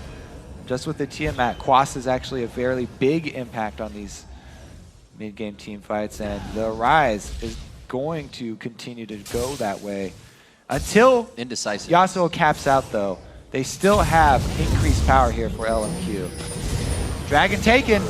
They didn't see him the whole time, and they let them finish Dragon before they engage, so their focus can be spot on. But will it matter? Zhao going down very fast. There's a lot of focus from him. Vasily's got himself in a great position, and so does Cop. The AD carries are shredding from the outside. Vasily's got himself on the other side of the wall and can't return, as now Curse is three-struck. Prediction! Gets it on the prediction indeed. With the living artillery, Cop comes up huge. Yeah, you gotta give Cop credit for that one. Beautiful shot, even before the ward is placed. Knows exactly what No Name is going for. And Vasily, the reason he had to flash out into Dragon Pit is because he Valked into the fight right next to Voyboy. Right. You cannot Valkyrie right next to that late game. Well, it's not late game Rise, but even mid game. He's got his completed items. Very dangerous. LQ, full aggression. Vasily, for the beginning of the fight, is shoving all of his damage into Quas. There's the Valk into Voyboy here. And he knows, whoopsies, gotta flash out. That's a lot of LQ damage. They don't have that mid-game Corki to deal with the rest of this fight, so there's nothing left for him. Shot fired, ward placed, bad choice. There's another angle. He could have gone down there with a ward jump. But man, Cop with the prediction.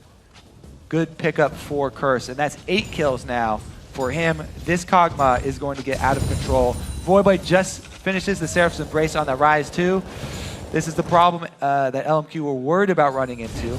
They still do have a little bit of breathing room though, because Yasuo has the 3 items, the very, very strong completion of Infinity Edge on top of the first 2 here. So Xiao will have a strong impact, but man, they pretty much need to make a quick move. Yeah.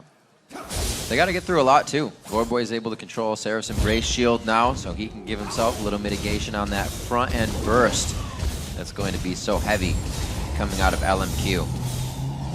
Yeah, that duo there. Everyone thought, you know, the Renekton and Lee Sin, you feel great about them for the early game. Yeah. And even mid because of the early game gold lead that they got. But once we get past this 30-minute mark, those...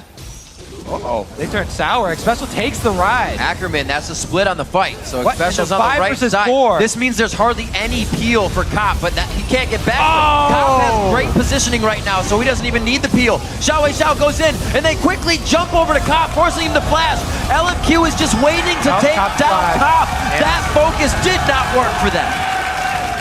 That Rune Prison is all the peel that they needed. Great job by Voyboy looking out for Cop. Cop, for this fight, still had both summoners as well. Yeah. So it was just a decimation of the LMQ squad here. And the late game Cog, Voyboy already stacked up. This may be Very good. They still got the timer expiring 20 for seconds LFQ. on Lee Sin. He can provide a little bit of slow and the control they need to keep Curse in a bad spot. But yeah, they have the inhibitor. They have a free walk out of the base without taking anything else. Baron's going to be up in 11 seconds. They might have to worry about that in backing. So communication there. Quad's calling, I've got teleport ready. So Special takes the ride and they get this team fight. Everybody groups up. There was so much damage on No Name. They got him out of the fight really early. Says that Special still has Face of the Mountain for Cop. Cop with the Kog'Maw Trinity Force plus Blade build is actually fairly substantially defensive.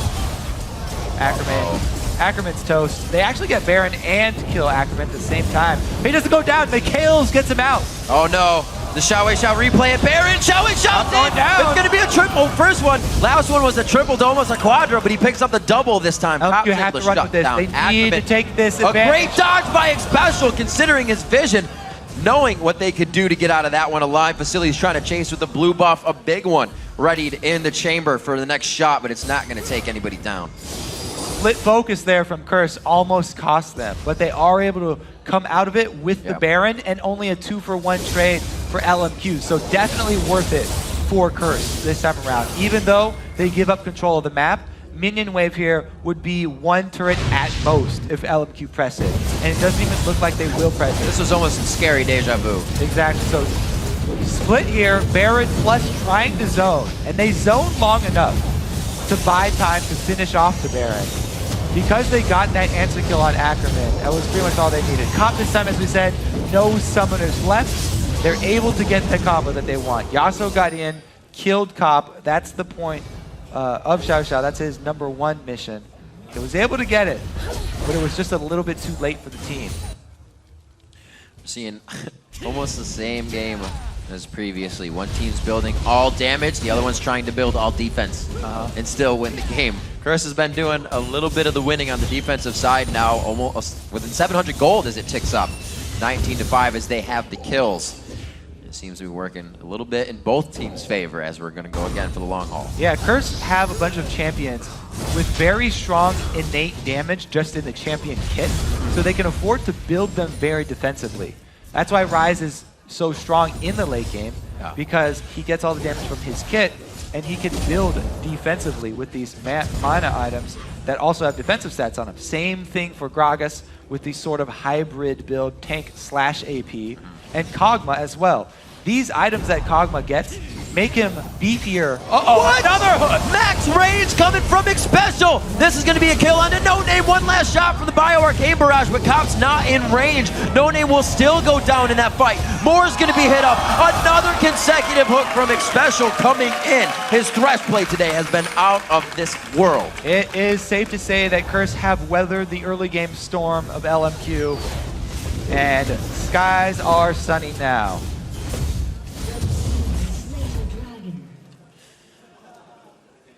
Dragon going down, Curse picking up everything they can as they make their way back to base. See this again. Hey, yo. So if he missed the first one, there were 3 more members lined up right behind No Name as well. This is with Baron Buff. Cop is always in Quad! back. Quad whipped his ulti right there into the wall, I think. The crooked wall blocked it. The things you miss when you're looking at everything else. 3,000 gold was accrued from that, along with the Dragon for Curse, as they now push down into the bottom lane. Voyboy's going to help get a little extra damage on that as he face tanks. He has quite a bit of armor for himself. They're not even worried about it. That's like 4 shots to the face.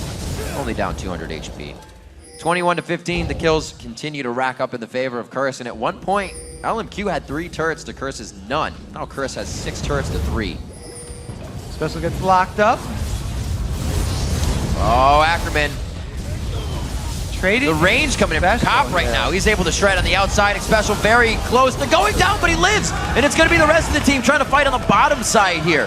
The entrance push out of base. Good kills coming in from Curse. They blew the No Name Xiao Xiao combo through. That was Lee Sin Yasuo ulti on Xpecial, and he survives it.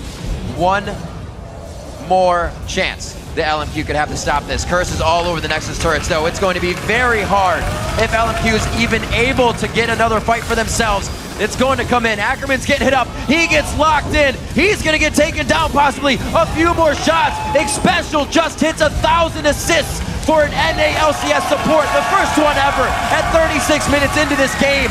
Moore is almost going to go down. Xpecial finally dies. MVP threat to the game as he hits his 1,000 assists. What a story. That was eerily similar to Double Lift. Yep. Hitting his record right at the buzzer. Yep. And Xpecial really earned it this time around. Oh my gosh. He put in so much work to land all of those hooks. The assists record definitely deserved from him. Hooks on hooks.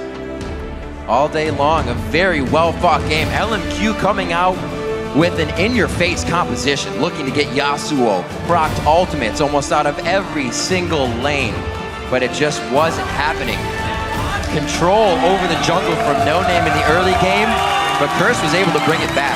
Great map movement. Boy bringing out the Rise this game, and Curse understanding that their composition kind of needed to go late game, and that's where they brought it with the Rod of Ages. And Cop on Kog'Maw, 12-2-9. His last best score is 8-0-8 on Illusion, so he just kind of went off on this game as well. Cop definitely doing a good job. You have to give him praise for that prediction ult, if nothing else, for the kill on the No Name. Especially that man right there. His 100th game, because all these guys who've been in the LCS for this amount of time have all played the same amount of games, same as Double Lift, since they had their 2 games earlier. 1,000 assists in 100 games. How are these stats coming out so perfectly? I don't know. These North American players know how to write a story. Absolutely. Xpecial making it work right there. He really worked his butt off. Hey man, when you're an all-star, you think of different things as you're playing. He knew he was calculating that the whole time. Him and Double Lift did go to All-Stars together, the first one in China. There you go, setting records. We'll have to see what happens as the games go on throughout the day. Another awesome game, really just testing each other's team in their fight prowess, in their map control. Like we said, in the early part of that game, Curse had 0 turrets down. LMQ had vision fully up into the mid part of the map, and then it just seemed to go from there. LMQ was able to get Barons that Curse completely wiped them after. And then that kind of told you the story that Curse knew they had a chance to keep moving on, and they played a game of patience, which is not known for Curse to play. Yeah, I mean, Xpecial just really carrying their early game, which was the only part that they were really worried about, seeing this matchup in the draft phase. And Xpecial, you know, we talked enough about him. It's the first time we've really seen a sustain lane. LMQ had the Nami and the Corki. The sustain lane really get taken down. Granted, and props to Vasily for always having higher CS in that lane, even being 3-4 kills down. I don't know how as an AD carry you get back and keep your CS up, but Cop and Xpecial still won that lane completely off of that. So the rotations coming in. No Name making a few mistakes in the early game. We saw that he spent a little time in the bot lane when Dominate, like you said, doesn't gank the bot lane as much for Curse. They're more defensive. So his play was to the top, and No Name wasted a bit of time in that early part of the game. Yeah, then he came back with a couple of kills around mid with Xiao. Right. He had that Dragon Steal, which was epic. Oh, so many plays, but they're all thwarted. Everybody had an answer for the other play today. Superweek and the middle of the season when these teams know it's only halfway left. You got to start making your moves now. You got to climb to the top. Curse is the team that has separated themselves from the bottom. They're the one that's kind of sitting there, and they need to be the one to move up because Complexity and EG are sitting under them, and Curse is sitting there between joining those teams that are in the ties and the parity in the top, but so close. This was definitely one step that they'd been working for a long time. Yeah. Because they've had trouble actually finishing the games against these teams that were tied for first or were at least in the top 5. They've had games, so many games, where they do have the lead and they have control of the game. Yeah. This one they finally were able to finish out because they had a much better late game oriented team. And you got to remember, these guys were 1-1. Now Curse is 2-1 versus LMQ. One of the teams that everybody thought would come out of Challenger Series, just really wreaking havoc on the NA scene. Some of the players from the professional team said in scrims and whatnot, we think LMQ is the middle of the pack team. And now as teams figure them out, that may be coming to light. That one style of very heavy strategy is what they have. If they divert from it, we've seen that go quite wrong for LMQ. Yeah, the early aggression, early game team once again. They tried a lot of early game moves.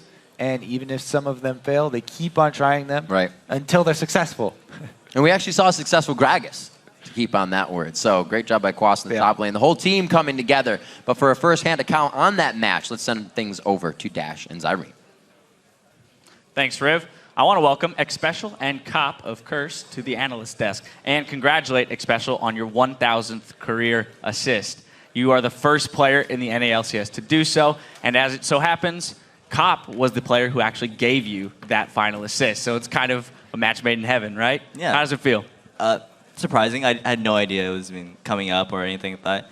Unlike Double Lift, I can't say I'm the best, but I like to say that it's been fun. 1,000, how do you even say it? 1,000th assist? Oh my gosh. Sorry, I'm just like super flustered. Congratulations. Thank It was you. in 100 games, too.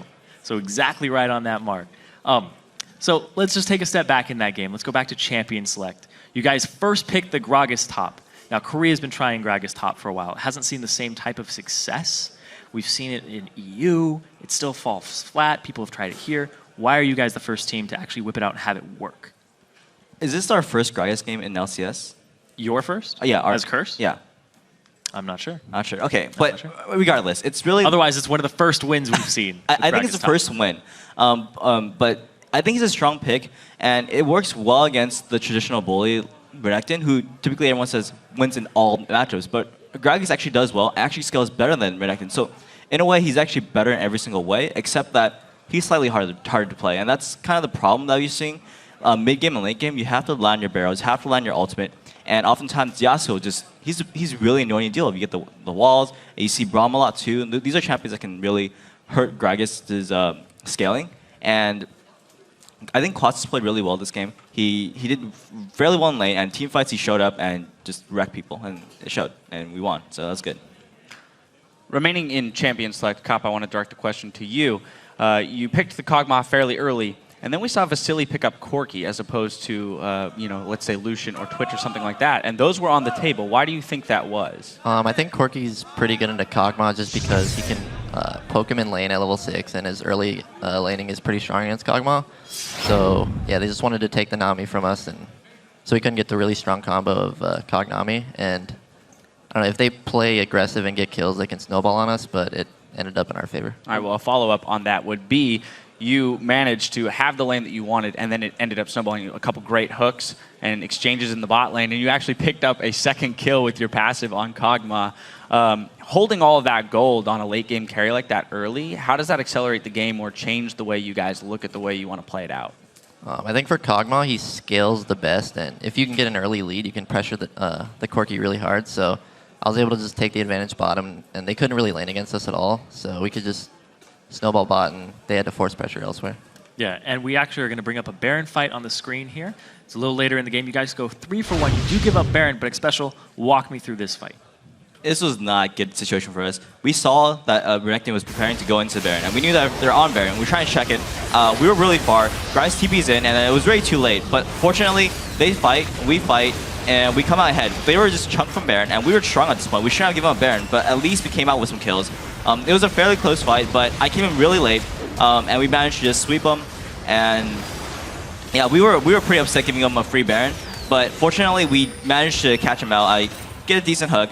She's probably dead anyways, but regardless, I think that was one of my assists that helped me towards that 1,000, so it was worth it. Absolutely, every single one counts. A decent hook? That was a really good hook. Your hooks all game in bottom lane too. You kept hooking more, especially when his flash was down, right into a box. Yeah, I was actually kind of surprised that they left with Thresh and didn't pick it. Against LMQ in practice, we've often just destroyed them with Thresh. It's one of the few champions actually I feel like I do especially well against, or at least the players. Okay, so Thresh I normally don't carry as hard, and against LMQ especially I do really well on Thresh. It's kind of surprising. This normally, I don't carry that hard with the champion. I usually do fairly well, but not to this extent. And LMQ's just been a team that is really susceptible to that sort of aggression. And they were forced to pick a weaker lane, and they couldn't play aggressive, and they kind of hurt them. Sure, they had at least in bottom a lot, but Thresh hooking people in the turret, that's always fun. All right, Kappa, another question for you. I mean, coming off the backside of that Baron, you were lucky enough to get the Baron buff off of 3 members. But on an immobile carry like Kog'Maw, how important is positioning at that point, especially as the game scales against a Yasuo and a Lee Sin? Going into the game, I told my team I really needed a lot of peel, just because Lee Sin, Yasuo, and Renekton are just going to be jumping for me. So it's up to the team to, I guess, protect me and just kill the tanks as they come in, just to ensure that I don't get jumped on. All right, great. And we're actually going to bring a replay up on your screen. About 31 minutes into the game, this is a fight in the mid lane, and I think it pretty well illustrates your positioning, and you stay alive through the fight, and it's a really great fight. If you can walk me through it real quick. So here we see Ackerman in the brush, and we can get free damage off, but we really want to focus on the Yasuo, so we notice they're jumping at me, so I tell Void to spot me with his binds, and then right here it's just make sure to kill Yasuo and then just kite out the tanks and kill them as they come in, just to protect me pretty much as hard as possible. And with this, we can just, if we just kite out the tanks and kill them, then we should be able to win. Yeah, Xiao ended up using his last breath a little too soon on that one because you got knocked up by it, but ended up just hitting Quas in that. So a little bit of a save there from Quas too. But on the other side of this, I want to talk about Curse in the standings right now. You guys are pretty far down there, and you guys can't be happy about your position, but you want to keep climbing. So what's going to separate you from the bottom and get you up into that big pack that seems to be so even right now? It's been a really rough season for us. We went in like the first week, we were doing extremely well in practice, and we were expecting, top of the standings or like up there, and then we've just not found our ground. Every single game, we would win early game. Like in terms of just looking at fantasy, which is not a good benchmark, I know, but it means that we get a lot of turrets, it means we get a lot of dragons, first bloods, etc. But we don't really win games, and that's something that we've been struggling a lot. A lot of it is due to my shot calling just not being as good, and Curse's shot calling has not been good traditionally, and just a combination of the two is we don't have enough experience as shot callers to really push our mid game and late game advantage, which these games are often lasting 30-40 minutes, which is completely unlike last split, where games were 25 minutes, 30 minutes. Like that was kind of the latest. And so late game, not good shot callers, you're gonna lose games. And that's something that is relatively easy to fix, but takes time. And as we're progressing through the split, we're gonna get better and better at it, but I hope it's not too late. All right, well, with the standings being as close as they are, really across the board, I have one final question for you, which is, coming off of this win, you've got Cloud9 later today. How do you carry that momentum? What are the next steps into making sure that you do kind of turn things around for the team?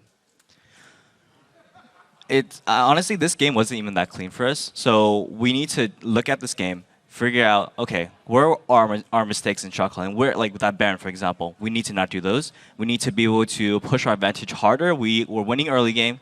We should win the game cleaner. And that's something we still need to strive towards. And honestly, it's still going to be tough. Cloud9's a good team. We haven't beat them once ever, so we would like to have a win now. It could really help us swing our momentum to prepare for next game tomorrow too. Fantastic.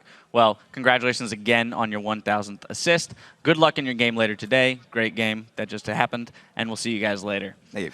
We only just hit the halfway point, but after the break, we'll be reading a few of your favorite Twitter responses. Then it's back to the games with Evil Geniuses versus TSM. Don't go anywhere.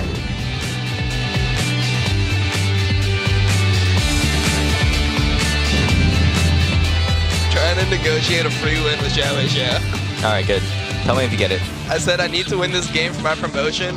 He said same, his promotion's 2-2, and then I said he was challenger, and then this is my promotion. The AD carries are shredding from the outside. Vasily's got himself on the other side of the wall and can't return, as now Curse is Oh, prediction! Okay. Listen. Yasu. Okay, Yasu. Yeah. Okay, listen. Defend the cover. Protect cover. I'm fine. Correct the state. Got it.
7 of the North American LCS. Now we want to check in on the conversation happening over on Twitter. To remind you, earlier in the broadcast we asked which NALCS team has improved the most since the beginning of the split and why. We've gotten a ton of great responses, and here are just a few of our favorites. At CryWishesLull, EG, no doubt about it, despite what the standings show, their addition of Helios and Altec have worked wonders for the team. Yeah, right now they're sitting in 8th place, but when you're the 8th best people in the entire North America, it really doesn't show too much, but they can beat top teams, and with Altec and Helios in there, they get their shot calling down, they have enough individual skill to start climbing up. Absolutely. I mean, they look really great in all of their games, and most of them are very close. Yes. The next one we have here is at Melanie Natasha. TSM, the arrival of Loco Doco, has really turned this team around, and with his input, they've got a good chance to place first. Yeah, and we had Loco Doco here earlier, and he was talking about how his coaching style is very personalized and very effective in that regard. He's definitely done wonders for the team since he's gotten here. Absolutely.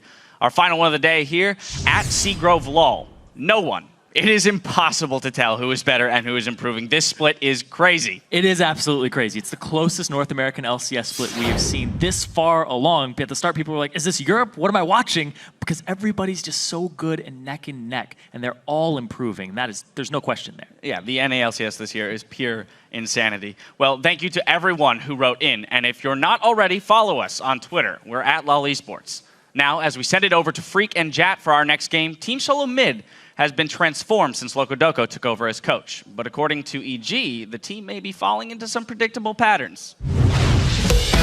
TSM is developing their own Loco Doco style, Loco Doco calls it. And it's basically really aggressive early. They always go for these invades. You'll see Amazing will always try to get an extra buff here and there. They want to have at least 2 winning lanes so they can exert map pressure. And yeah, they don't like stalling and waiting for the enemy to make a mistake. They want to be the first one to take control of the game. And it has been working for them. Combine that with a really big champion pool on Bjergsen in mid lane. It's definitely very tough to play against TSM. We can take it over. Hello everyone, welcome back to the desk. I'm David Freak Turley, joining me at the captain's desk for our next 3 games.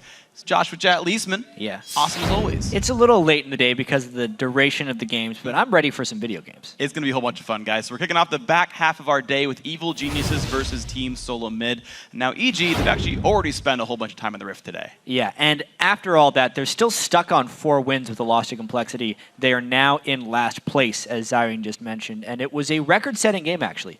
Longest game of the year for North America, and Pobelter actually got the most CS in a single game in the North American LCS. But it was all for nothing. It was when EG makes it to the late game. You know, these strategies, they become more complex, they involve more coordination between the team, and honestly, it seems like EG's communication is breaking down a little bit. You look at Helios.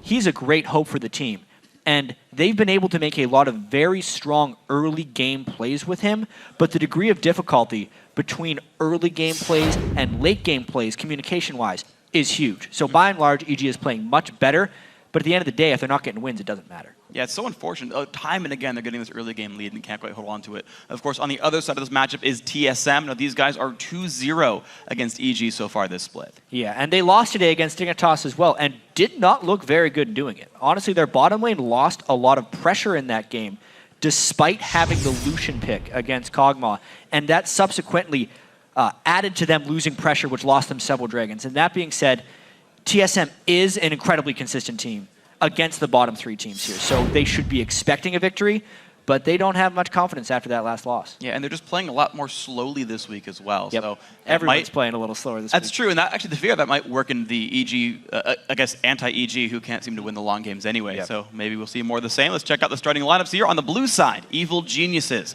Inox up in the top lane, Helios in the jungle, Pobelter in the mid lane, Altec on AD carry, and Crepo on support. Yes, and on the red side, it is Team Solo Mid. Dars in the top lane, Amazing in the jungle, Bjergsen in the mid lane, Wild Turtle on AD, and Glebe on support. These guys are getting themselves into the game. Champs like starting in a second.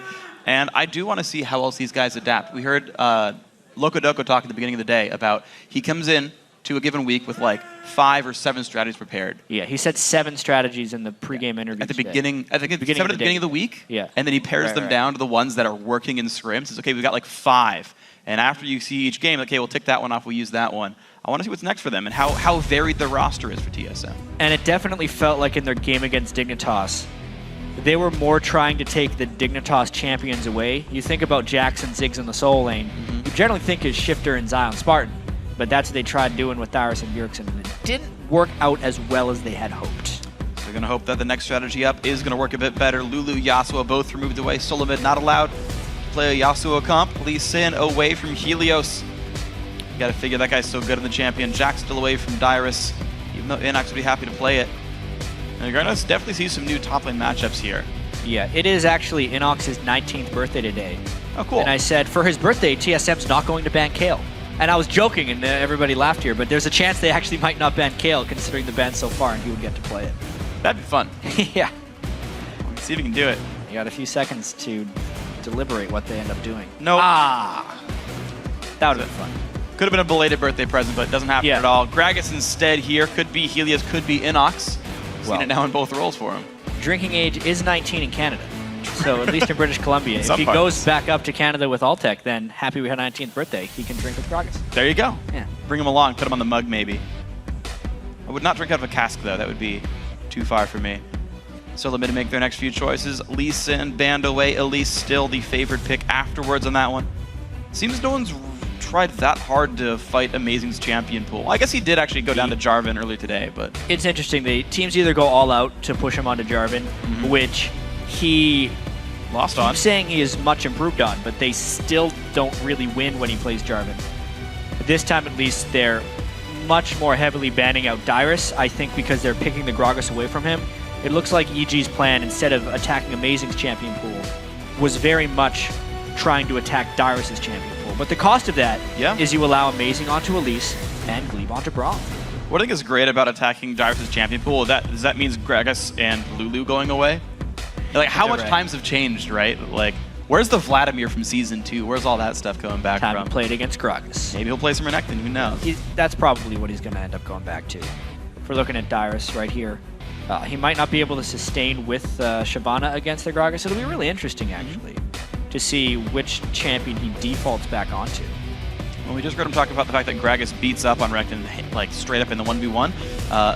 Evelyn and Kog'Maw coming through here for Evil Geniuses. A lot of good area of effect control to try to make a room for Altec to kill a bunch of people. Seen a lot of Kog'Maw. Altec had a good Twitch game. This time he's going for the Cog, so a little bit more single target.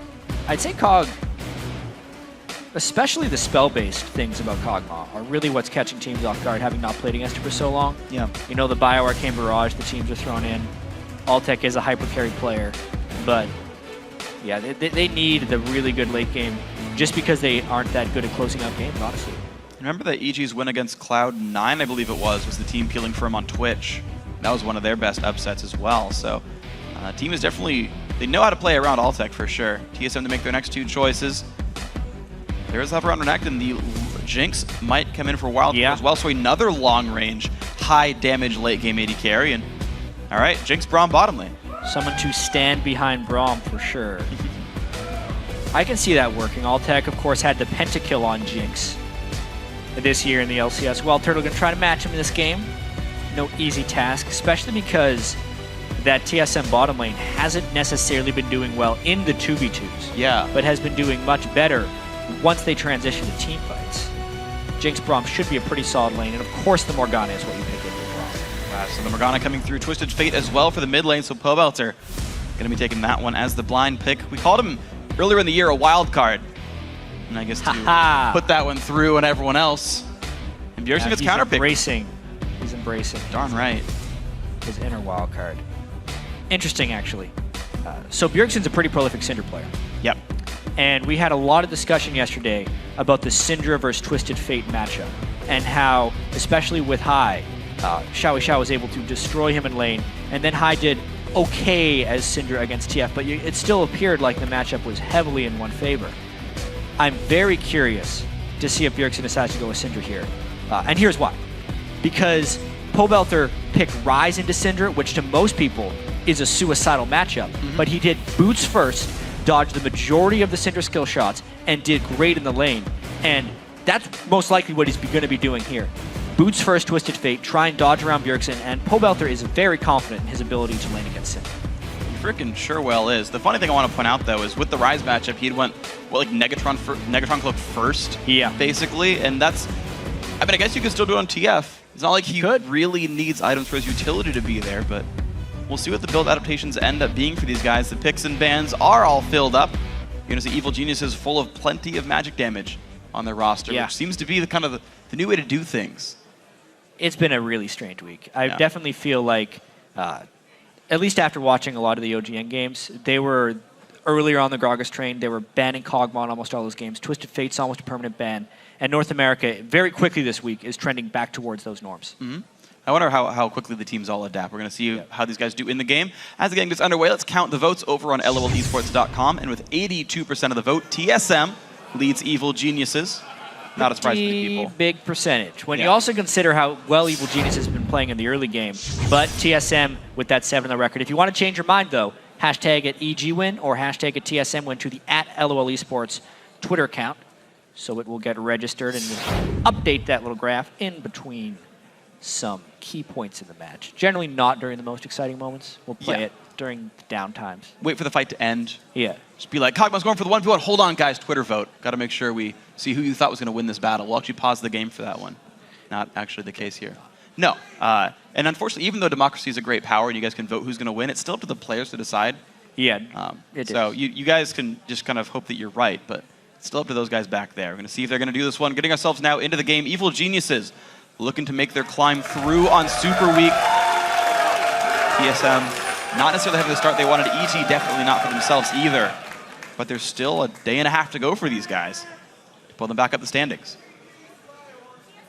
It's got to really feel stressful for EG right now because they're feeling like they can't come so far as a team, yet they're now sitting in last place. So the other teams they're competing against, Curse and Complexity, are picking up wins, whereas EG continues to be unable to find victory. I was actually talking with their manager about that, Guitar, during their game against Complexity, during the beginning of it. And we were talking about the fact that it felt like EG was the strongest of those three down at the bottom of the standings. And that it feels like that to the majority of the fans as well. Absolutely. And they put on such great performances. And then he was like, yeah, like every single week, it's like, man, we play so well. And then out of nowhere, Complexity beats someone. And we're like, stop beating Cloud9. Like, stop these random things. But of course, then they get the 1v1 matchup. They fight up against Complexity. Complexity takes them in 60-something minutes. 65 minutes and 30 seconds. Yep. If you round it 70. Let's see if this one goes a little bit faster. I feel like it will. Chances are pretty high. Knock on wood. Particle board? Yeah. Is this wood? Kind of like a plasticky desk. Knock on plastic. Is that bad luck? Probably. Okay. Great. More League of Legends action. I'm always happy, man. I'll take hour-and-a-half long games. This game right here, a bit of a deep ward being placed by EG, but shouldn't have too big of an impact in the early game. This time EG is hopefully going to avoid what happened to them. I'm going to harp back to yesterday's game where they had the jungle Gragas. They'd had a lot of early game pressure, but then they really fell back into only having 2 threats. The top lane Gragas pretty much always starts Rod of Ages and will at least guarantee slightly higher damage presence as the game moves on. So EG should not fall into that same trap. Plus there's no split pushing threat really on this TSM team. EG should be able to group themselves up pretty nicely. Helios going through his red buff start is actually going a little bit low on mana, but Passage should make him okay when he goes to the blue. So normal stuff for these guys. Darius versus Inox, there is the early push for the Renekton. Oh man. What a strange thing. They're banking on Bjergsen's aggression early on in lane against Pobelther, and the boot should allow him to land a stun. Gold card hits, wild cards as well. Bjergsen forced to flash away. Pobelther not even have to use any summoners, but that's going to be probably both potions gone for Bjergsen. That's just some really slick scouting by EG. They know exactly what Bjergsen's going to try and do. This is one of the big reasons Pobelther's confident against Syndra. He feels like he can read the players very well. And they burn the flash early on, which should definitely curb Bjergsen's aggression in this lane. So one of the cool things I like about the boot start for TF as well is that you can get into the range for these stuns so easily. Yeah. A lot of people used to run movement speed Quints on Twisted Fate in the mid lane. Yeah. Even go with the boots of swiftness back in the day just so they could close into range for the gold cards, because that's really what it's all about. Round 2, though, Amazing gets a stun of his own. Stun's going to land there for Bjergsen as well. Flash comes in just in time, but Paveltzer trading health bars and flashes now with Bjergsen. But Helios is already top. Dyrus is pushed in already as well. Can Inox follow this up? He's waiting for the cannon minion. It's going to be tough to get around the slice and dice here. Renekton incredibly hard to gank. They're really hoping he would use it aggressively, but that's just not the way Dyrus lanes at the turret. Well, Q is down. Inox drinks up. He's looking for the aggression. Given away at this point. They're going for it anyway, though. There's a slice. And the gank. No dice. Make sure to take a little bit of Helios with him as he runs away after that really nice W on Renekton. So safe lane play by Dyrus. Dyrus is definitely one of the most difficult to gank top laners. He's a really good sense for that. Ever. Yeah, it's just this innate game sense that comes from years and years in the top lane. Inner knew to keep his dashes up, and away he went. So well played. Round 2 now for Amazing. Can he get the cocoon? Nice dodge by Paveltzer. Dodges the second stun as well. The second summoner's down, but he gets away. Now nice moves. Oof. Leave now, taking a bit of damage after that extension, but Black Shield was enough to keep EG safe. What's more important, though, is how low Turtle is. Note he doesn't have a health potion on Jinx, whereas Altec still does. So if they can get any type of trades going while not losing the minion wave pressure, it will be good for them. Right now, the only ally TSM has is the fact that their minion wave is larger. And it's helping him for now. Glebe going to give it a little bit more sustain with the Relic Shield at some point, probably on the cannon minion. Crepo down to 1 potion himself.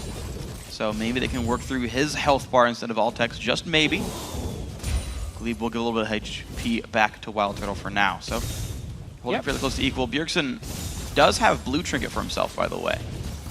He had that one last time they fought Evelyn as well, but after about 8 minutes, he sold it for red trinket. Yeah, I actually really like the blue trinket start as a mid laner against Eve because your early ward, a lot of times people would try and place it over the Wraith camp to see Eve when she's there. But it's a pretty dangerous move to even get in position for that. If you're just using your Scrying Orb, even if you miss Eve to see when camps are down, you have a general idea of where she would be. And then once you're level 9 and you have the lower cooldown on your Sweeping Lens is generally when I see them switching it back. I think it's going to become a thing, and Bjergsen's the front runner in that. I like it. I really do. Yeah, I think it's a great option there. It's good to see players adapt as the season goes on. A lot of changes came in at the beginning of the year. And slowly but surely they find new things to do. Wild Turtle down to 200 health right there. Altec with a good trade on that one. Gonna miss that melee under the turret, but they're still holding up 36 to 39. Pretty reasonable for the lane matchup, I gotta say. And Altec gonna get a few more under the turret. Inox still holding against Dyrus, pretty close to equal as well. The only matchup really winning here for TSM is that mid lane for Bjergsen, who got to counterpick here. Yeah, the Syndra vs TF matchup, they went one gank for the other. Ended up actually being 2 ganks that Bjergsen was able to get. Not a landslide of a CS difference, but as you can see, about 4 minions left, so the 10 advantage is actually 14 advantage. Gotta be a little bit careful here. Yeah, they're just trading health for now. Inox is gonna have decent sustain still coming in there. He's gonna sustain up a lot faster than Dyrus. Yeah, most likely. 1/3 HP. That looks like with the teleports available, Inox might want to recall just off this one here. Don't know if he can quite afford Catalyst just yet, if that's going to be his item build. He can. He can, 1200 at least. He's got 1340 right now. All right, well, there you go. Shows my top lane knowledge. Helios making his way towards the top side. Blue buff's coming up soon. Helios did walk over and ward TSM's blue, by the way. Now, they know that's going to respawn second around 8-ish minutes, maybe a little bit earlier than that. EG might plan around that with the TF ulti. Yeah. It'll be kind of on Bjergsen to keep track of Twisted Fate. One thing that pained them in their game against Shifter and Dignitas when he was on Twisted Fate is, yes, Bjergsen out-farmed Shifter by a massive margin, but TSM didn't have drag control, they didn't keep track of TF. This time, you could tell Loco was giving him a lot of words, strong words of advice to pay attention to the dragons early on in the game, and they're trying to take it here. Oh, very nicely done. The recall back from Altec to get the stage. Not going to let him help any of this with the dragons, so nicely done, TSM. The pickaxe for Wild Turtle and everyone else having gotten one back already as well means they took that one very cleanly. Yeah, and that is much more important than we necessarily realize. The early game Dragon Gold is quite high. To take it uncontested at that point, especially as a group with the Spiderlings tanking, you don't even take too much damage. And because they had Bjergsen in the mid lane pushed up and Turtle and Glebe in the bottom lane pushed up, they didn't even really lose much lane pressure. It was the best of almost all scenarios. Extremely clean by the guys, so gotta say, grats to TSM. Looks like their red buff gets warded by Dyrus, so they're safe. Amazing, gonna grab the blue here for Bjergsen. No one's gonna stop that. So this is ward. All it does is track when that's going to come back up and track where the Elise is. Otherwise, Inox and Dyrus just battling in the top lane. Slowly working their health bars down. And the buffs are going to stay safe on both sides. Yeah, a much slower developing game as far as EG is concerned. Helios hasn't really been going for many big plays against Amazing here. He had that level 2 gank in the mid lane. And that was really the last we saw of Eve. Now that he is level 6, he really has to pick wisely. They do have the Twisted Fate if they want to combo a gank as well. You got to expect it to be bot lane, and TSM should probably see this coming as well. Knowing that TSM's been pushed up for almost the entire game down here. Yeah. And knowing that they need to get alt tech going on Kog'Maw. And Krepo's flash is back available. They had an earlier altercation where he lost it, but he's on full power. Ulti also up, so how safe can Glebe and Turtle play? Nice Puddle looks to see if he can find Amazing waiting there. Doesn't get any gold, knows he's not, at least in that little circle. Elise still off the map as far as EG is concerned. Binding's gonna hit Wild Turtle, and there comes Glebe saying, I'm unbreakable. They got off the back up. It's honestly kind of unfortunate they're getting pressure back in this lane at this exact moment, because that's when they'd be more vulnerable to a gank to get alt tech going. But CS-wise, actually, they're coming back a little bit in this lane anyway. From the early game being pushed in, losing a little bit of drag control. Now, though, with the ultimate from Altec and the threat of Twisted Fate plus Eve, they're really pushing them back. So Amazing wants to try to get around this then as this dual lane's pushing in. He's got some decent ward coverage to look for where Evelyn might be. And now he walks down the river, but Altec knows about this. The pink ward's actually there for Glebe to keep Evelyn at bay. And Altec Krepo forced to back away, but very far from minion XP range. They pulled the Evelyn in for a possible counter gank, and they're going to contest for these minions. Does not seem at face value right now like a smart place for Helios to be. Just because of how far pushed back Wild Turtle and Glebe are. And because of the way EG reacted to that pink ward, it was kind of like they knew a jungler was on the way. So Amazing wouldn't opt into that gank, generally speaking. I don't find anything, so even though ulti's available, neither team has made a move. I have not seen anybody except Elise press R this game. Let's see, typing jungle timers. Dyrus looks at the trade on Inox, can't quite find too much, but Inox is slowly losing health in this matchup. Teleports up in about 20 seconds for the guy. He wants to back up. He can, but I assume he'll wait for Rod of Ages. Bjergsen's still slowly making headway in the mid lane. He's up about 20-ish minions after this wave gets cleared away. Amazing to show up to pressure the turret down. And look how far back Volter is forced to play. He knows he can get one shot, so Helios shows up to defend, but it's a bunch of gold missed out. Yeah, even so, as long as the turret doesn't fall down, 122 to 98, Twisted Fate for Syndra is a job well done by Pobelter. He's very, very good at playing against Syndra at this point. But especially with the level 9 and the Athenes, you can tell Bjergsen's in full wave clear mode, and TSM's trying to get this map pressure back. Look at the moves by TSM here, sending everyone here in the mid lane. They want this turret. Krepo really not in the right spot, and down he goes through. Oh no, and Helios knocked up as well by Braum. Second kill comes through. Not the right position to be in. Now Inox also in the wrong spot, stunned up as well. EG really in the wrong location. Great roam by TSM is really the biggest thing to point out right there. Oh no, Bjergsen! All right, it's fine. Yep, nothing to see here. But really, Wild Turtle and Glebe had been having issues in that bottom lane. Instead of having to deal with the Kog'Maw and the Morgana, they just ditch out after shoving up their lane and arrive mid lane where there was already an advantage building. They take that advantage, push it over the top, and give TSM a substantial 12-minute lead. This is massive for these guys. Dragon's up in 115 as well, and you know the items are going to come in soon. Watch that fight again, though. Krepo. Yeah, he really was just a surprise to see so many people there, and then he was unable to stop himself from the stun. And then at that point, since they'd already lost their main peel in the Morgana, it had all gone wrong. Inox comes in around the back. Not much he could do. Some really nice stuns by TSM, and the turret was nothing to defend. Well done by these guys, though. 2.7 thousand gold. TSM looking just a little bit more tenacious than they had earlier in the day and earlier in the week overall. Taking the drag control, taking the turrets down, actually finding the fights to go for here. You see Helios clears the wolves on top of a ward, so they know where the Evelyn is. They know that she's bottom side.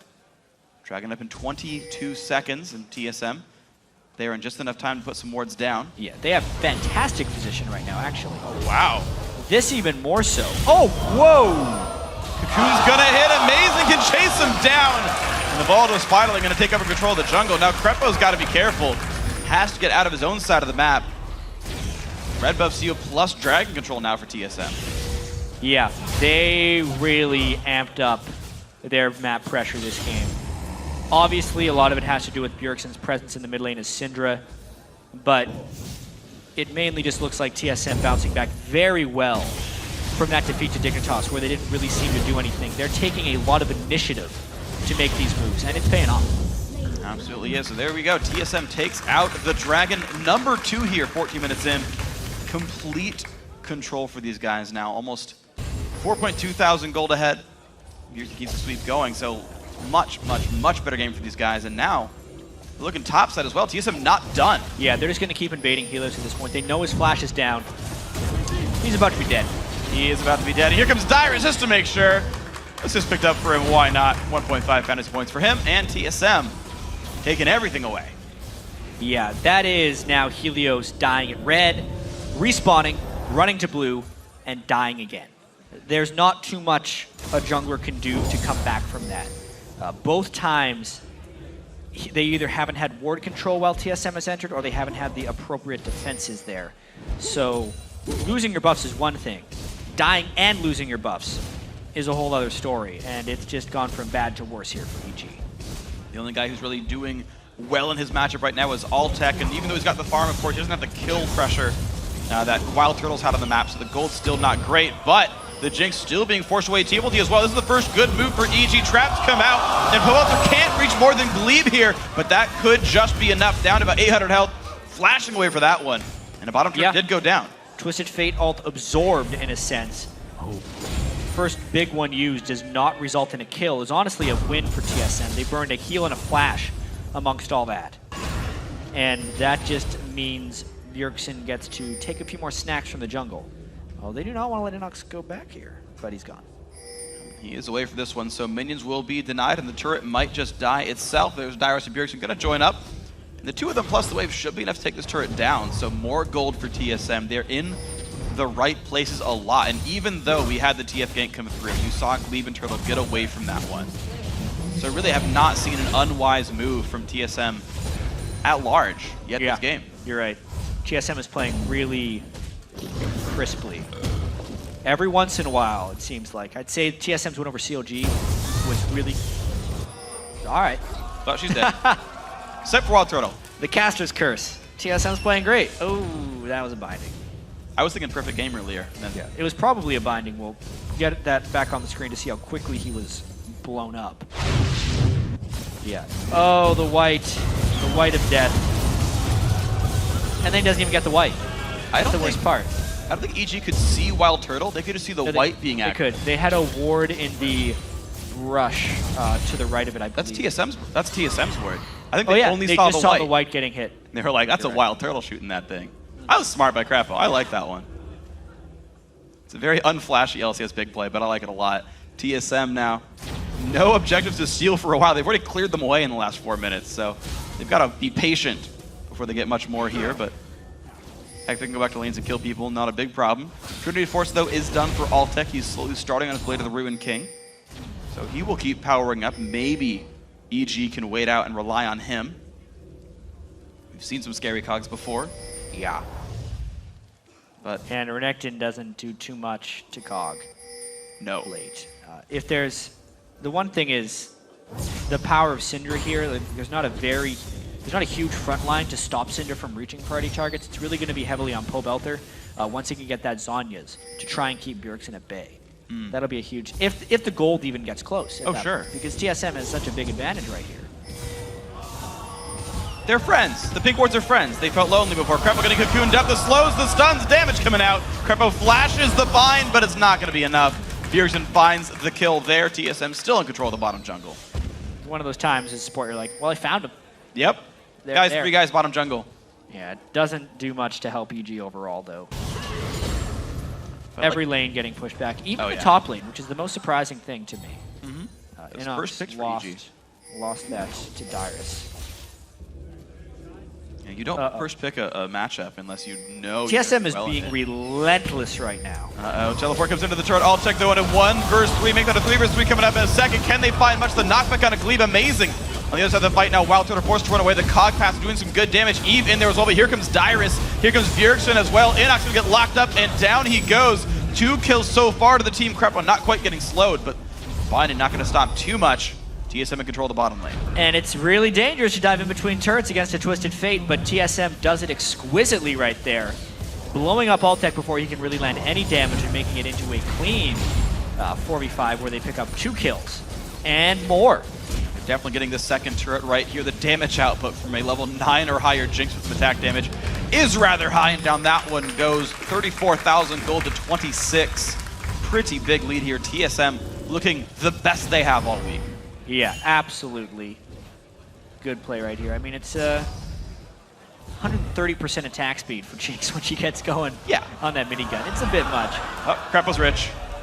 Afro had a similar battle some weeks back. He taunted the last one. It takes a little while. How much do you think supports hate pink wards? Because how many of their own wards they kill? Is that the support's worst enemy, actually? The pink ward? Yeah. Gets rid of all their hard work. It's got to be rewarding to kill some of those with his incredibly slow attack speed on board. It's like 8 seconds per ward. It's like a whole minion wave, basically.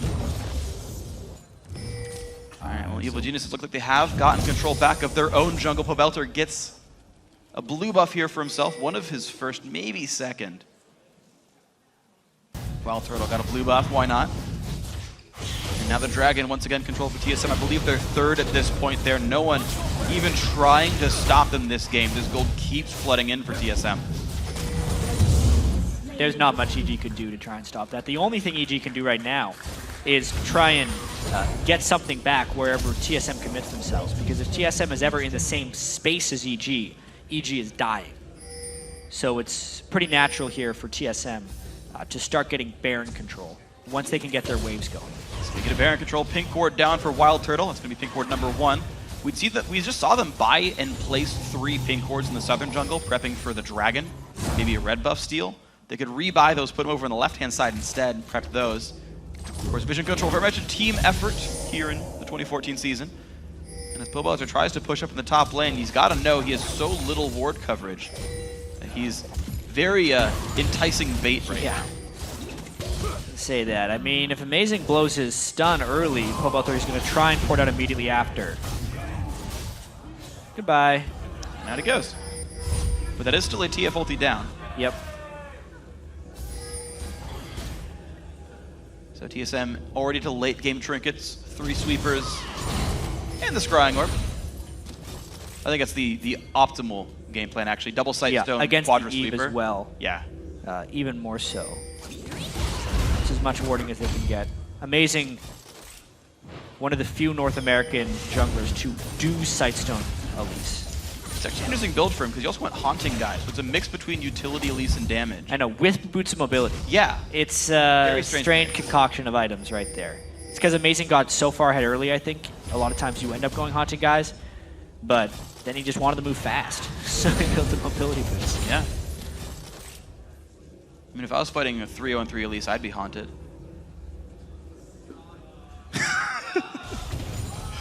Helios trying to make his way up down the mid lane. Krepo joining up, but TSM have a trap set in this brush just above them. Blue trinket pop. They know someone's nearby. There's only so much range in that thing. Yeah, that's actually a up. pretty poor use of the Scrying Orb by Wild Turtle, giving it away. The flank, though, from Dyrus, how close can he get?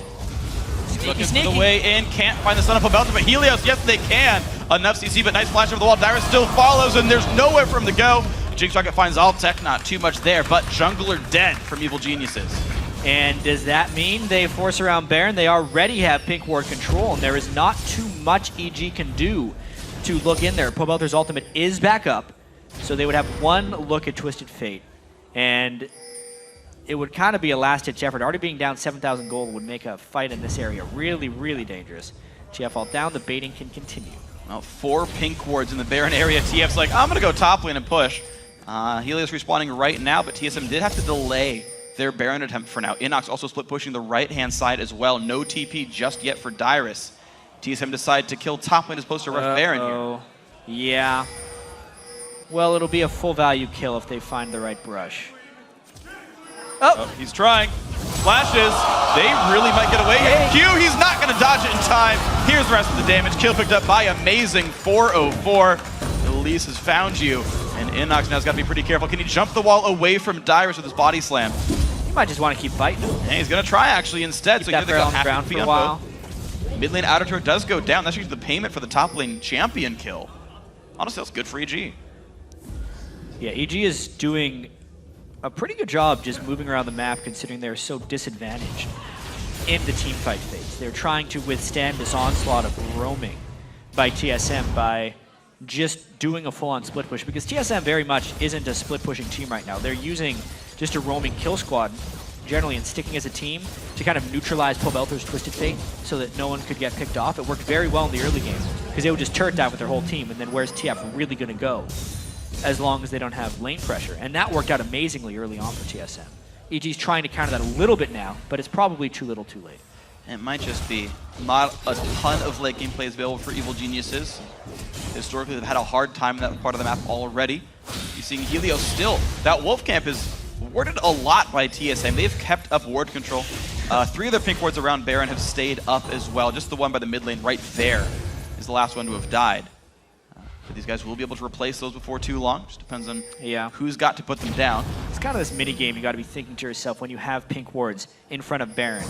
You could say, if these things have stayed up for 5 minutes, that means EG hasn't even been close enough to stop us from Baron for the last 5 minutes.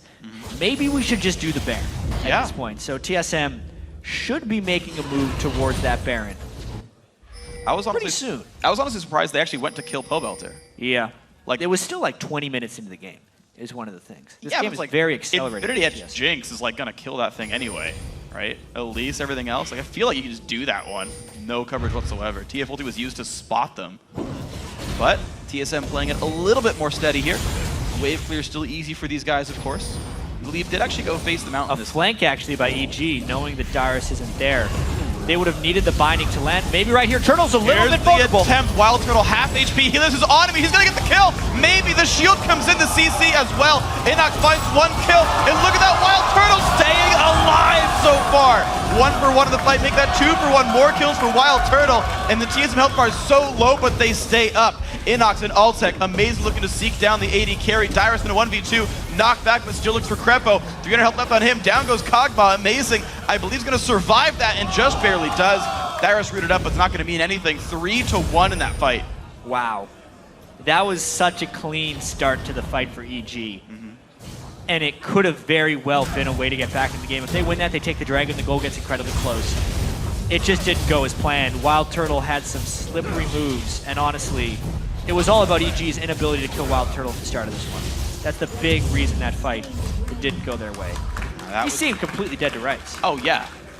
But, you know, Glebe did a great job peeling for him. Face the Mountain Shield came on, did everything else he could. It was just Evelyn for damage. Yeah, because look, they only have 4 people here, and just based on the open of the fight, Altec getting so much on a Turtle, and a great ultimate by Crepo, it seemed like it was destined to happen, but... Altec stopped hitting him. He had ulti available still. Jeez, look at that. And then Pobelter can't get to him either because of the stunning. Turtle ends up, after taking way too much damage at the start of the fight, ends himself up with a double kill. Yeah. Altec as well dives so hard to look for that one. He ended up being on top of Dyrus. Yeah. And he got soloed out actually by Amazing, the TSM jungler. So mixed results there for the AD carry versus jungle matchup. TSM just get farther and farther ahead, winning by 2 kills and a dragon in that fight. So 50,000 to 40,000. TSM right now tied for 3rd actually, 2 games behind 1st place. They've actually started stretching the top versus bottom segments a little bit here. TSM will be back to 1.5 games away. They get this one. That last fight is actually a pretty promising sign for EG. The fact that they were down so many kills and still had such a close fight. Losing a fight like that obviously makes the next one even more unlikely. But they really did show that the Evelyn plus Morgana combo at the start of the fight is very potent. Now with the Aegis on the Glebe though, that burst of upfront magic damage will be significantly diminished. Don't think EG gets another opportunity like that. Pobelter might not get another opportunity to walk back to the base. Dyrus still on the chase right here. Gold card back up. No, he's going to be okay. You can keep pulling him. He's got a whole deck of those things. Dyrus is chilling. All right, mid is going to go down. Keeping pressure on this bottom side of the map. We've seen Dyrus win games by just going for that bottom inhibitor and people not respecting that. Could do it with Renekton. Also, still the full tank build. Yeah. His Shyvana's been full tank, his Renekton's full tank, no Tiamat. Altec has the red buff, though. He's got friends. Oh, the binding won't hit, and Dyrus gets away. Nice moves there. Slice and dice. Still took him down pretty fast. Yeah, I mean, it's a thing to keep in mind. Yeah, you go full tank with the nerf Randwood's Omen and all. Kog'Maw can still clearly shred through quite quickly. That's without a Last Whisper. Yeah, he's going for one now. Longsword now in his inventory as well. Good burst comes out, will hit Krepo there for that one. Gleave gonna tank for the team. No binding will hit a champion. This turret down to half HP here. But Amazing's gotta be careful. Out he goes. Oh, he's got nothing to jump to, actually. Oh, no, just kidding. Not out he goes, but Altec pretty far up for this one. Black Shield is on, and the snipe on to Krepo goes through. Now Gleave forced to run away. Inox will land the slow here, shields himself. Burst comes back through. Gragas gonna belly flop away from this one. TSM's looking for 1 for 0. They get out. What a strange push there by TSM. They do not get the turret. They get one more kill on a turtle. Bjergsen doesn't use his ultimate amongst all of that because they were mainly just trying to disengage. They snuck the kill with a nice sniper mod turtle. So not the greatest siege by TSM, quite honestly. You're seeing how respectful they have to be of Altec, actually. Yeah. It feels like Inox and Pobelter have just enough wave clear to slow the push down. And if someone wants to face check, Altec does a good job of dissuading them from this. So just maybe there's that glimmer of hope and EG can find a late game victory. So far, TSM haven't pushed in any farther in some time. 30 minutes, still faster than a normal game. Earlier than games are normally end anyway, so you can't really discredit them too much for it being 30 minutes without being over. And they hold on to that 10,000 gold. They certainly haven't made any big, major mistakes. I mean, think back to, say, Complexity CLG. Complexity TSM is held a lead playing for a long time. very well throughout this game. One of their pink wards was actually killed, so they had to place it with the normal one. I have to kind of wonder a little bit where TSM goes from here, because they have the full tank. They're giving so much respect to the Kog'Maw as far as not diving in. But at some point, they either need to commit to that mid turret or just commit to the Baron and get ready to peel for a fight. Because doing what they're doing now is just giving that Kog'Maw more time. Here we go. Krepo does get away for this one. Choppers might not have hit anyway, but the mid turret does go down. TSM find number 6. And out they go. Dragon up in a minute, but they look at Baron. Yep, EG got caught doing some wave management. Top and bottom lane, so they only had 3 in the middle. That's where TSM has gotten most of their advantages, just outnumbering EG, honestly.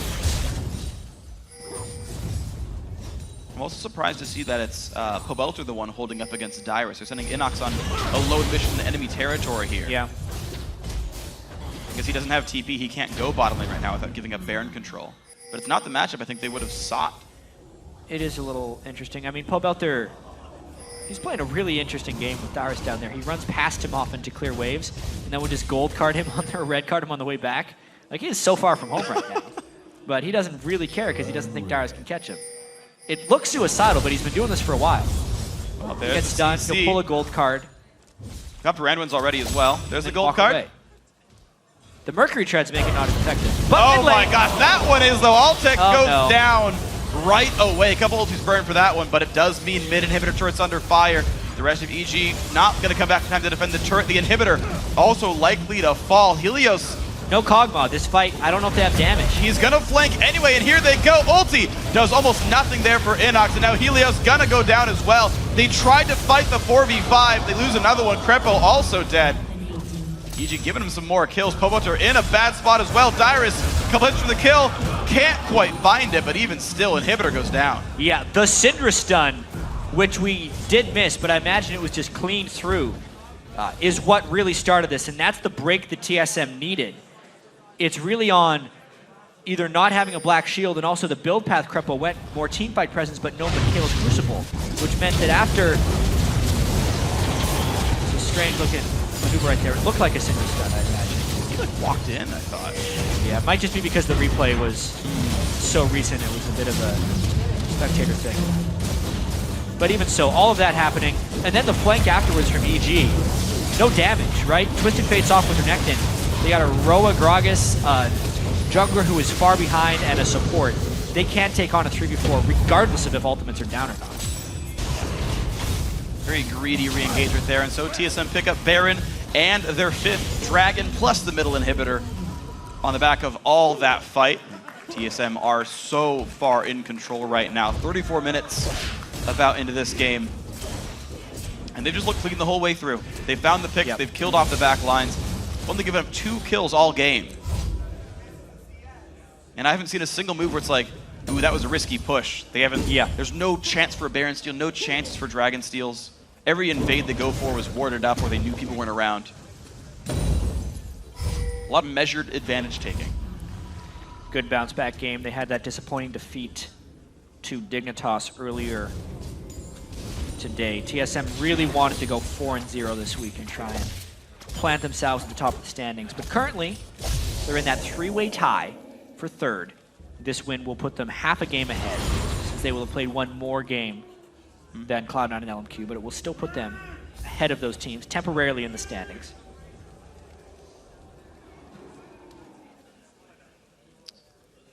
Meanwhile, that first way tie, we'll see that break apart a little bit. CLG plays one more game later today, so we'll see the standings move around just a bit more. Before we're all said and done, right now we are focusing on TSM. 2nd place team, 2 splits running. 1st place team in the very first split. The first time they've been so far down. So they're trying again to run away from Dyrus, who realized he won't win that trade. Yeah, not much he's doing to him with those gold cards. Uh-oh, another stun. Backs off. Trigger. The wave clear still coming out for this Kog'Maw. Altek doing what he can to keep his team afloat, but unfortunately now has 3 deaths for himself. All the magic resist that Krepo's trying to give the team can't quite keep them alive because there's just so much damage coming out from Bjergsen and Syndra. They try again in the next wave. Barak is coming out. Wild Turtle putting some damage down, but they're being very reserved with this pushing.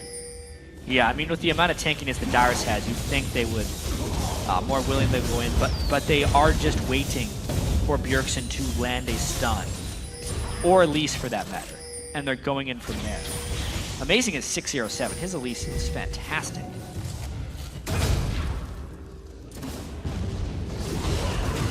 One more time. Voidooz comes down, the attacks come in as well, but no one is actually pressuring Wild Turtle, who gets a number of attacks down. Pobelter losing some of his health bar as well.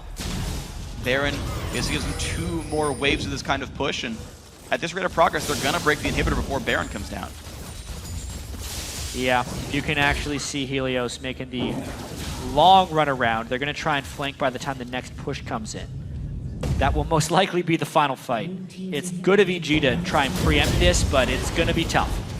Here we go, they know they don't have Helios, they back up plenty far. Amazing taking the root up in the air, he goes. Inok getting locked down, but so far it's just Krepo dying. There's the stun coming across, 2 kills picked up. Helios into the fight late, Altek now forced away as well. Heavily outnumbered, EG don't have much of a fight left in them. Helios flashing away. Amazing, the shield's gonna end. Cocoon won't hit either, but they're inside the base. Who really cares? Mid inhibitor gonna be hit one more time by Dyrus. Top inhibitor also down. 2 versus 5, TSM in the base. Yeah, TSM looking absolutely in control this game. Yes, it was 37 minutes, but it was because EG had the Kog'Maw that was keeping so much respect as far as lanes were being pushed down. Clean, decisive win by TSM. Great way of bouncing back from it. Nicely done by these guys. Second turret goes down. Onto the Nexus they go. 37 minutes, about 20 seconds in. 20-2 in kills, and TSM have a very nicely controlled game. A lot of it starting from Bjergsen there. Picking up the lane advantage, making his way around the map. TSM took a lot of very good advantages. Yeah, there's not too much more to say about that for TSM because they look good. That's about all there was to it. Some fantastic mid-day adjustments, quite honestly. The Dignitas game, they gave up early dragons and did not show initiative with their map movements, almost never outnumbering their opponents. This game, it was just a montage of more TSM people on top of dead EG members at that point because they just got kill after kill. And I also got to worry for EG a little bit now, because they've had multiple games in a row where they come out swinging. Their early game looks fantastic. Helios makes all the right plays. Their bot lane does well, everyone does well. And then, okay, late game's been hard for them. This time around, it seemed like they were stagnant early game. They couldn't find their way in. They had the one good move mid lane by Helios. He burned a flash from Bjergsen. That wasn't a typical lane. Amazing brought it back out. We didn't see basically any other involvement from Helios that game. It's like, EG needs that early game pressure. That's been the best way they've gotten into games. Yeah, I do feel like EG did not recover very well from their 65-minute game. And let's be honest, 65-minute games are really grueling to play. Yes. At home, in solo queue, in normal games, they're super grueling. To do them on an LCS stage, I can't imagine how much worse it is. As far as the mental fatigue you go under. Oh, sure.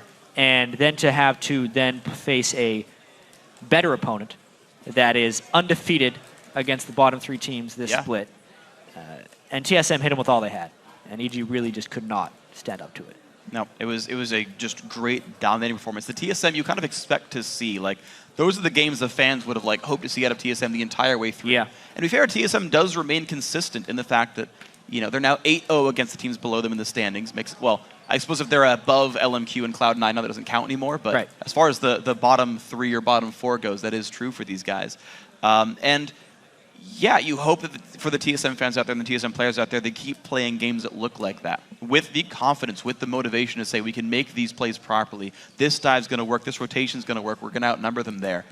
And it was all just smart. It wasn't like EG just sort of randomly wasn't at blue for no reason. It was these advantages taken properly by TSM. Yeah, good ward control throughout. Good laning presence from the mid lane. Yeah. Most importantly.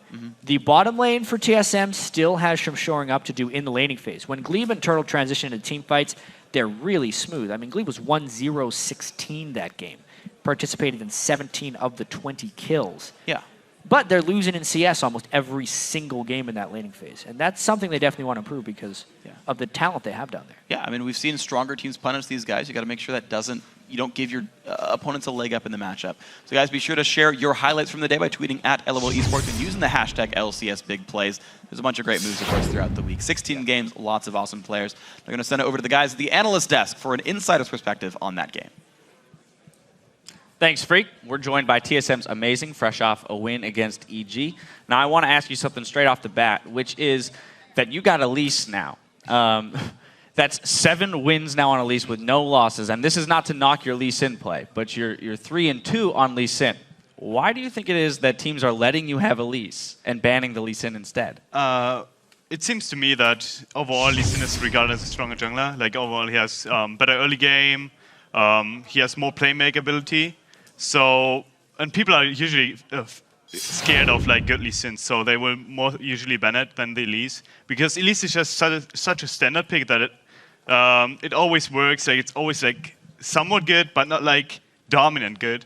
So people just let it open, and we've seen that in the past. Even Dexter is another jungler that prioritizes it, and we all just get Elise basically 24/7 whenever we want to get it. Okay, and going back to Champion Select here, where you saw the Twisted Fate as well as the Evelynn locked in. Now, this is a composition as a jungler that can have about 4 people show up in a lane very quickly. How does that change your style, and what were you thinking coming into the game? It really depends. If you shut down TF early, he won't be able to roam properly. If he can't leave his lane, if his turret gets pushed down, or overall he can just be one-shot by the Syndra, he's not going to be able to roam. And if you control Evelynn early, the same thing occurs. So basically my mindset was shut him down early, win the game off of that, especially due to our comp strength. And Renekton could, for example, never be ganked, and our bot lane played quite safe in comparison to other bot lanes, so it was pretty good. All right, well, working off that idea of safety, right, and not knowing where everyone is or where everyone can be at every moment, that resulted in no kills for about the first 10, 11 minutes of the game. So we're actually going to pull up a replay. 11:30 into the game. It's where you guys are at the mid turret and you end up catching a couple outs. So kind of walk me through the decision that brought you to this point. So basically, we're somewhat desperate to just make something happen because we have the mid pressure. We just want to force a play, and Krappo walks in as he saw us rotating, and he gets caught out. So we kill him. Helios basically gets the same fate, and we basically dive people as they are basically outmaneuvered on the map, and that's how it is. Like, we're fast on the rotation. We just want to make a play happen, and it happened due to them mispositioning and us out-rotating them. All right, great. And you actually managed to pick the turret up off of that as well. Yep. So that's a large amount of gold that's going into your pockets at that time. What I want to know is immediately, what are the calls being made for snowballing that lead? So basically, first of all, vision control is like the most important thing that is like existing in the game. So if you want to snowball, you have to control their buffs. You have to control Drakes, like etc. PP. So what our call was like reset, get the items that you need, get the wards that you need, ward the map up, light it up, and basically make place of the vision that we have and of the items that we have. And speaking of the items that you had, your build. Talk to me about your build, Amazing. Okay. Obi boots, Sightstone. So basically, I was really done for ahead of Eve. So I just thought like, well, I should probably like be mobile on the map. I don't really want to buy any more wards, so I just invested in the side zone. And overall, it seems to me that side zone Elise is like, in my opinion, a really good build, whereas others differ from that. But I think like overall, if you just like get that early side stone or after the ancient golem item, you can basically make plays off of the cocoons that you can land due to the vision that you have, and due to the mob builds that I had, I could get ganks off everywhere and basically auto-rotate the enemy jungler. Fantastic. I mean, there were a bunch of amazing team fights. That was totally unintentional. Really? It really was.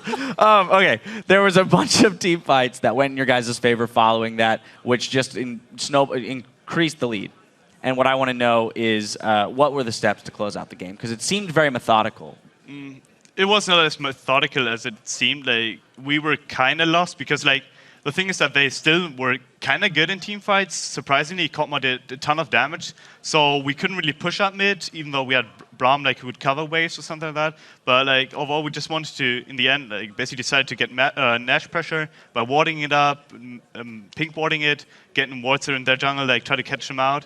That did not really work out that well. So in the end, we just like got some lucky plays on. We got the mid turret at some point, and that's how it is. Like, it was not that methodical as we wanted it to be, but it still worked out to some extent. And you guys are looking better and better every week on TSM. And I'm going to attribute some of this to Loco Doco. We had him here earlier on the desk. He described his coaching style as very personal. What has Loco Doco done for you? Amazing. The difference now between me before Loco Doco arrived and me now is that I'm more open-minded to try to listen to more advice and not be as stubborn as I used to be. So that's basically something that he helped me with. And I feel like I'm actually having a more open mind, not just like overall, but also in-game, where I'm trying to force plays at certain times where in the beginning of the split, I was really just farming a lot, just try to carry off of that, which is not the right mentality in this meta, nor is it the right mentality for TSM. Yeah, and you guys had a very supportive role for your team there. And now you guys have one more game coming up. It's going to be against Complexity. How are you preparing for that? We can watch. We'll probably rewatch the games. I think they already played 2 or 3. I'm not quite sure. So we'll just go through those, watch our own replays, just like go through those and really try to figure out what we could have done better, what we could have exceeded more, and basically the Dignitas game is a big thing for us because we felt like we could have done many things differently. That's like a big game for us that we lost. And if we go through that and prepare for tomorrow, we'll come in strong. All right, one last question. Bit of a macro question. We're taking a step back. You guys are 8-0 against the bottom 3 teams in the LCS, which means that you only have 2 wins against the teams in the rest of the standings. Now, it's clear that you can beat these lower teams. The question is, what do you need to do in order to step up your game and start taking wins off of the top tier teams? We just have to be more confident in our play overall. I feel like, especially coming into the Dignitas game, we're kind of confused to some extent in some of the situations that we're forced into. It was kind of surprising to us what they did to us, whereas we can calculate the lower teams way better, in my opinion. So what we have to do, like, prepare way better, and through the preparation that we have, and we'll try to exceed that, we can basically expect more what is coming out of the top teams and basically counter that properly, instead of just like coming into the game, maybe not as confident as we should be, and not be prepared in the right manner. All right, well, it was a good win for you guys to close out the day. Thank you for joining us here on the desk. Now, we've got to take a quick break, but when we come back, we'll jump into our 5th game of the day, Cloud9 versus Curse. The NALCS continues in 3.5. But Clogus in here, it's like pretty big. Okay, we can get it. Okay, Gragas is missing. I can E him, maybe. Here? Sun? Nice. Good job. Good job. Look at this. I'm igniting. Marking him. He's out. No. Okay. I'm on Gragas. Tower, Gragas. Gragas. I have stun. Gragas. Okay. Good. Get tower. We can still take it.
Champion Select's pretty important against every team. Against Curse specifically, they have an interesting champion pool through their top and mid lane, I'd say. They play some interesting champions and unorthodox, and they prioritize it differently from us. So we have to get a better draft than them.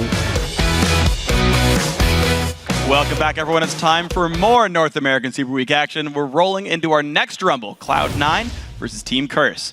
Now, Jack, yesterday, Cloud9 tied in one split, all their losses from all their previous LCS splits combined. It's clearly stormy weather here for Cloud9. Yeah, and honestly, Freak, High looked a little bit on tilt yesterday. After their first game of losing Syndra versus TF, or TF versus Syndra, he kind of joked that he just has to make sure he doesn't feed in the next game. And then he struggled against CLG as well. And honestly, if we're looking at Cloud9 as a whole with them equaling their loss total, I think the communication within the team still seems strong. They're still incredibly skilled mechanically, but their champion pools overall are kind of what's hurting them, which is very unexpected from Cloud9 because it is a team that is normally at the forefront of strong champion picks. High, for instance, has actually played 11 unique champions this split alone, the most in the LCS, but he hasn't found that champion that he can main and then crush on, unlike his champion pool from 2013, which was smaller but much more potent. Then you look at Meteos, he spent a lot of time training Rengar in the jungle, only to see him disabled this week. So there's some luck going against Cloud9 and just some unfortunate events. Yeah, and even some of High's like best games like Nidalee, we're like, oh my gosh, he's doing so well. Rework. Yeah, rework disabled Kazix until changed heavily. Right, exactly. Some teams still getting success with Kha'Zix, to be fair, but not one that these guys can picking up right now. Now, of course, Curse started off their Super Week with a loss to TSM, where they looked like they were playing honestly too scared. But today they turned it around with a huge win over LMQ. Right, and if we look back to yesterday, Cop in particular did not look happy to be playing Lucian in Champion Select, and then he accidentally built that double Infinity Edge. He tweeted actually after the game, oops, as the only thing he tweeted. But today was a new day. Cop had a big game against LMQ. He only died twice. He got 12 kills, and it was mainly because of X Special in that game. X Special stepped up huge. You could tell he put a lot of work and got those 4 early kills, which they then carried on later. Plus, he got that 1,000th career assist for himself. So everyone in the bot lane was a winner. Yeah, worked out really well for these guys, and we'll see if they can keep that one going up throughout this. They're now actually, staying above the other bottom two for now. Let's check out the starting lineups, of course. On the blue side is Cloud9.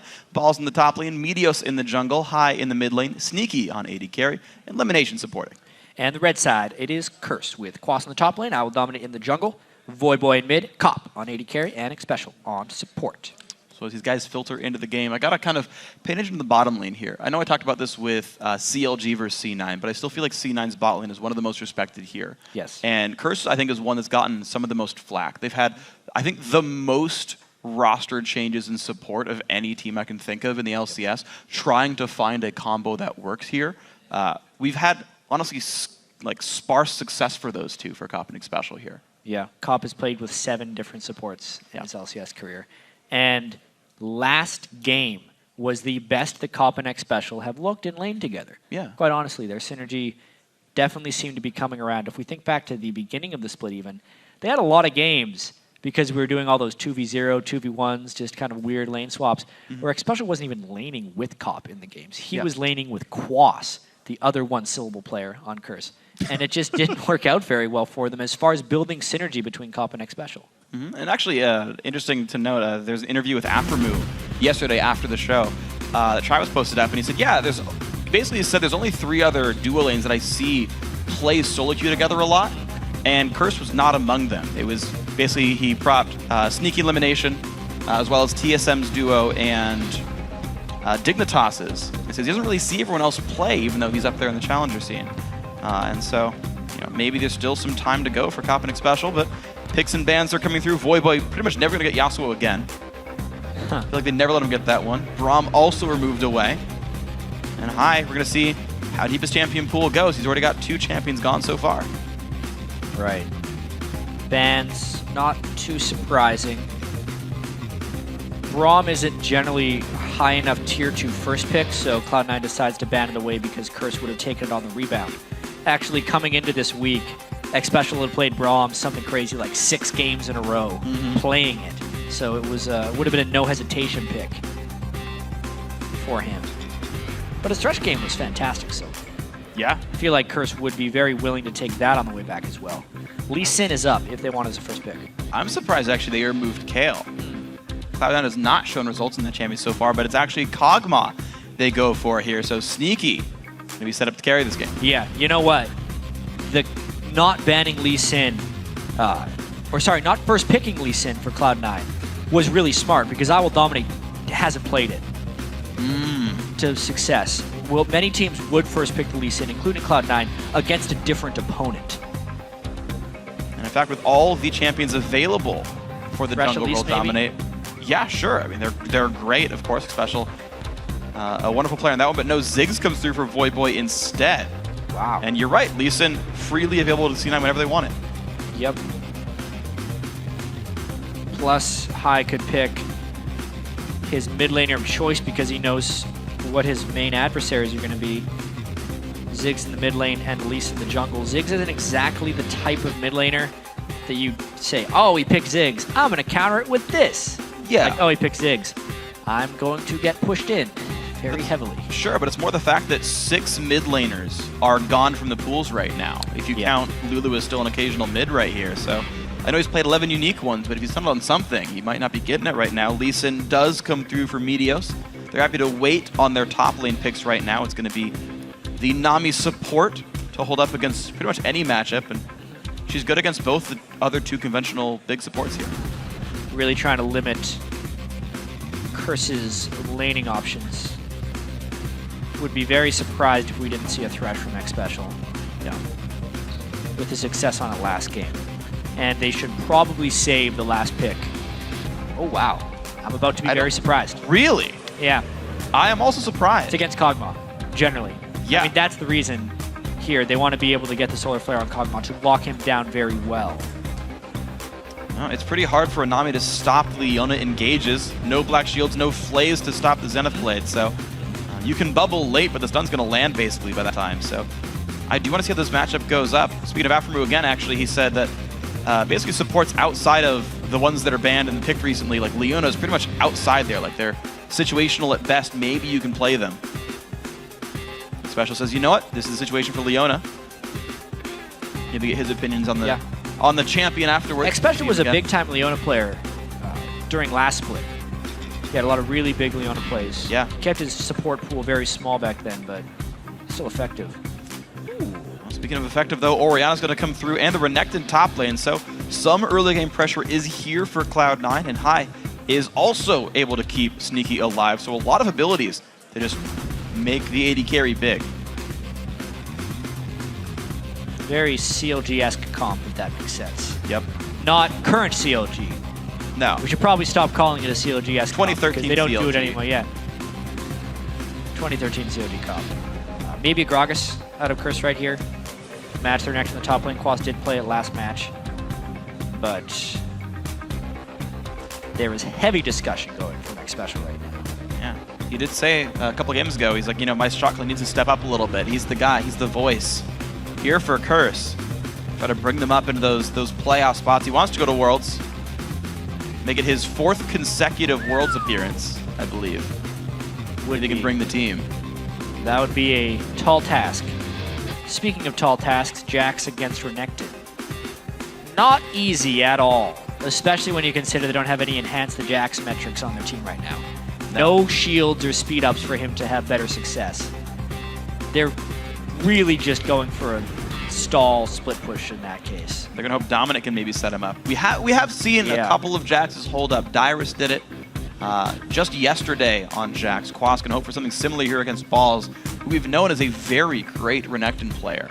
And we know like the coordination between Balls and Meteos, setting up those dives with advantageous lanes, typically goes C9's way. Quas up against some heavy opposition here. We'll see if he can do it.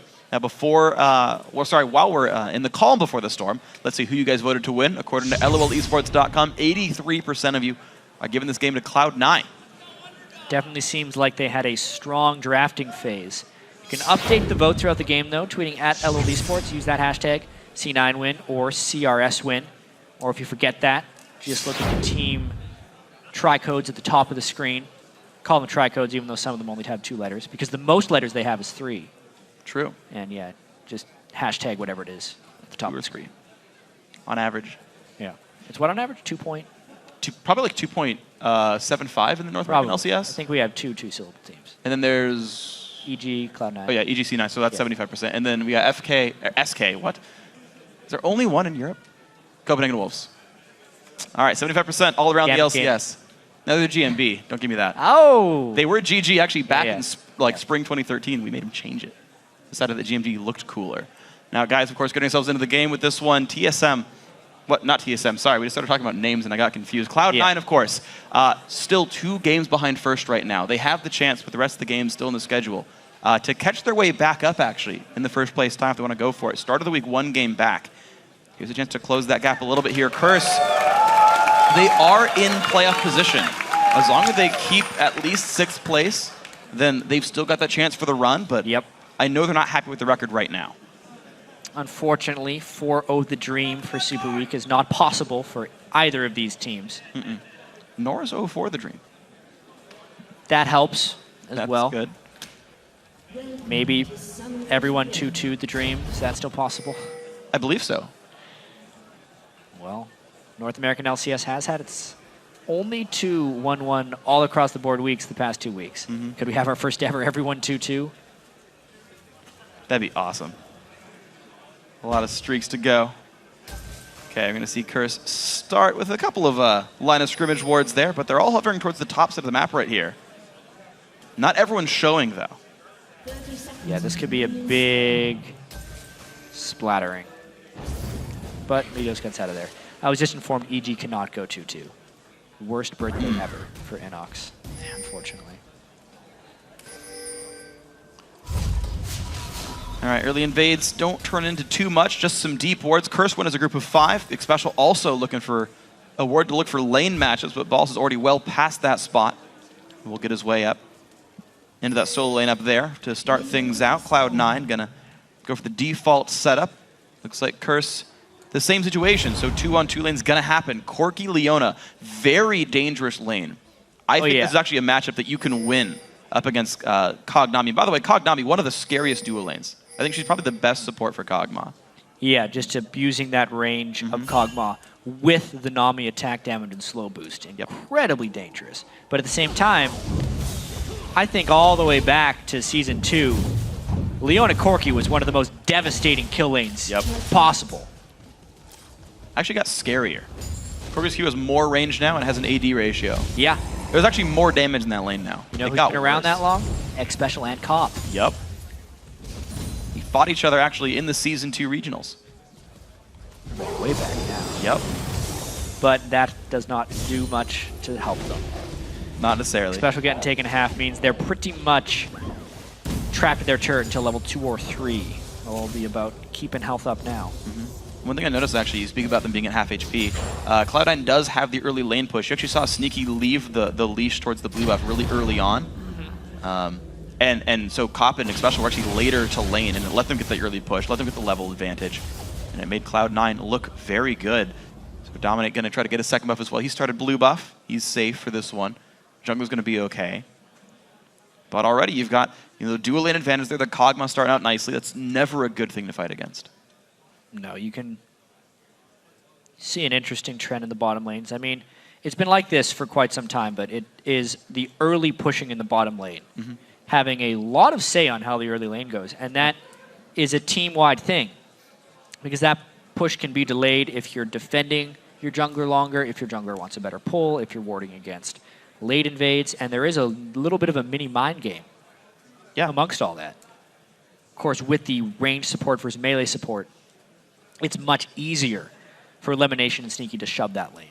Yes. Early on in the game, which is, just a credit to their champion select. Obviously, the Corki Leona has that throwback power of knowing that it's a devastating kill lane in the past, but it's definitely not one of those devastating early pushing lanes. Yeah, it works if you get there first, because Relic Shield gives you 2, basically half HP executes. If the melee is basically at half HP, basically it'll die to a Leona auto attack. You can get the first push. And you can either save the charge for sustain, or you can use it to push the wave in to get the push in your favor. But as we said, they were there late. Of course, you can see on the scoreboard down there, Special has no CS, so he'll help Cop last hit under a turret, but definitely not going to have the push lead on this one. And yes, as we see, it does help C9 there in the beginning. Top lane, actually, you got to point out as well, Quas right now holding up against Balls in that top lane. Yeah, the early shove. Sure. Is the main differentiators in these laning things. It looks like Dominate's just going through a quick client restart. Yeah, particle bug for him. Restarting the game. He'll be back up in a second there, and game will resume in a second. Actually, it's the interesting thing about the Jax matchup, though. You said the early push. I watched a video about a month ago of top 50 challenger Korean solo queue player mains Jax, and he's like, Jax can actually sometimes win the Renekton matchup. The most important part of a Jax matchup is level 1. Right. You learn Counter-Strike. If you find a good trade by pulling minion aggro and doing 100 damage on Counter-Strike, you can bully around for a while. You can make him burn the potion and get a lead back in. Yeah, and the big thing is stopping Renekton from building up his 50 rage before he can trade with you. Yeah. Is absolutely critical. Yep. It's a couple small things you can abuse in your favor, and try to keep the matchup going and see if these guys can do it. 3 minutes in, no big lead on either side here. Voyboy holding up against High, who's had pretty mixed results for himself. Wants to be as lightweight as possible for his team there. Sneaky still doing nicely. Level 2 on him. Lemon puts the ward down. But Dominate actually wants to go for his first gank top lane here. Can pretty much take whatever route he wants. There's no vision at all. It almost feels like he's hoping for a counter gank. Now I'm even more surprised because he's just showing immediately with very little harass on the balls. It looks like Quas might just want an early recall.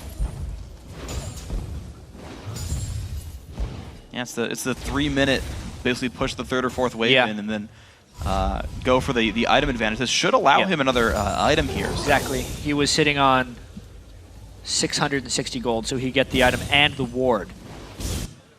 Also that bottom lane we talked about, hitting level 3 is a good time to go in. And there it is. There it is, half HP elimination, taking even more damage. This one, Bubble's gonna hit the 80 carry though. Forcing Cop away on this one. 7 minion lead from the early pushing, but the lane's back to close to equal.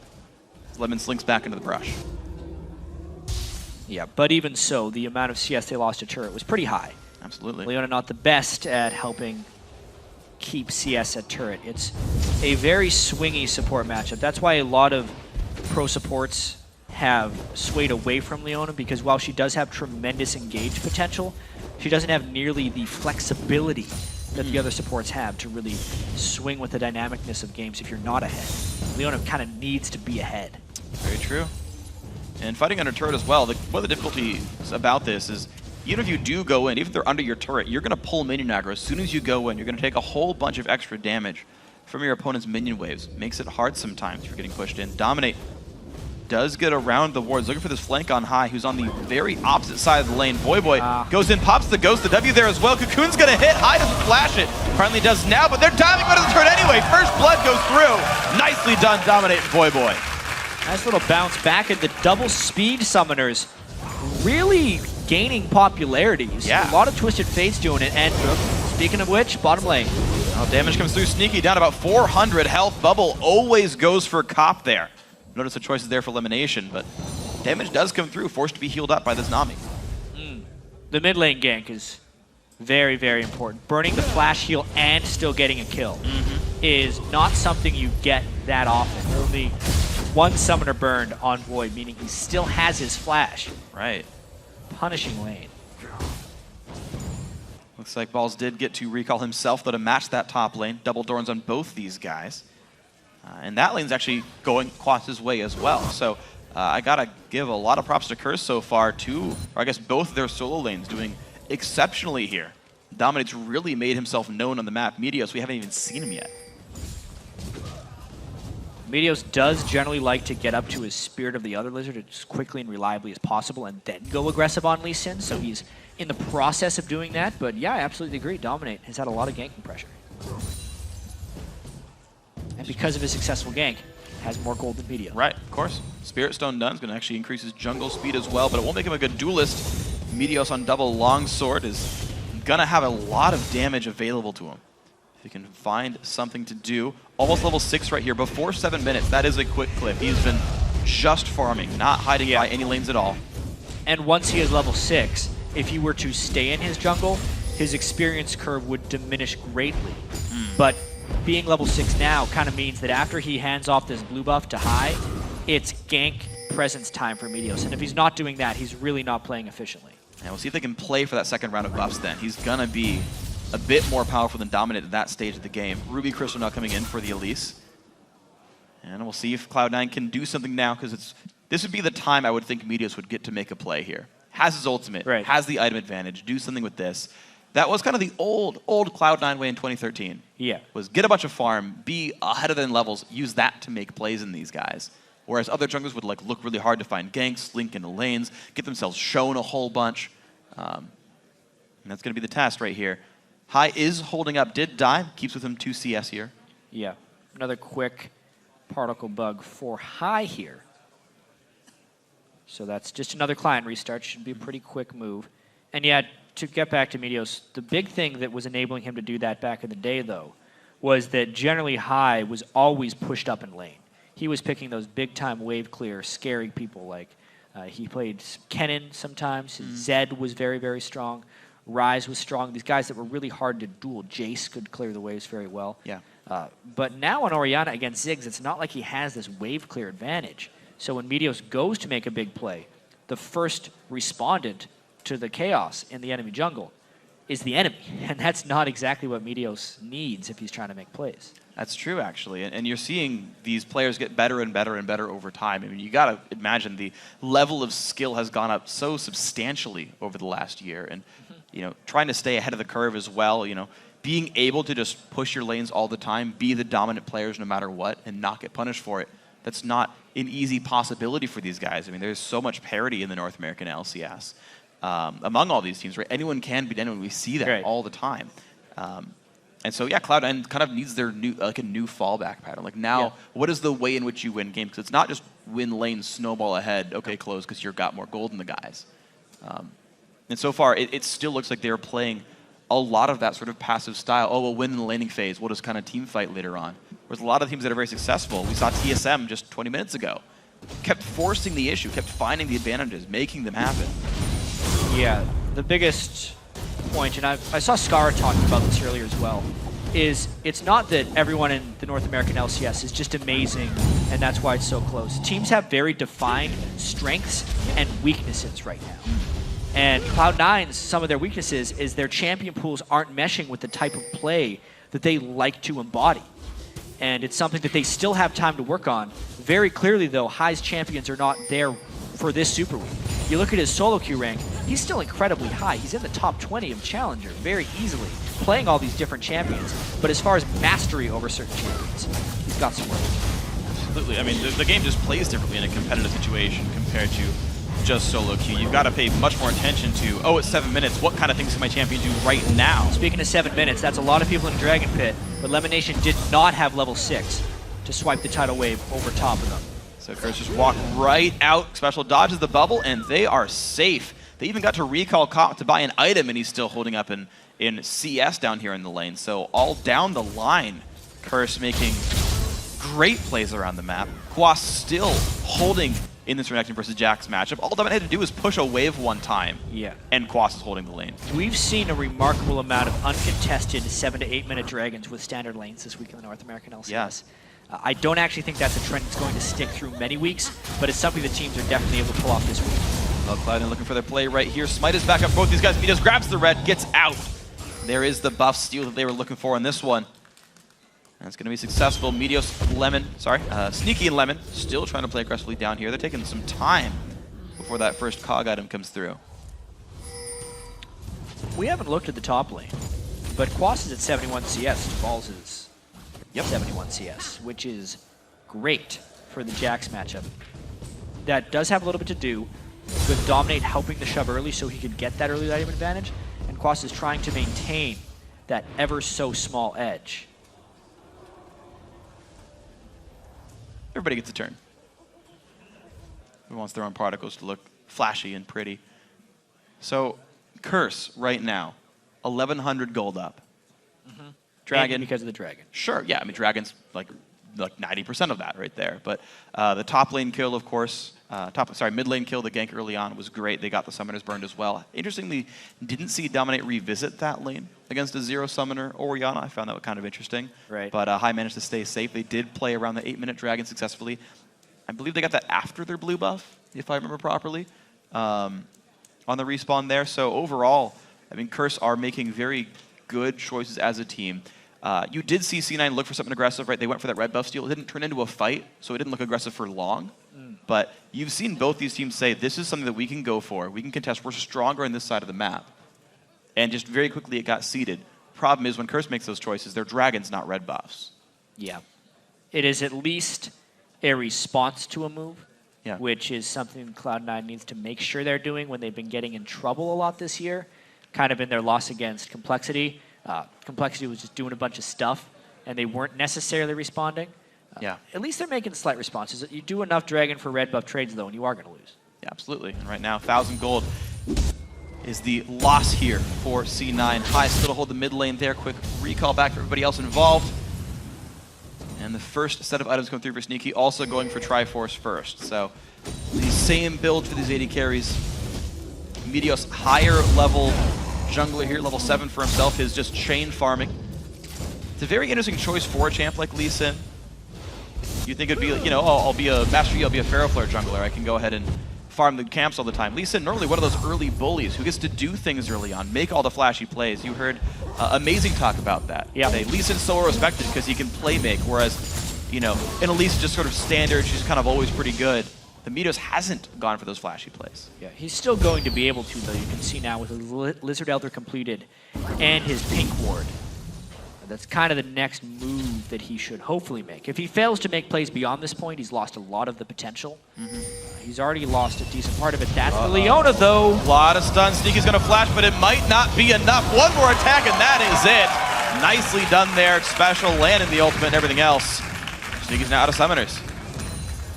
That just comes from tons and tons of Leona experience from X Special. Flanking around the side and just max ranging that ultimate. Special did not see Meteos being there, though. Look at the counterattack, kicks him back in. The tidal wave as well. Look at the damage output. Is Ignite going to be enough now? Special walks away alive. Would you believe it? Drinking the health potion all the merry way. That is a big moment right there. Just have to note X Special's ultimate is actually on cooldown. It's just not displaying properly on the screen, so he had just used it for the previous kill. Nice move.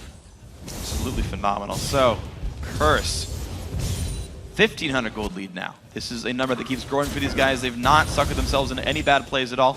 I mean, a smart play by Meteos to guess the Tri-Brush ward. Know that, oh, you got rid of the guy in the bottom lane. It should be easy time to go ward. The jungler being there, a surprise definitely. But you see Cop, how far back he plays, respecting the fact that he's outnumbered in the lane. Oh, they There's get the him jump in again? onto Sneaky Tidal Wave. The bubble's going to hit Cop, but there's nowhere for Kog'Maw to go. And once again, X Special locks down the AD carry. X Special and Cop are having a great day as a bottom lane. X Special making the plays, Cop playing really safe, but then having enough peace of mind to follow the aggression of X Special. Cop was such a good actor there. He played like there was no support in the lane, if you saw that. He was so far back, so afraid of Kog'Maw's damage. I actually called, oh, Special must be gone. He's actually waiting the brush on the other side. That was excellent by Cop. Yeah, they got presence in that bottom lane now. It's going to be tricky for Sneaky on Kog'Maw. Not the greatest protection mechanisms in the lane, at least, for Nami. Hyde not having too much ability power yet either. Should prove to be a very interesting match. I want to see the decision-making continue, though, for these guys. Dragon 115 away. C9 actually could freeze this for a short time and only push when Dragon comes up. They have a reasonable expectation of the timer there. But right now, not the case for these guys. Dominant getting the second round of buffs. Blue coming back up here. Looks like that actually was taken after the Dragon. Correct that one here. Blue buff going towards high as well. So now looks like the inner jungles are safe for both teams, but yeah, it's been Curse who's controlled neutrals really well. What a turnaround today so far from Curse as well. You know, losing that game to TSM yesterday where they really didn't seem to do anything versus the action that X Special has been able to take today in laning phase against two very good teams in LMQ and Cloud9. Such a great adaptation too. Like, let's find something that has to play aggressively, kind of conditioning yourself to look to make the plays. Especially the fact that you can lock down a Kog'Maw so easily. It's honestly quite amazing by these guys. 2,000 gold lead, Dragon up in 13 seconds here. Cloud9 ready to defend it, but Curse, you know they're going to want this as well. Teleport up for Quas, but not for balls.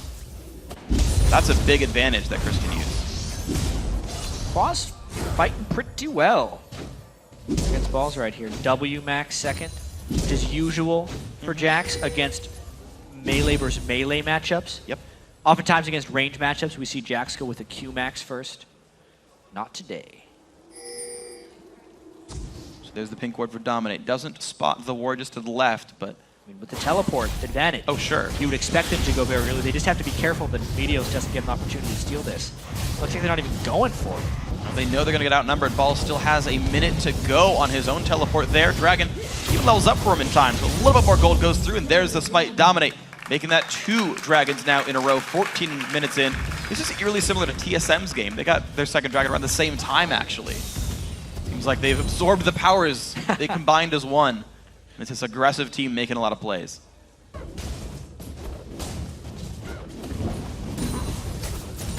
Yeah, I gotta see how Dominate transitions this as well. He has the 2 early kills. Oftentimes we'll see Elises with 2 early kills go for the full penetration build there. Yeah. If he goes Haunting Guys next, or if he transitions more to a tanky band as a fear of the Kog'Maw's damage. But quite honestly, against the Kog'Maw, the Haunting Guys would probably be more effective because they need to kill him first and foremost. And with the types of leads they're accumulating, looks like they're going to be in a position to. This is one of these curse games where instead of them being behind, making good play, and then kind of being even, they just didn't fall behind in the first place, made the good play, and now they have a real lead. And I do like what all their champions can do for them. Every single one of them good at diving in some way. Leona, ludicrously tanky, going to be getting Face the Mountain before too long as well. You can see actually that might be his very next item here for Xpecial. You've got Quas, who's got plenty of stats as well, doing great in lane still. 143 minions, 60 minutes is a great score for a top laner. Fighting Renekton, even more phenomenal there. Of course, we talked about the 2-0 Elise. Ziggs can help as well. Quas still pushing balls around. Whoa. Curse have all the elements they need to win this. Final pick Jax into a Renekton really shows, like, Quas is in on a secret that no one else is in on. Yeah. Right? Because everyone has been losing this matchup. How is Quas doing this? Is it him doing well, or is it the fact that Balls has had a very lackluster split, going from the best top laner unquestionably of North America to someone who's not even winning the Renekton Jax matchup 1v1? I do want to give some credit to Dominate for that one, though. Yep. Like, top lane is so isolated sometimes. Just that little bit of intervention sometimes does make all the difference. I do want to credit that one push just for the earlier recall to get some extra pressure there. And speaking of him, he's there again if his lane pushes out, but Balls is already going to recall off that one. Meteos will hold the lane instead. And you realize that Balls has gone back to the lane, so Dominate recalls on top. Yep. More minions for Quas. Gobble them up. The Curse is ready to gobble up more. They've just warded. You see Xpecial has been pulled around the map to ward up by the blue buff. One on one of the Andersons by the mid lane, one on the buff itself. And Curse are planning their next offensive move right now. In about a minute, that blue buff comes back up. I think we're going to get to see a little bit of a 2v2. Level 11 on Balls makes him a very hard person to take down. It's all about when Dominate wants to show, because Meteos will be in tow very quickly. So tanky people here for this fight. Balls' dash still down. He was hoping to bait that one. That was a really good trade for Balls, though. Cocoon's gonna hit. Look at that one. Counter-strike as well. No! Gets away from that one. Balls loses the flash and some health bars. Yeah, and Meteos had actually fainted back down, not thinking the Quas was going to go in. Then the exact moment happened, so a step behind there. Yeah. By Cloud9, actually. Ends up having to burn Balls' flash. It's a flash for about a minute of the jungler's time, so Dominate. Minute of both junglers' time is important, because Meteos spent so much time up there as well. Obviously, it was unbeknownst to them exactly where Meteos was, but we still have to keep that in mind. Very good point there. Blue buff back up now for Curse. Voidboy going to grab that one for too long, and High, despite the ward on top of that one, it's not going to get counter-jungled here. So these guys have, once again, held their own jungles just safe. Cop went mid lane to clear the wave as Voidboy left for a short time. Quas again battling up against Balls, but this matchup that just eventually flips over as more items come through. You gotta wonder how scary it's gonna be for Cloud9 if they can't deal with that champion. Some of them might be scary for Curse, though, is the way this Kog'Maw lane is developing. It's been pushed to Cloud9's side for a while, and Sneaky is picking up a lot of uncontested farm. Yet Cop and Xpecial haven't been able to make roam plays, either in the mid lane or the top lane. And Kog'Maw is just getting more and more powerful. That is a scary thing. You definitely got to keep that one in mind. And so Curse are holding around the mid lane. Cop back to mid one more time. Dragon in a minute 20. That can pay off about 1 or 2 waves of farm on the 80 carry. It's pretty similar, actually. The gold you'll get from a Dragon kill, if that ends up being the play here for Curse. Look at this move, though. You've got Renekton waiting around on the wings. They got to walk this one. Quas gets stunned up. The slows come in as well. Mid lane turret does finally go down, though. And Quas walks away. Jeez. But teleport down, actually. We had a mismatch of teleports last time where Curse was able to take the dragon because Quas had his teleport up. There's the recall from Meteos, 45 seconds in advance. Gets himself the items. Giant's Belt comes in. Pink Ward in the inventory of him and Sneaky. 40 seconds till Dragon. Right now, the recall for Balls as well, so he'll have items in time for the Dragon fight. 30 seconds in advance. Quas still just pushing in. Will he come across the map or not? This is the thing here. At this point in the game, knowing where Jax has made it to, even though Curse does have an edge, if Cloud9 devoted 5 people to Dragon, Curse easily takes that trade for Quas pressing the second tier turret. So Curse, even though they don't have the teleport, still have a pretty good option of what to do. That is a scary thing. If Balls can't push this lane out, actually, there is really no good fallback pattern. So Balls trying to freeze lane right in front of his own turret to keep... He would want to teleport in now. Like, he really wants to, but he would lose the second tier turret. So Curse going to play against that buff, or that bluff, rather. 4-on-4 C9, you can see they, I mean, they can sweep away wards. They could try to pressure mid, but Voidboy's already there to push that wave out. Curse's red buffs up, doesn't matter too much. Cloud9 once again sweep wards away. They are going for this one. They're looking for this right now. Curse right now is respecting the teleport. Balls is out of range, so they're kind of giving it up. I really feel like Curse could have played this one much more aggressively, but they end up giving the dragon just because of the teleport cooldowns. Well, I think they respect the fact that Meteos High could force a kill. Like, yeah, maybe you trade dragon for turret, but if you get forced from a 4v5, life is even more painful for you. Yeah. So. Curse has some bad memories of this happening. Yeah. Where they contested 4v5 dragons. There is a way to do it right, but it's very difficult. And so instead they just poked with some Ziggs bombs and said, you know what, all right, well earned, you guys had teleport instead of us. Top lane outer still did go down earlier, so it's not like Curse really lost out super hard on Global Gold. 3,700 still separating the two teams. Comp, I believe, is actually going... No, never mind. That's going to be Infinity Edge. Thought it was Bloodthirster for a second, but... Yeah.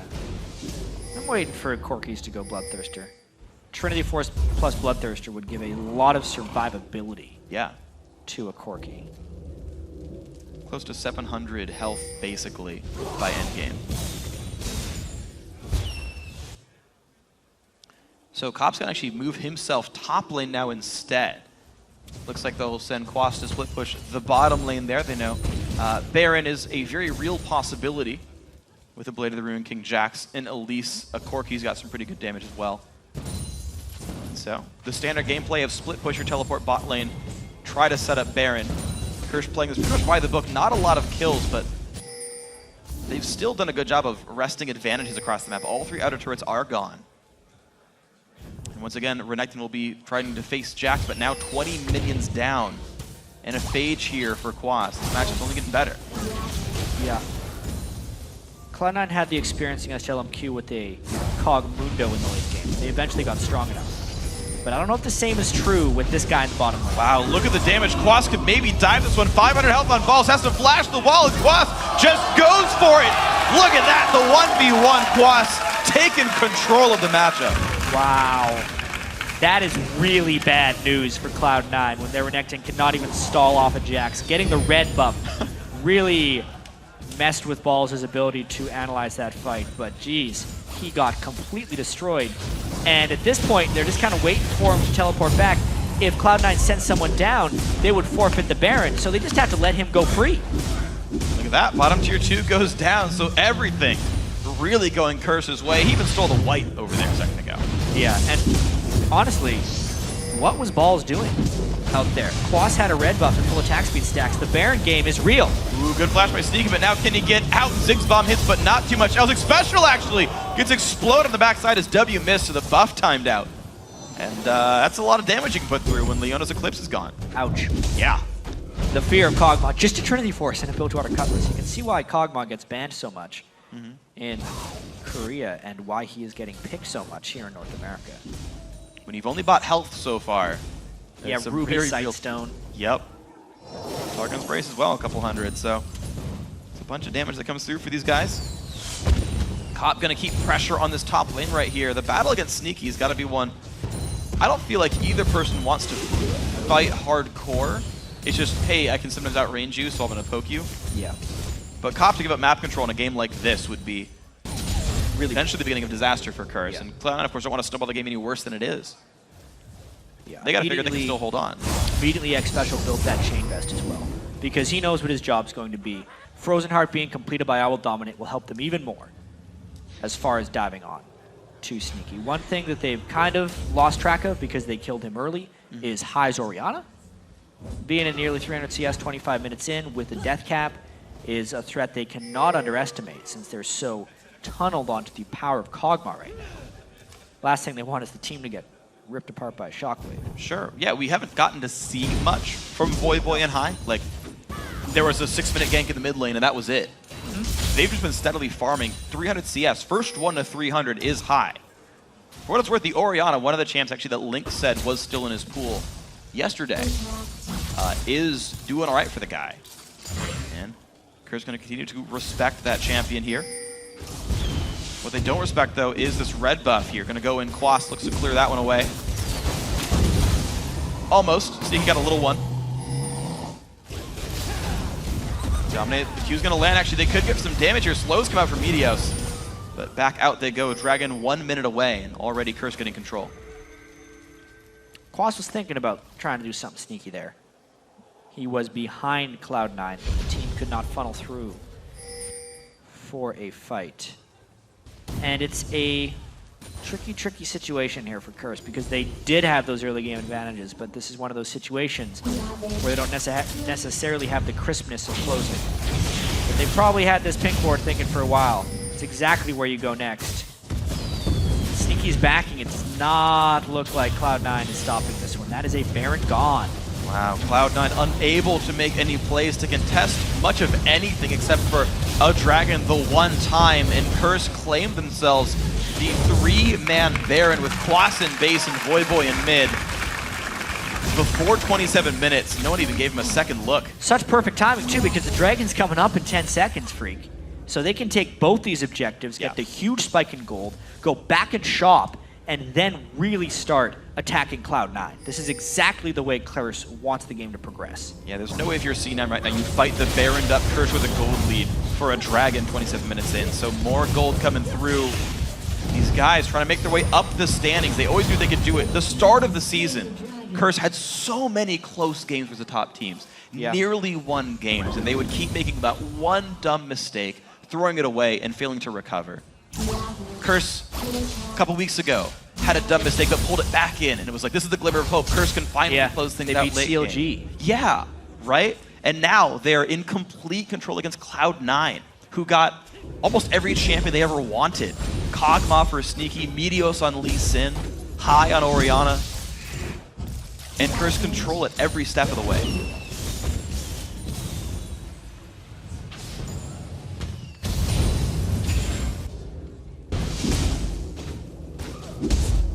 The sound of Jax. Yep. It's one of the big things. 2 big damage items here and another red buff. So Curse has the opportunity here to try another bit of a split push escapade. If they Baron up push the top lane with 5 or with 4 and then have Quas in the bottom lane with his teleport up, or because they have the Baron buff and the Frozen Heart completed, plus the big damage onto Quas, this might be the time where they say, all right, let's go in hard with the Leona ult and try and end this thing. Because if they got a clean enough team fight, they would be able to push through for a win. Yeah, and I like this style from Curse as well. I like the fact that they have the ability to just go hard, right? To dive on in. It's interesting, there was an interview with Xpecial recently where he was like, there's a term that everyone uses here in Curse, and it's go hyphy. You just go for the kills all the time. He's like, I gotta teach these guys not to go hard too often. Yeah. You gotta play for the objectives. You gotta do it smart. But right now, they've got the objectives. Yeah. Hyphy is the next word in the dictionary for these guys. Honestly, from the way Curse has played so far this split, they need to go hyphy way more often. Sure. They've honestly looked generally scared about things to do and to not do in most of their defeats. Even in their victories, sometimes they're a little bit slower than they should be. There's actually a great quote from Aframu about that. He says, you can teach an aggressive player to be more passive, because if it fails, they'll just stop doing it.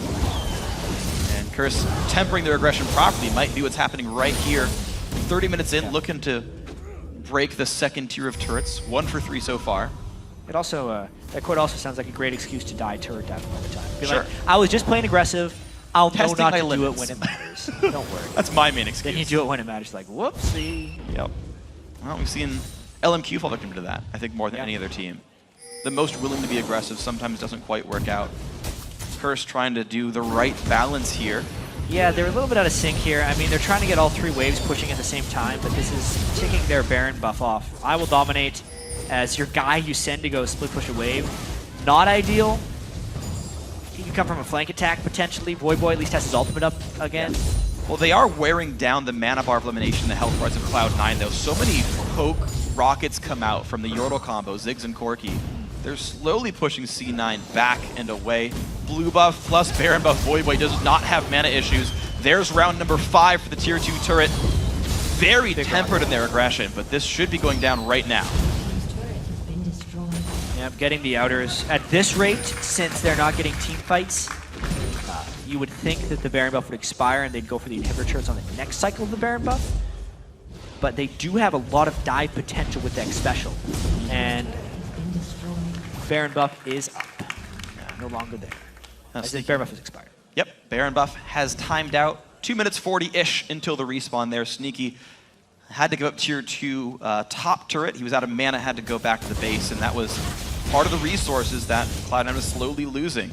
Wave clear from Kog'Maw is fairly expensive. It's not hyper efficient. You can clear for some time, but if you lose all your blues, if you lose out of the Baron buff, all this stuff, you get out sieged. You run out of resources. Literally how sieges work.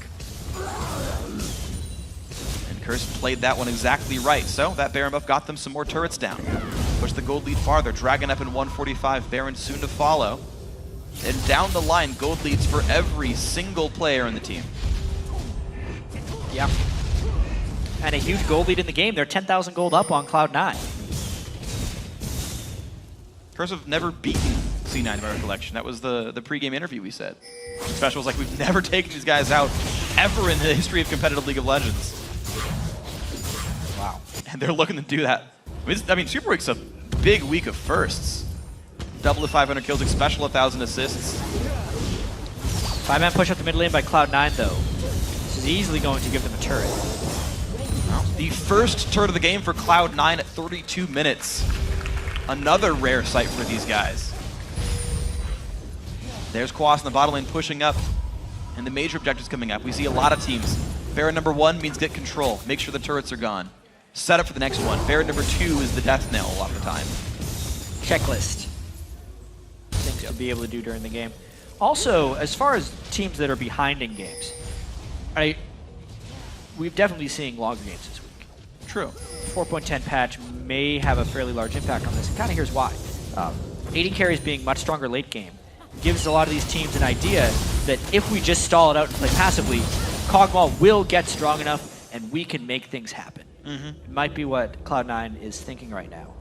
Whereas sometimes that just lulls you into this false sense of just giving things up. Whereas previously when Cloud9 was behind, when they're a team that was behind, they would just keep coming at you because they would realize, hey, if we don't do something, the other team's just going to starve us out.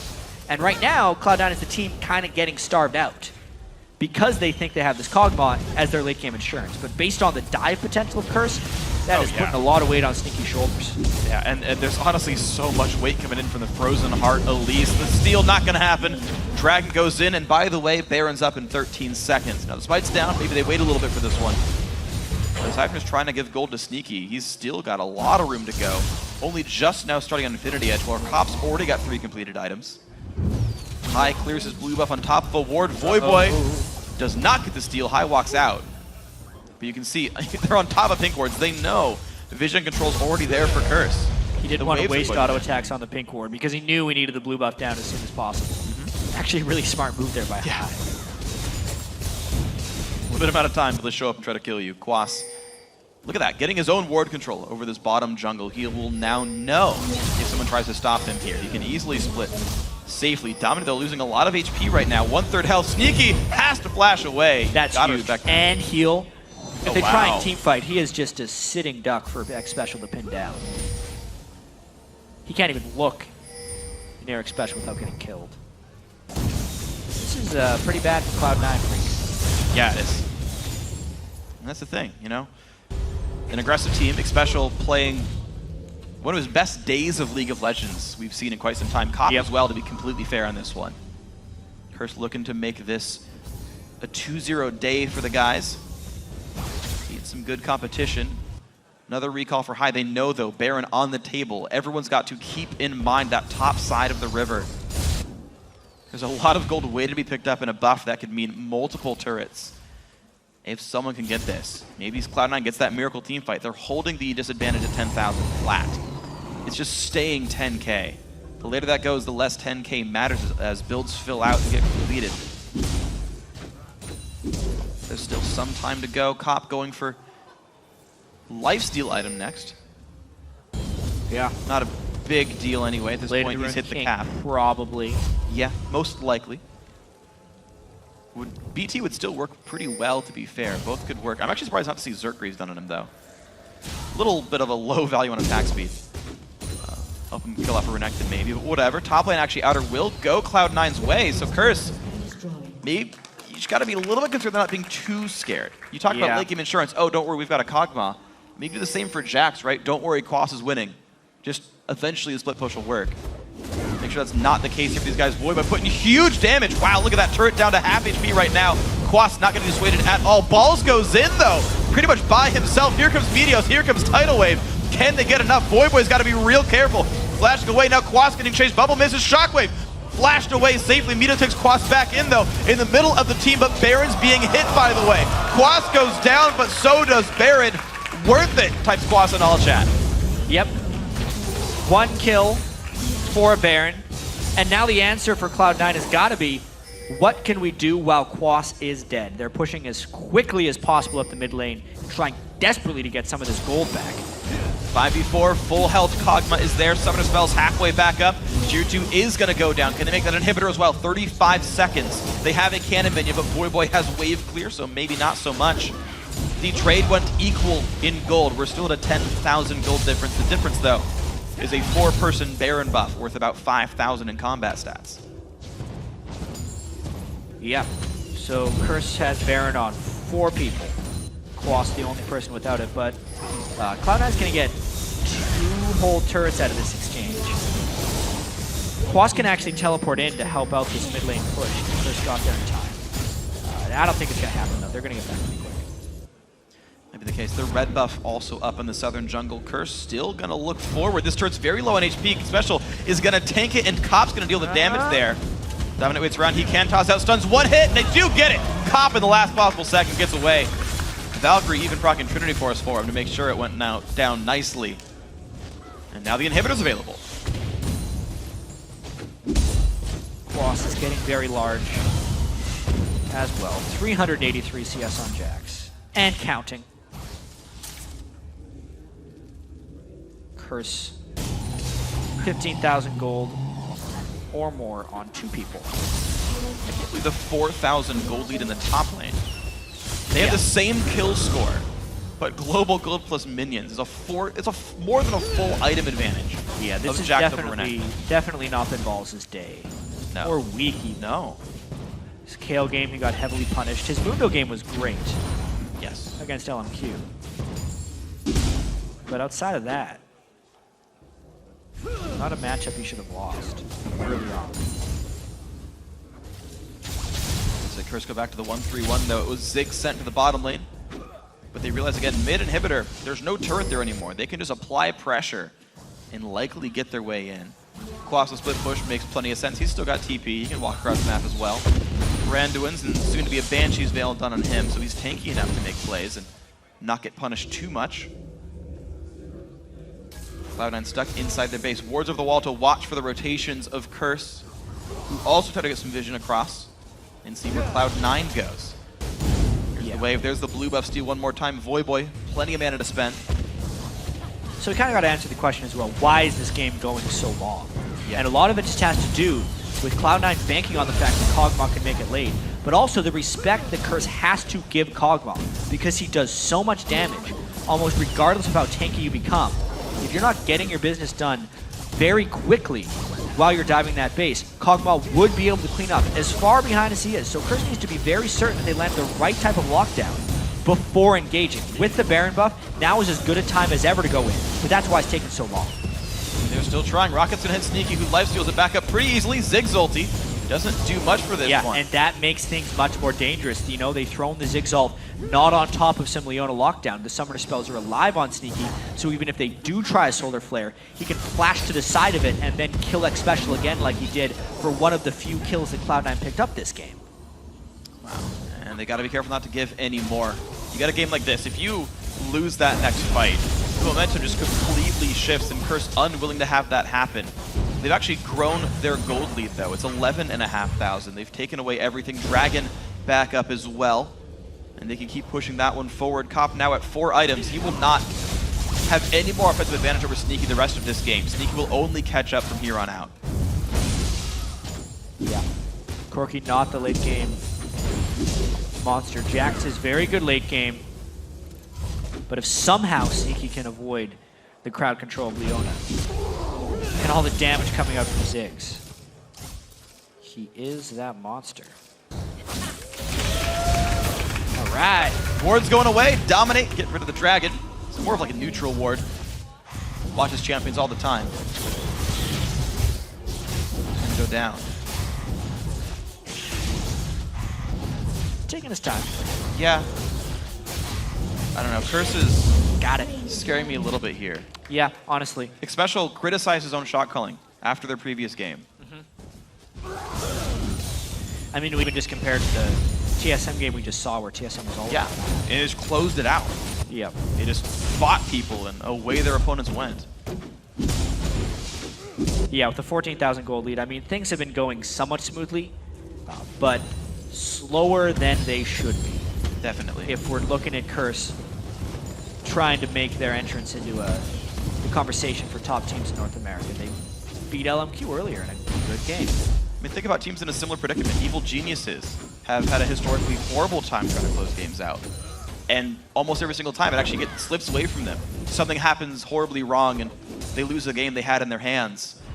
And it's these small failures that keep them from being in that top team conversation. This is somewhere that Curse wants to be. They want to say, hey, we're really top 4. We can make that rush for the playoffs. You've got to respect us. And this is not the way you earn it right now. They get the win, that's good, but 3 Barons in? Yep. Hey, at the same time, gold lead is increasing. The 6-item thresholds are not quite reached. They're getting very close, which is dangerous. Mainly the mid lanes and 80 carries is where you have to be comparing the itemization.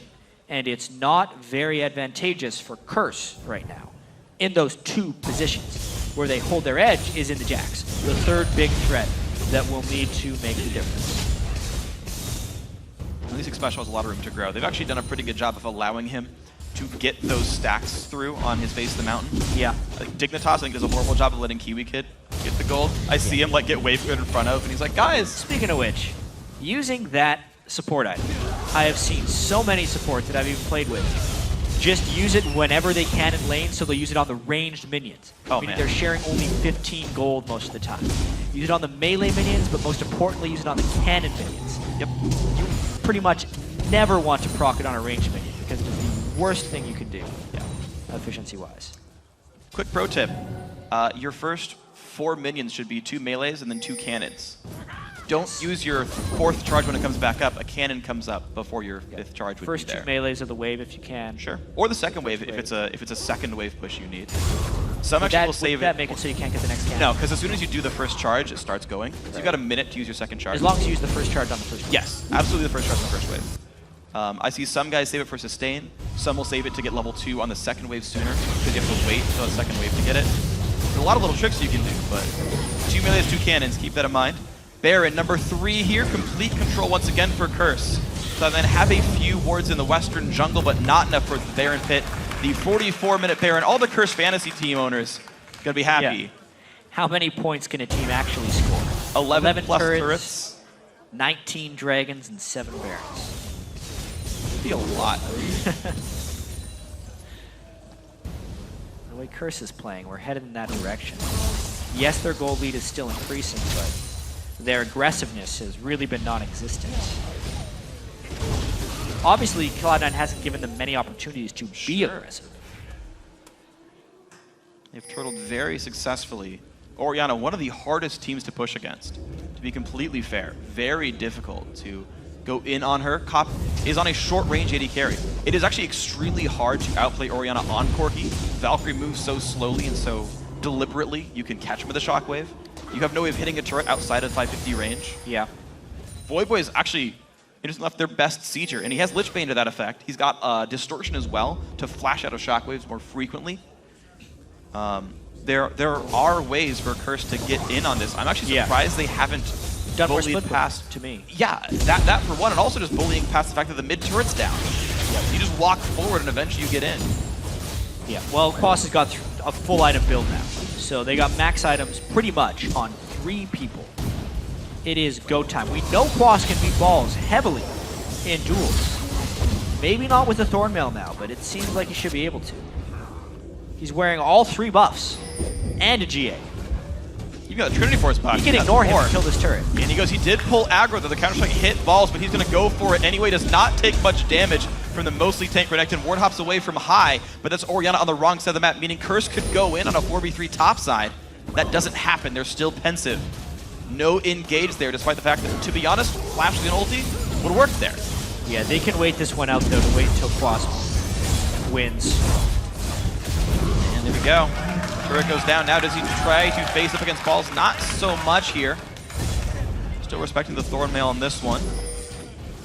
And slowly Quas continues to work his way in. Meteos poking out what he can, but now 2 inhibitors are open. Quas continues now to actually take one down.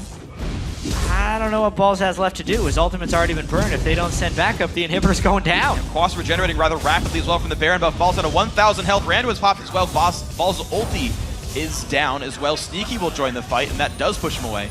But that's no AD carry. That's another way that Curse could go in on this. Yeah, I mean, Cop is respecting heavily the Orianna Shockwave right now. Very surprised while there was a missing Kog'Maw that Curse didn't just walk up with X Special to tank that. Wow. Slowly but surely. Really respecting Get it! moves. With the inhibitor. There we go. Inhibitor's going to go down. That's number 1 of the game. 47 minutes in. Quas finally pushing into the base. Goes for the opening as well on the balls. Takes a shield. Look at that. That's a lot of health. See, every time Orianna peels away, I would expect Curse on the other side to tank the turret a little bit, but they're still getting it slowly. All right, this is their way in. This one, I think they can get there. Poke in from Sneaky, gonna miss a little bit. What Lich Bane hit. Wow! That turret, or inhibitor rather, is dropping rapidly. Minion still floating in. Quas gotta be a bit careful, puts the dodge on, and away he goes. Mid inhib actually stays alive, and actually, Curse forced back to heal. Quas is too low to keep fighting. Does not necessarily want to burn his teleport for that. Dragon's back up anyway, they can get more gold. Quas will indeed walk More back. gold right now. No, I don't think they need they're it. good. This is the risk. This is the 4v5 that Curse are potentially He's just walking. got a Lich Bane hit. And down it goes. All right, 2 inhibitors. That should be enough. And that basically means Cloud9 has lost at this point without really doing much. 2 kills on the scoreboard. Yeah. The one pick they got on Quas in response for Baron got them 2 more turrets. It brought them to that 4 turret score that you see right here for these guys. They had the one good mid-game play. Quas's TP was down. They postured for Dragon, and Curse respected their engage. Those have been the only ins I've seen for Cloud9 so far. Yeah, this is the classic. It's been very much Curse waiting. At this point, Cloud9, they can either try fight now, which they're most likely lose, or wait until they have 1 or 2 people trying to kill those monstrous waves of super minions at their nexus, while losing super minion number 3. A very similar situation happened in our 65-minute game earlier today. And there's not much Cloud9 can do here. Quas will just kill their nexus turrets. Yeah, he's going for number 1 right now. In fact, he's going pretty rapidly. Quas does get some minion aggro, but he's got super minions in there as well, so hey, Pauls can only do so much. Yeah, he can easily. Dodge comes back up. Trinity Force damage comes through. Corki doing what damage he can to the top side. Dominate takes a shockwave. No, not just damage actually. And the top lane inhib turret down to half health right now. Quas going one more time. There's the first turret picked up. Balls and Sneaky doing what they can to defend this. But the base is still slowly but surely falling. Meteos can't quite find the way in. Dominate low on health and mana. Curse might be forced to heal up one more time and try again later. The inhibs come up in about 2 minutes at this point. But they made their way in for 2 turrets over the last 3 minutes or so. Blue buff steal one more time for Void, but he's out of mana though. It's actually time for Curse to get all the resources back actually. Quas steals the red. Cloud9 actually take this time to try to get Baron control. Maybe they can stall out Curse for even longer. At this point, the gold lead stops mattering as much. Balls is half an item away. Meteos 1 item away. High is done. Sneaky is only 1 item away. Yeah. However, Cloud9's base is in complete shambles. True. It feels like if you were to put a percentage on this at this point, I give a 2% chance to Cloud9 for winning this game. 2%? 2%. I would go as high as 90. Well, sorry, 90-10, 90 for Curse. Yeah. Sorry, I wasn't going to go for that one. It's like, damn, you got a lot of faith in that late game Kog'Maw. At this point, Curse can I feel like they can win without even really fighting Cloud9 head on, as they have done so far in this 50-minute game. They'll secure the Baron. They're going to do the same song and dance with Quas against Balls. Balls cannot stick with them late game unless they send a second primary damage dealer, which would leave Cloud9 with just 1. And then they'll lose their turret to Lich Brain Pox from Ziggs. So Baron number 4 for Curse coming through right now. They Quas, have... get out of there! Oh gosh, Quas, run! He's gonna run. Tidal Wave won't matter because there is a Banshee's Veil. Jumps to the minion. Meteos, not a very good Q. Melee minion tanks it for Quas. And now the rest of Curse go to the top lane. C9 has to respect that right now. They're beelining over, and Quas is gonna start pressuring the bottom lane as the inhibs come back up. And there's the push in. Turrets going down rather fast. There we go. 10 turrets in. Quas finds the inhibitor one more time. Balls wouldn't even try stopping him here. What a demoralizing game for Cloud9. 52 minutes of farming and never putting up a fight. Cannot find their way in. Quas does take some damage the way out. Actually, Quas down to half health from Kog'Maw. He's forced to flash away from that one. Mid inhib comes back up, but top inhib under fire right now. Nobody stopping Cop in time. Ulti from Special. Doesn't find too much. There's a tidal wave though. And there's a kick in. Meteos looks for a shockwave. Misses though. High gets nothing. And out Curse goes with 2 inhibs down. Quas hitting the middle inhibitor at the same time. Balls forces him out. But there's no regen for Curse. They will whittle this down. The minions will pretty come low. In. I don't know though. Balls forced to run away from the inhibitor. Is around. 3rd inhibitor likely to fall right now. Dominant gets some healing. There's Meteos taking a bunch of damage. 3 inhibs now gone. 52.5 minutes in. Cloud9 still not able to push Curse out of their base. Definitely not. 20,000 gold lead. Question now, does Curse try to reset things or just wait for the minions to arrive? 2 monster minions will be in each wave, meaning 6 to 12 can meet at the final Nexus turrets. That is a lot of meat to cut through in Cloud9. Yeah, there is a lot here, and Curse happy to stay in the base regenerating. Moving on forward, these super minions do die very fast, but the next wave will have the extra magic resist aura on them. Kog'Maw's going to get significantly worse at killing those things. You know, percent health damage is capped against monsters, not against minions. So Cog destroys super minions. They have negative magic resist. Oh no. Oh no, another shockwave. Does not catch Boy. That's icing on the cake. His flash was down, and there's the push on in. 1 Nexus turret left. Baron buff still there for a minute and a half. Here's the push on in. There's the ulti. High push back. Leona's going to catch him. Turret goes down. Here comes the fight on the Nexus. 44 minutes in. Curse closes out the game versus Cloud9. Definitely one of the lowest kill games we have seen in the North American LCS this split. Curse was involved in the other one in their very low kill loss to CLG last split. Yeah. But man, 54 minutes. 6 kills. And thousands of minions were destroyed, I would have to say. Those poor minions. Those poor guys, they really played their heart out this game.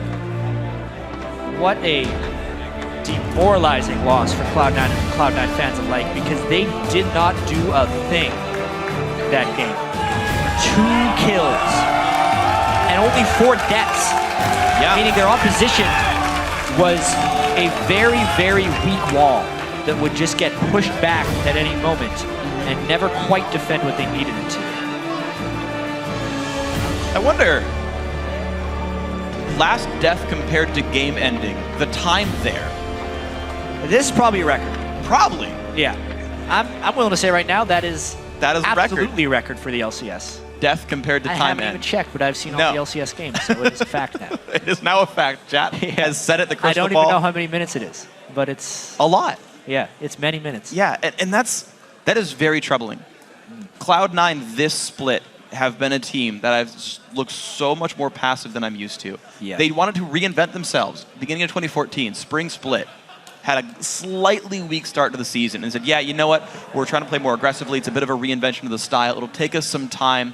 But by the middle of 2014 spring, they were on point. They were crushing games. They were closing them out. And they went to a 4-loss season and a freaking great record. Yep. First place in the playoffs, not dropping a game. And now they've gone all the way back. Yeah, you could To see the right at the slow end style. there, we had it on screen. Jack, the owner and manager of Cloud9, went over and patted High on the back. He knows the difficulty that High has been having this week, both hard on himself, criticism from the fans, because of his lackluster performance, right? And a lot of blame is probably falling on his shoulders right now, and they have to keep their heads up because this is a team that outside of the All-Star game, obviously, has been the same 5 people for a year and a half.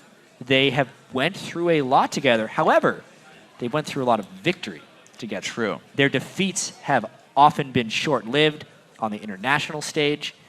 They get over it because they get back to North America and they start crushing again. Yeah. They beat up TSM a few times. They feel good about themselves again. Right. Unfortunately. True. Yeah. The dynamic of a team, it's all fun and games until you start losing them. True. Right? And that is beginning to happen for Cloud9.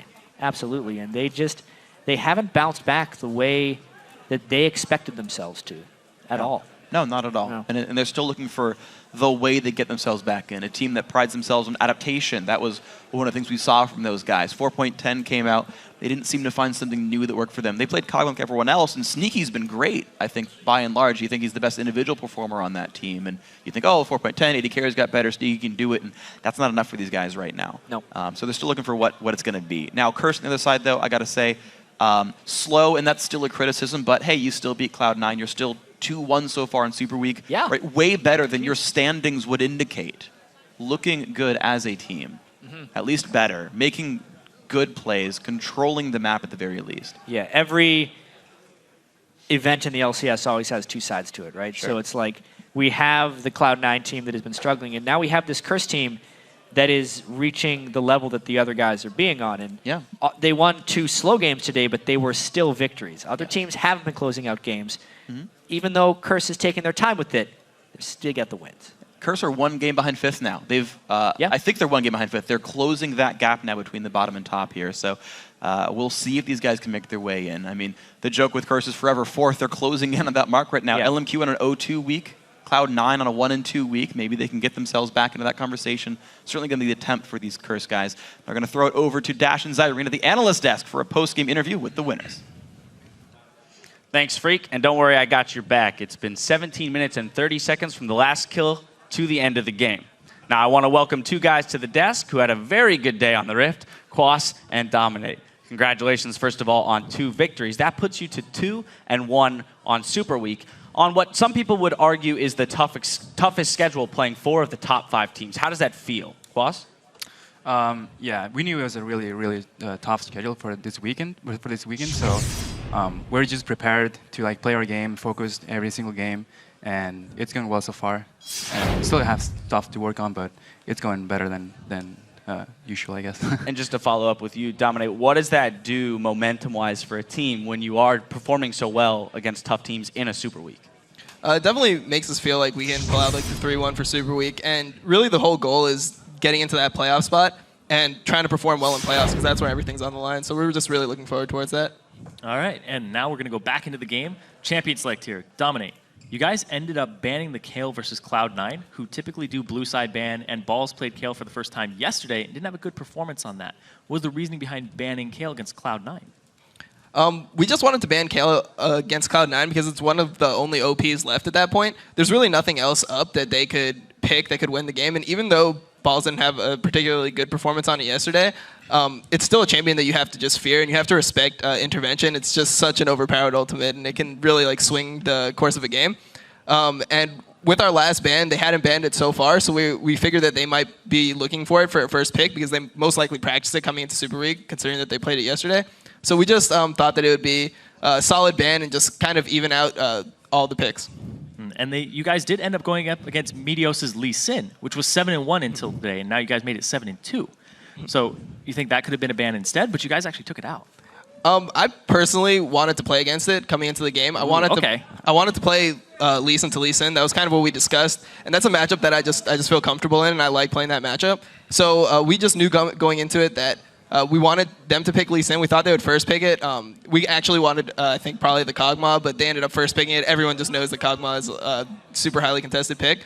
So they first picked Kog'Maw, and we just went with Elise so that I could get that matchup. All right, further on in Champ Select, we saw Balls pull out the Renekton, and then you quickly responded with the Jax pick. Is that just because you're comfortable in that matchup, or what's the reasoning behind that? I'm not that comfortable in the matchup, but it's the reason that we knew we could have pressured top. So Dom helped me a lot in top lane. He made sure that Renekton couldn't freeze in front of his turret. So we shoved the waves out and make sure I keep going my farms, because Renekton can't really stop the Jax 1v1 all that easily. It's very mainly influenced through jungle pressure. So we were able to pressure it earlier on, and then I was able to farm and then outscale him. All right, well, kind of trailing off of that, Dom, having a top laner playing Jax, who's doing very well in that Renekton matchup, what does that do for the team in terms of map pressure and control when he's going even pre-6? It just really means that you're going to have a split push pressure all game. You're going to have that TP advantage because once Jax gets to that point, Renekton can't hold in 1v1. So you couldn't really see it in the mid game because I don't think we were exactly sieging the right places. But in the late game, you could really tell that Renekton could not hold the Jax. The Jax can walk up to the turret, start autoing the turret in front of the Jax, or in front of the Renekton, and the Renekton can't do anything about it. He can literally just has to have someone else come and help him with it. So they kept on having to send Orianna and Kog'Maw just to try to aid that Renekton in defending against this Jax. So you just have a lot of TP pressure at that point. We got a couple free Barons because we had so much pressure on the bot side of the map. They needed to respond to that, and if they tried to contest the Baron, they would have just ended up losing an inhibitor. All right, and you talked about how Jax just walks up to the turret, starts slamming on it. We're actually going to get a replay here. Quas, this feeling isn't unfamiliar to you, where you just walk up to the turret as a big beast and you start smacking on it while somebody else is trying to take you down. Describe to me while this replay rolls what it feels like to just be that powerful in the game. Okay. So I started in the turret. I noticed the Renekton tries to tickle me here, so I ignored it completely. I just actually I'm getting chunked. What am I talking about? I tanked the other turret, which I shouldn't have, but I still keep pressure up. He can't do anything at this point. They have to move people towards me. So I use my E here, and I just wait for the next wave to come in, and just keep welling on the turret. He can't do anything right now. It's just how it goes. Jack late game is fear for a reason. This is the reason. And Dominate, off the back of that, what is it like watching your teammate just do that and be this big beast, this baby that you raised? You're like, oh, I cleared some waves from him. Now he's all grown up, beating Nexus turrets. Yeah, well, I wasn't actually looking at what he was doing because I didn't want to have another incident like yesterday where I just wasn't watching my champion and ended up dying the dumbest way possible. So we're just pretty much communicating, oh, I'm getting this turret, and then I'm just trying to call when the Kog'Maw and the Orianna are rotating to him so that he doesn't get 2v1 and killed. One last thing that I want to talk about, specifically about this game, is the fact that it was relatively low kill. Right? It was 2-4 at the end of the game. What does that do to the speed of a game or the way that you want to play it? And what was the problem with finding fights that you wanted? I would say that we knew we had everything going for us. We knew we had split push pressure. We knew they had better late game. So we knew that the only reason we could lose that game is if they get a really good shockwave and then they follow up with that and clean us up. So we didn't want to take any risk. Maybe we played a little bit more passive than we should have, but we just played textbook split push style and it worked out for us. We don't need kills to win the game. We just have to destroy the Nexus. Yeah, you guys were about 20,000 gold up. Why did it take so long to close this game out? Like I said, we just knew we had everything going for us, so we just played as safe as possible and just took all the buffs we could, made sure we were 6 items, and then just slowly waiting for all the minions to come in and just ended the game. All right, final question. You guys play CLG tomorrow. They're tied for first currently, so it's definitely a tough matchup. What are you looking to do tomorrow to make sure you come out with the win? Dominate? I think we're just going to go with our game plan, stick with the champions that we practice. We haven't shown them all, but just pretty much go with our strategy coming into Super Week. All the teams were really tough, and all of them have similarities. So we've kind of just prepped for every team, and it's going well so far, so I don't think we should change anything. Okay. Well, it seems to be working for you so far. Thanks for joining us on the desk, and best of luck tomorrow in your game. All right, thank you. All right, we've got to flash away, but when we come back, we'll kick off our final LCS game of the day, CLG versus LMQ. The action continues after this.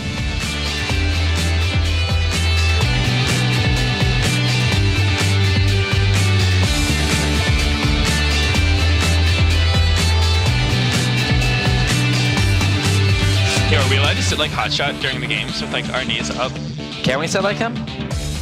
We should all do that. Good. Let's all do it. This is our Trinity hotshot.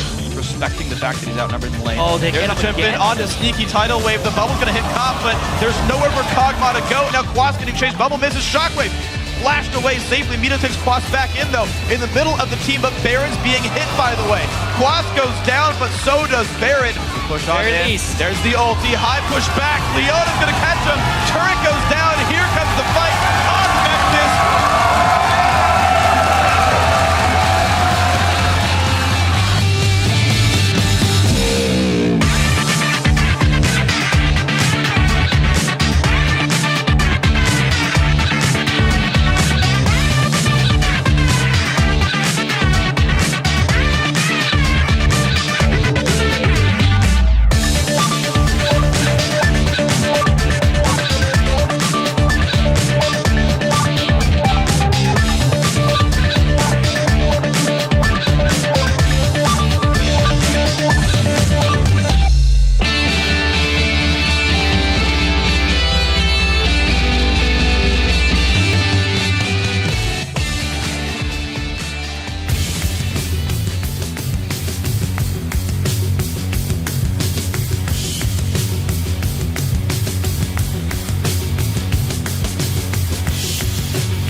LMQ is a team that tries to closely copy Korea's meta the most. And sometimes I feel like they don't replicate it that well, but in Korea, a lot of people are more open to try out and experiment new things. For the most part, they always pick really strong and open champions, so it's really important that we're on top of our game. Hey everyone, welcome back to the North American LCS and our final game of the day, Counter Logic Gaming versus LMQ. Now, CLG started the day in first with a 1-game buffer, but Dig has closed that gap with their win over TSM today, so those guys are tied for first. So for CLG, every game is a must-win if they want to hold on to that top spot. And they really want that 4-0 Super Week. And now CLG has a couple advantages coming into this game. It's the first game of the day for them, which means they've only had to focus on this one, whereas LMQ is playing their second. And they will also feel very good after their big win yesterday. Something else that's important to point out, though, is CLG is the only team right now to have beaten every other team in the North American LCS to this point. So they can beat anyone. They have, and of course we're going to see that here in this one. CLG is actually 2-0 for the week, whereas LMQ is 0-2, so also very different starts to everything. It's a very different Super Week. For LMQ they went 4-0 in their very first week, and it's been much worse since. Yeah, and LMQ, they're an incredibly organized team, and they make strong movements around the map looking for big plays, but the question will be with them, where is the line of where they get too aggressive, right? They've played 2 games versus CLG, and they're actually currently 1-1. The first game, LMQ, they were losing until they made a good play, and the second game, they lost pretty badly, and quite honestly, CLG has the least respect for LMQ compared to the other teams in the LCS. So we really have to see how LMQ responds to that this game, whether they start to play more conservatively or if it really just drives them to dive harder and farther in. I mean, maybe CLG definitely did sound confident in interviews leading up to this matchup, so maybe they're ready for everything. We're going to check out the starting lineups here. On the blue side is Counter Logic Gaming, Seraph in the top lane, Dexter in the jungle, Link in the mid lane, Double Lift on AD carry, and Afromu at support. And on the red side, it is LMQ. Ackerman in the top lane, No Name in the jungle, Xiao, the all-star mid lane, Vasily on AD, and more on support. So here we go, guys. CLG looking to finally break away from the pack. If they do win here, they ended yesterday in first place, half a game up on Dig. Stay in first place if they win. Stay in first place, stay half a game up there as well. And I mean, CLG definitely looking better and better as the season goes on. I do want to talk about LMQ actually starting to fall down a little bit though. Yeah. They came into the split with, I think, the longest undisturbed roster of any of the teams there. Of course, C9 had players sub out for a short time. That was Link. LMQ kind of had the cohesion advantage from week 1. And you saw, again, 4-0 Super Week, right? Started the league in first place. But ever since then, every team's been catching up to them. LMQ feels like they've sort of been at their ceiling for a while, whereas other teams are catching up to them. Well, we also have to remember, when LMQ was entering the LCS, and we were asking all the other established teams, where do you think LMQ is going to be in the standings? They're probably like a 4th or 5th place team, and then they jumped out of the gates. First place team. Right now, they're tied for 3rd or 4th or 5th. Sure. Right? Like, are they just kind of falling back to what they have been all along and the schedule is balancing itself out? Or do they just start really hot and get cold? I'm not sure. I mean, it's been really interesting as well, just the prediction game when you think about it, right? LMQ, they'll be top 4, top 5. I don't think anyone predicted Dignitas's roster to work so well right at the start. Yeah, Dig number 1 with a new roster, and they just pulled it in. CLG holding on to first place, of course, that was some people's expectations. C9 doing so poorly, though, definitely not among most people's predictions start this one out, but we are here. LMQ looking to make their comeback. CLG looking for 4-0 the dream. Maybe every team goes 2-2. Syndra and Yasuo now removed away from LMQ. That might free up Link to play TF as the first pick here. Got to keep that in mind. Exactly what that Syndra ban is targeted at. Obviously, Xiao plays a lot of champions, but this is almost lowering the number of flex bans a team has if they're banning Syndra right off the bat. It almost forces LMQ to ban TF or just have to play immediately into it. Well, what else do you leave up, though? It's actually interesting. Whoa. CLG bans the kill for LMQ. They want so badly to first pick TF, they'll leave everything else up and remove what else they can. LMQ ban TF, you ban Lee Sin. Dexter's Elise. There's actually a video someone posted. Hotshot was doing all his reactions to CLG's last game of the week. Loved Dexter's Elise. And he was like, Dexter's never getting Elise again, like ever in the LCS. But it's Double F's Kog'Maw removed instead. Lulu, not even TF. I'm all kinds around. Well, this is definitely a pick and ban phase where they're going to be trading a lot of power picks. Kog'Maw being banned away is the final thing. And the Twisted Fate picked away. Oh, that is clever. Elise then goes to no name, though Dexter's happy to play Elise anyway. Double Lift happy to play Twitch. Maybe Lucian. Second string for him there. It's just so funny how the ban phase played out there. I wanted the mind games. I just think it was absolutely back and forth, right? I think the Kog'Maw ban right at the end threw COG for a bit of a loop. Because some of TF's power would be taken away in a sense if he can't just port onto a Kog'Maw and kill him in one sense. Sure. And also, Seraph has been having such a good week, giving him something like Lulu and taking it away from Ackerman is arguably more valuable than the Twisted Fate in the first place. We've seen Lulu Tops do exceptionally well. I believe she's undefeated today. Fought Jax's both times. And heck, maybe we see that one more time here, actually. Yeah. I mean, half the games, Lulu versus Jax. What was Seraph's tweet yesterday? It was something like, no deaths. No die today, many fantasy point. Yeah, something close to that. Dexter does get Elise. Hot shot GG is wrong. Dexter gets it anyway. Thresh here for Afromoo. Goes for that with everything else up. Team. They were just loaded with utility in those first 3 picks. Oh, yeah. They are primed for a Twitch pick later. And I'm not entirely sure. I mean, they could still do a mid laner. Xiao having some slight issues. There's a chance we'll drop out of Champ Select here. But for now, he's just cycling every champion in League of Legends. Mouse still works, that's for sure. Yeah. See what that ends up being if the size of go the around. mouse pad. Yep. Damn. I don't think he plays with that low sensitivity, though. No. It's just good to know. I like how meta it is, too. It's a mouse on top of a mouse on a mouse pad. So a quick little drop out of Champs. Like there was a problem with Xiao's machine. Yeah. Or something else. I'm not entirely sure. Yeah. Well, same result, though. Sure. 5 picks in so far for these guys either way. And, of course, the big thing to keep in mind is then, so what do the adaptations go for? So, okay. So Champ Select definitely started out not in a way I was definitely expecting. It's like, oh, man, the Cinder Band. TF. Link's TF is so good you've seen so far. A lot of people giving him respect for it right off the bat. I wonder how much of that is actually mind game then for CLG. Like, I know you guys can respect this. So, we'll leave it up. We got a counter pick ready, the first ban. Yeah. Try to make him play it. I don't know. There's a lot of interesting thoughts to keep in mind. Yeah. One other thing I do want to touch on before this game is we did mention in the pregame how COG only has the 1 game today, but I wonder if fatigue is going to be a factor.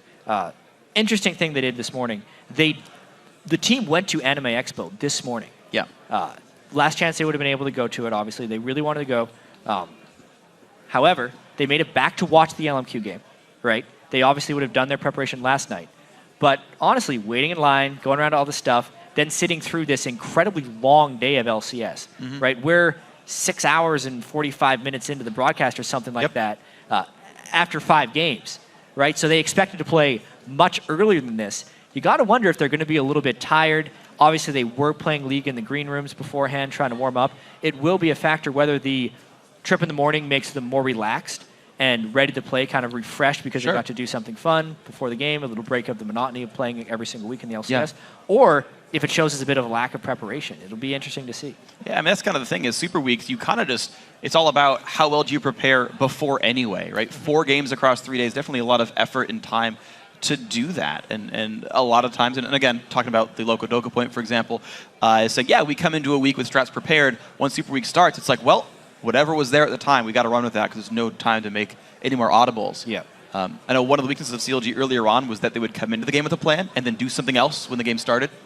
And they wanted to, maybe they hope that doesn't happen to them again. They actually follow through with their early game plans, but their prep for Superweek going to be an important part of that anyway. So heck, if they did their preparation, if they did warm up in the green room beforehand, maybe that is enough for them. Yeah, they definitely have, because like I said, they were here for LMQ's first game, which was game 3 of the day. And we had a couple long games as well after that, so they've had plenty of time to get acclimated to the settings. Now we go through this one, and LMQ back into the picks and bans. Their choices were going to be Renekton and Nami, by the way, here. So Renekton versus Lulu, the likely top lane matchup. Still going to take some time to decide on the support pick. Morgana would be good as well of the commonly picked supports here. But Nami it is. It's a very low damage team. Yeah. I mean, really, both of these teams have been low damage so far. It's a very utility-based team comp on both sides right now. So a lot of lockdown for Xiao to maybe go around and make some big gank plays. But honestly, a lot of dodging mechanisms for CLG. Thresh, one of the best supports you can have against Twisted Fate. You just throw the Lantern on your AD carry and walk away, and TF has to decide. Either basically goes into your turret or gets nothing. So what is the thing that's going to get Lantern then for Doublelift? Twitch Lucian, the top 2 contenders normally. He's had so much success on Twitch. And that is the case. And actually, it's mid lane Lulu, by the way. Seraph goes back to the Shyvana here. So Shyvana versus Renekton, old school matchup. The interesting thing is, CLG was like, we don't want to keep playing this passive Seraph by himself Shyvana top lane, but they're going back to it anyway. It brings a lot more damage into their team overall. Yeah. Having the Shyvana in the top lane, one of the highest damage potentials from that lane. Also, there had been a Tristana ban by CLG against Complexity. When we asked them after the game, it said because Doublelift and Afro actually aren't that comfortable playing against Tristan lane. That was yesterday. Vasily locks it in this time with the Nami. Should be some potent harassment in the lane. I actually like Trist a lot here for a variety of reasons. So one, there's only sort of moderate threat against her in terms of team fights. You can buster shot Shyvana away and then she can no longer reach you anymore. And the fact that she's so good up to about level 6, there's so many easy ways to dive this bot lane with Twisted Fate. Rocket jump in, buster shot him into a wall, all the fun stuff. You've even got built-in Grievous Wounds with Explosive Shot. It could be a really volatile bottom lane. It's going to be a fun one to watch here. We're going to see where the vote stands on lolesports.com. Right now, CLG leads LMQ with 73%. Pretty big percentage. 2-0 and 0-2 coming into the week as well. But keep sending your real-time predictions. Tweet it at LOL Esports. Then use the hashtag CLG win or the hashtag LMQ win. Also, Vasily is much taller than the rest of LMQ. He's not even standing up. Yeah. He's taller everywhere. That was a weird comment. Yeah. He's got a tall torso is what I was going for with that All one. right. There we go. Made it around. I got the point out that I wanted to. Meanwhile, our chairs are level. You could actually be like 3 feet taller than me. We wouldn't know. It's true. My torso is not that tall. Where's mine? I'm taller than like all the casters, but my seat is generally higher than theirs. Yep. Did you know? I'm more leg than torso myself, so gonna be all right with this one. CLG, LMQ getting themselves into the game. Again, going for 4-0 the dream. Both teams having the fan outpouring here. I like the LMQ fan next, or the LMQ sign next to the CLG sign. Yeah. They don't push themselves away. They're just like, we'll just hold them both up. It'll be all right.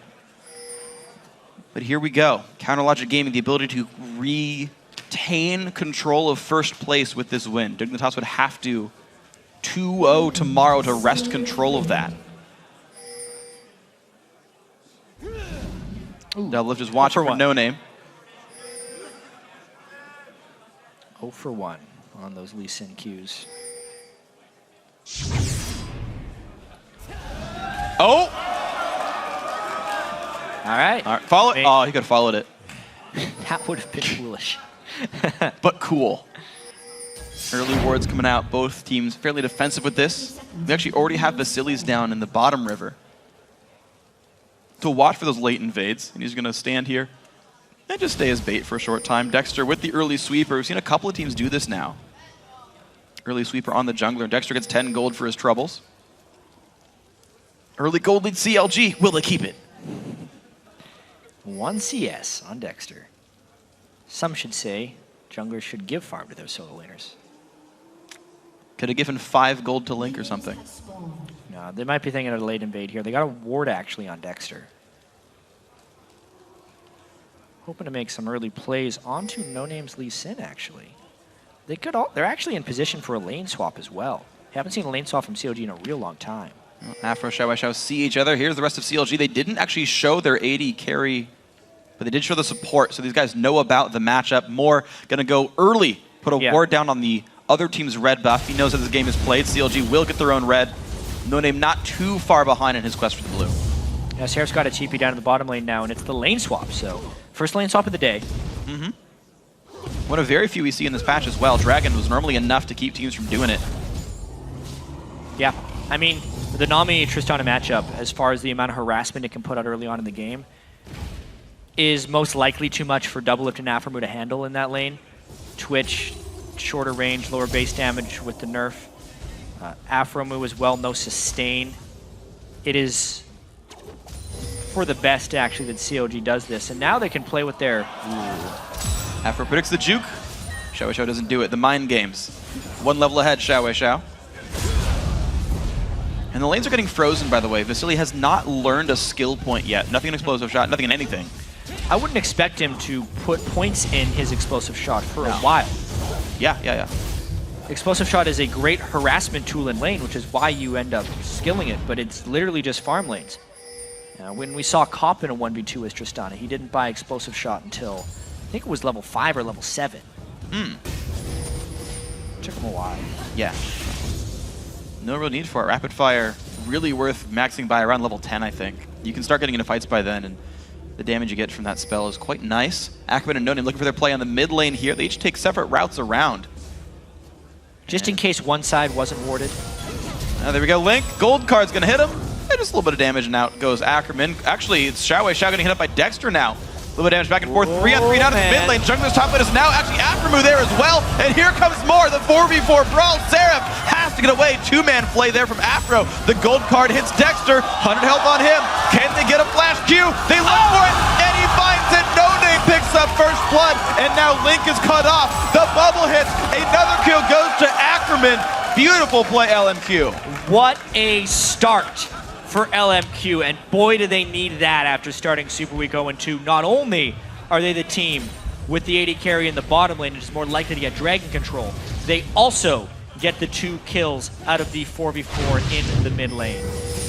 And this was a very long engagement, but if we're thinking about early game power of champions, the utility and crowd control goes to LMQ. The repetitive stuns from Xiao Xiao's gold cards is what really decided this one. The unreliability necessarily of the Afro hooks. Even though he did get a good one on Ackerman, there was a whole bunch of other people still chasing him down. Great shot by No Name there to close it in. And then he got the slow on Link just because he closed the range with his resonating strike.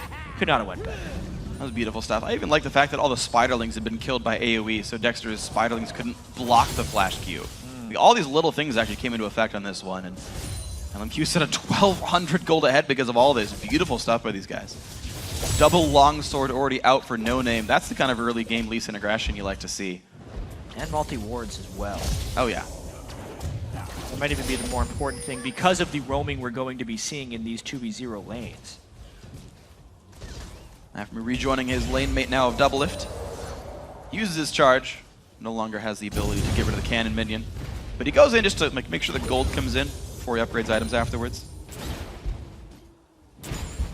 Almost got them all. Yeah, he has 1 point in his explosive shot now.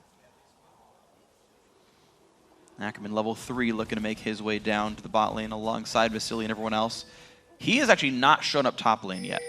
Whereas Seraph had shown bottom for a short time to soak up some XP. You see Seraph is a level ahead despite being in a losing fight, whereas Ackerman was in a winning one. And now LMQ use their early game laning advantage on the correct side of the map to go for the dragon 6 minutes in. Yeah, huge potential for LMQ early on in this game. Not perfect dragon auto attack damage, but more doesn't take much damage out of all that. Great stuff. LMQ making all the right choices so far. That mid lane fight was great. The dragon, exactly what you're supposed to do in this kind of a situation. The dragon was going to LMQ was kind of opted into by COG when they decided to send Double to Afromu top in the first place. But when you consider the fact that they had the 2 deaths in the mid lane, it just becomes much worse because now that 1,000 gold swing, which was more recoverable, becomes a 2,000 gold swing, which really starts hampering COG's ability to keep up in items. It's true. I wonder when the first recalls come through. Can they get a situation where it's BF sword versus nothing good?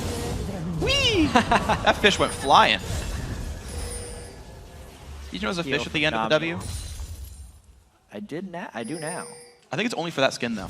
Really? Only for Koinami. Yeah, I think the base skin does not have a fish on the ebb and flow. I could be correct, I just don't use the base skins. Because I have them all. Haha. Perks of working at Riot. I have every skin in the game. At least you're humble about it. Have I told you that I earned Victorious Rise? Oh, Xiao ghosting. Ulti goes in. Can he find what he's looking for? Dexter looks to be the target of that. Lands the gold card in the brush, but it's going to be enough for them. Nicely done. Vasily claims the kill. Ulti to claim it. Nicely done, LMQ. 3-0 now. Yeah, they were really trying to go all in on Vasily right there. But it was not to be. Dexter getting punished now 0-2. Lily's not working out exactly the way he wants it to. That's for sure. I think in a way, LMQ isn't letting him play Elise. He's getting kind of stopped at every turn. Really good play by these guys. I mean, the early aggression's working out for them quite well. These dives have worked before mid lane again. Just a big point in this. The first TF ulti also something I like to track, and that one turned into a champion kill and turret pressure. That turned into that going down as well. LMQ controlling everything. They really are. Level 4 Dexter, 8 minutes into the game. Oof. He was really the MVP of CLG in their victory yesterday. Yeah. Has been one small step behind LMQ here today. Vasily is going to be a bit of a force as well. Been to the edge first, actually. We've seen a lot of different Tristana build options. Yeah, basically the lifesteal builds are the ones you opt into if you're going to fight the 2v2s. If it's going to be a close fight, but actually hold on, Ackerman gets the slice and dice. That's going to get him out of that one. But if you don't need the lifesteal to fight a 2v2 lane, whether you've got a Nami as a support or you're just in a lane swap situation, IH is way, way better. IEPD significantly beats Ruin King Infinity Edge in DPS. So 2-item Vasily is going to be really scary when most AD carries aren't. Yeah, and the question will become whether CLG can pressure him before that point. But based on the complexion of this game right now, it doesn't look like they'll be able to. Being down 2,500 gold and trading a turret. Yeah, so CLG, how can they get themselves back in? And we actually know them as a team who does manage to squeak victories off of making great team-wide plays. They might give up kills occasionally, but they find their ways back in. Their game against Complexity earlier this week looked even bleaker to start this out, and they found their way back in. LMQ looking to make that not a repeat. Vasily going to keep hitting this turret. Now, everyone knows that the team's right there. They were on top of a war, but Seraph waits around because TP. Whoa. Doesn't come in from Link. Instead, Seraph getting chased down. A little bit of slow. The kick. Oh, nice flash. Ward Hop not going to get him far enough away. Seraph stays up. Wow. So the feint teleport stops them from wanting to even 2v3 because they knew the level 6 Lulu versus the support and the jungler and an AD carry, which wouldn't have had that much immediate power. A really clever job of dodging that death by Seraph and Link combined. Still, Seraph deathless in Superweek. Yep, that's true. He's holding up the best he can. And 39 CS is also a reasonably good mark compared to Ackerman at only 23 right here. So that's good stuff. But unfortunately, it's still at the price of Vasily having plenty of minions and his team holding a 2,400 gold lead. We are equal on turrets, to be fair, though. Bottom lane did go down to the dual lane of CLG. We're not watching necessarily their turret pressure as much, but turrets are equal. Yeah, and we're beginning to see the reason why CLG wanted this lane swap. They are good at finding CS for their team, better than LMQ at it. It's just the fact that they had that little disaster in the mid lane that is making this not work out as clean as it should. But top lane, AD carry, they're getting the CS they need. Yeah, CLG are playing the sort of measured, it's weird, like they're kind of being measured and defensive, but they're doing it really smartly. Like we're watching LMQ's high number players because they're looking for these dives that CLG aren't giving them, but the guys off screen are completely succeeding here. And Doublelift is highest CS in the game. Oh yeah, of course it is. 4 points in rapid fire. Again, Vasily didn't need explosive shot for the laning phase. Got to max rapid fire first, and he crushes turrets with 75, actually 82 bonus AD and items. That is a lot of turret pressure that I think caught CLG off guard there. Yeah. Doublelift had to use his escape to get that kind of attack speed. It's not even as good as rapid fire. Yeah, pretty much. And Dexter clears away a pink ward, trying to get control. That move, too, hurts so much of what CLG wants to accomplish. They were hoping Seraph would be able to hold down there against Vasily and Moore for a while so that CLG could hopefully get Dragon number 2 because they had just been over the Dragon about 30 seconds ago, cleaning that out. But because Vasily and Moore did work on the turrets so quickly, they now get to move to the mid lane and have the advantage in this next Dragon. Uh-oh. Ackerman does have flash, but is it enough? No! Certainly not. Doublelift finds the kill. Good hook by Afro, to be fair. Well, that could just be the move they need. Seraph with his teleport up. Dragon live right now. No, Ackerman did not use his ultimate, though. That's very critical. And his teleport is just coming off of cooldown right now. And the respawn coming up 2-1, and there was a crocodile back on the map. Yeah. That's Bayou. not a Dragon CLG can necessarily force, but they do have some map pressure established because of that kill. I mean, they do know that they are the team that's down in gold right now, the team that's a little bit behind. They can play these catches, Elise and Thresh, even the double teleport of Lulu and Shyvana. They have the room to make plays. Link's got to be a bit careful. Here's like on top of the enemy team. Stun, bubble, good damage comes through, but Moore now has to be careful. Flash hook! Nice dodge by Moore.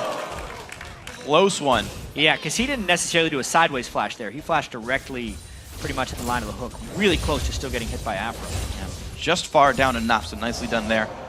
This next moment is so critical for CLG, whether or not the early misstep turns into a snowball or whether it's just a minor misstep for CLG.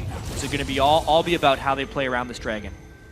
Okay, it is up. You've got to respect the damage output of Vasily, though. Maxed out Rapid Fire and an Infinity Edge for this fight is a big threat when no one's got any real armor. There's the teleport in for Renekton. I imagine they're going to be peeling. Renekton is coming in right now. Okay, he has joined the team.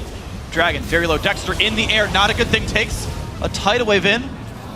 He's going to get dodged away, but it gives room for the smite. Gets picked up. Oh, Vasily has to jump on in, and down he goes. Kill picked up. Now Nonin goes down as well. CLG still pushing in. 2-0 so far. Can they find more? Seraph still chasing in. Nami trying to run away. Looks like he'll get back to the turret, but 2 kills for a Dragon.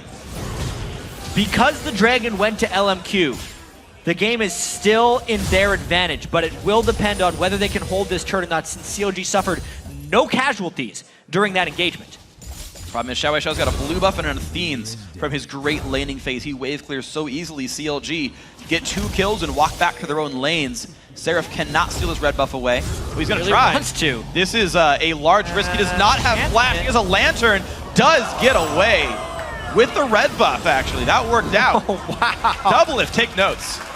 Whoa. They really wanted that red buff, and Seraph gets it. Still deathless in Superweek, although he's playing quite loose right now, which is good to see. If it works, it works. It is really good to see him making aggressive moves like that. As we unfortunately get a pause, Vasily just doing a quick client restart. Because Seraph has been playing so timid up until Superweek.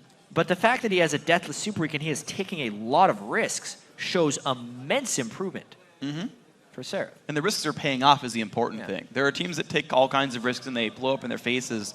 We saw LMQ lose their game to Cloud9 from something like that. We've seen Curse make those kind of mistakes earlier on in the split, but right now it's the correct amount of aggression. Red buff for Dragon. Afromu's there to get him out. Works out. Hey, you know, the game's holding a little bit closer there. CLG take the fight, even though they know they're down in gold, but they think they have positioning. That works out. The risks taken by CLG, aside from, again, that mid lane 4v4, these ones are paying out. I mean, I'm thinking about that last Dragon fight we saw. It looked like Vasily jumped in. He did. Yeah. So he got hooked by Thresh either way. So, I mean, kind of no matter what, he was probably going to die. Could have jumped out. Well, yeah, I mean, yeah, okay, sure, you're not wrong about that at all. To be fair, yeah, he actually could have gotten a couple hundred units away before the hook kind of interrupted his rocket jump. I see. But no, you're right. He definitely could have gotten out. For some reason, he felt, and this is how he plays Risk, by the way, is he jumps in most of the time. Yeah. So that was a little crazy. I will give you that one. That was a little bit crazy. He's losing in CS a fair bit to Doublelift right now, too. That's true. It's going to be really critical to see how much that Infinity Edge matters. We know it's the Infinity Edge Phantom Dancer, but probably until he gets Last Whisper does he have some serious effectiveness. And even when he does that, he's not going to have lifesteal. Yeah. So Doublelift has this large portion of the game where he's going to be stronger than Vasily. And it depends what he's fighting up against, right? Is it going to be Cutlass or even Ruin King here for Shyvana? How much into, you know, an Aegis or Sork shoes does Dexter go on Elise? Like, if he's not fighting more than 100 armor, Phantom Dancer with the power spike. He's good to go. And if he's at 700 range, who needs lifesteal if you don't get hit? Yep. Like, there's the chance Vasily gets to go and carry this game. It's kind of on how CLG plays and itemizes. Seraph is going tanky. Dexter is going to be able to add some more items to himself, but that's one of the races to keep in mind. If CLG gets good global gold, the tank line's big enough to deal with this.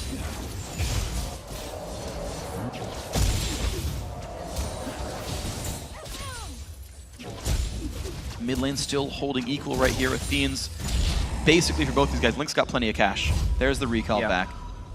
We've seen every TF go Zhonya second to allow themselves to initiate fights at will, basically. I mean, based on the Twitch being in this game, I expect no different from Xiao Xiao. Yeah. Well, needless large rod for now. You never know. Could just be death cap. You just go hard for it. Yeah, this will be tricky for Doublelift, actually. Afromu and Thresh in general is not the type of support that can get him a kill super easily. But they're kind of going to need it when Xiao Xiao gets that hourglass. All right, well, Doublelift forces a ward out. Yeah, how well can they force these plays? Doublelift on one item at the start of a second. Vasily might just go Ruin King anyway. Gets the lifesteal right now on the Vamp Staff. Their mid lane being under fire. No Name is too low to fight back. Vasily get a bit of damage through. Only down 1 turret so far, the team. Down 2 dragons, though. Equal in kills. Map control is swinging back in CLG's direction, though. Especially with the surprises that Doublelift has made to No Name to get him low right there. I mean, not having the Sightstone jungler on the map for extended periods of time is really, really hurting LMQ's ward control. But they are trying to get it back. 2 pink cords in inventories right now. Vasily, No Name both helping out. And maybe they can rest themselves back in. Dexter just misses the cocoon. Right in between a couple of squishy targets, too. Seraph going to head up against Ackerman top lane, and Seraph's winning this fight. That red buff steal actually still around on him. Yeah. Ackerman forced back. No Name playing a little bit of defense as well up there. But Link is the split pusher who's doing quite nicely. Teleport is still up. The TP mid lane, definitely something to be pointing out here. That is also true. There are only 2 combat summoners that aren't flash on CLG. Yeah, we definitely should have touched on Link's teleport on Lulu to try and neutralize the Twisted Fate ganks. We saw a bit more of that in the past with people bringing teleport to counter Shen in top lanes and trying to match his movements. Why not just try with Twisted Fate and Lulu? It's going to be the goal for him here. Pulling a page out of Sharu's book. TP even on Twisted Fate in the mid lane. Yeah. He would do. Sharu, the old mid laner, Mitra makers. Yep. Now plays in a challenger team. Unfortunately, they haven't been doing very well, but he's around. Still trying. CLG, though, they definitely look pretty undaunted by this game, despite about a 10% gold deficit in this game, but Doublelift's still going to hold the mid lane, trying to create the pressure here. Xiao Xiao doing the best he can to push them back. Afromu killing caster minions. Yeah. One thing that's really evident in a lot of CLG's games is they pretty much always have a game plan of what to do next. Even when things are going a little bit wrong, they still have plans of where they're going. You can see now they're trying this 1-3-1 split push because they know they have teleport up on both of their side lanes. Meaning if any fight were to break out in the mid lane, they would have the numbers advantage, as well as them having this slow siege in the mid lane, which is guaranteeing Doublelift's farm and should eventually give them that mid lane turret. Little bits every time they push in a bit more. And you can see the gold trying to take it back in here, but LMQ really not letting any turret damage come through. So that's just holding. They're just getting items back and forth. Vasily going to the bottom lane. Yordle combat here. Link, there's a TP in for Seraph. Can they make this fight happen anyway, though? There comes Ackerman. Link forced to flash away. Pops the ulti. Couple more hits. Gold card. And there's the one picked up. Seraph definitely can't be part of this fight at all. There's the kill picked up. Uh-oh. Shyvana, the kick. Gonna knock him back. Still has dragon form, though. And there he goes. And the big fish jumps over the wall again. Plus they get the mid lane turret. Yeah. So Seraph, very hard man to kill this game. We knew that LMQ had a low damage team overall, so if they're not using their lockdown as Seraph's trying to jump away, they're not going to get him. No Name was hoping to use the Dragon's Rage on the Dragon's Descent or the Lee Sin kick on the Shyvana jump. Yeah. But Seraph held it past the expected time. And now Link still does have teleport, so they could theoretically defend this. They've got more globals on the map right now. Dragon is up, and there it's going to be started right away. Seraph is still mid lane, though. Looks like CLG not going to try, but they can go for the steal with Lantern. He tries it! Whoa! That was a really clean attempt. Flash Q smite, better smite for No Name. Yeah. That was sweet. That was well coordinated. Yeah. But again, 3 dragons to LMQ. Yep. Meaning the gold lead extends. For what it's worth, CLG did get mid-outer with Doublelift during that whole big trade in the bot lane. Yeah. That trade actually went to CLG's favor. Problem is they just couldn't get enough for it. And the Dragon once again, LMQs. So 4,000 gold lead is a nice number to be at 20 minutes in. Pretty reasonable one. Link not really losing his jungle very much. LMQ, they're not playing into the enemy jungle very much. They're playing a much more reserved game, saying, look, when TF ulti's up, We'll play around that. We'll pick you off because all of the outer turrets are gone right now. There's a lot of blank space to work with. Or, sorry, I guess 5 of the 6 are gone. And that's where they're playing aggressively. They're playing around ulti cooldowns, not about jumping into the jungle every single time, playing around every single buff. They're trying to get Ackerman here. I feel like Seraph tipped his hand a little bit early. And out Ackerman goes, so nothing grabbed there. Link does get some work. Well, CLG actually the first team to really play in the enemy jungle this far into the game. LMQ with defensive pink wards now, one of which is already dead. This is going to be another one of those games where COG wants to manufacture a bit of a win with superior map movements. The early game didn't exactly go their way, but they're still maintaining a really strong presence on the map. Ghostblade being completed by Doublelift as well is a huge increase in power right now. But Xiao Xiao has a Zhonya's Hourglass, so he can shut down Doublelift just as quickly. It'll depend on the ability of Link and Aphromoo to shield him appropriately. Well, Link's going for an interesting build, though. He's not going for that hyper utility build. He's going split pushy with the They Sheen. missed him with the ward. Oh man, Double goes in on Vasily, half HP, out he goes. Bubble hits Doublelift, Gold Card goes in, the kick back, Doublelift's gotta be scared. Vasily is gonna pick up one and out he goes. Seraph can't catch him. And there's Seraph now getting Lulu ulted, but the chase is still on. Shyvana refuses to die, but here comes Xiao Wei Xiao. The first death of the weekend for Seraph. Yes, it is. Ackerman claims it there. 2-0 on the fight. Nicely done, LMQ. Doublelift gets bounced around right there. Bubble to Buster Shot to Lee Sin Kick, and LMQ continues the dive. Ackerman can't quite find the stun. Kills a Spiderling anyway, but it does mean middle outer turret is gone. 5 seconds still of power play, maybe a little bit more. Couple minions still around if they want to keep this push. And they are. Mid-tier 2 now under fire. Yeah, why not continue this push a little bit? They burned all the CLG ultimates prior. Ackerman hooked in, and a few people alive, but they do not have the power to chase. They could have died. Oh my gosh, that repel. He can't go anywhere. And then a jump to goes in, goes down. Xiao Wei Xiao finds another. Vasily, though, burning, and he will fall out. Afro gets the kill here. But LMQ just took a bunch.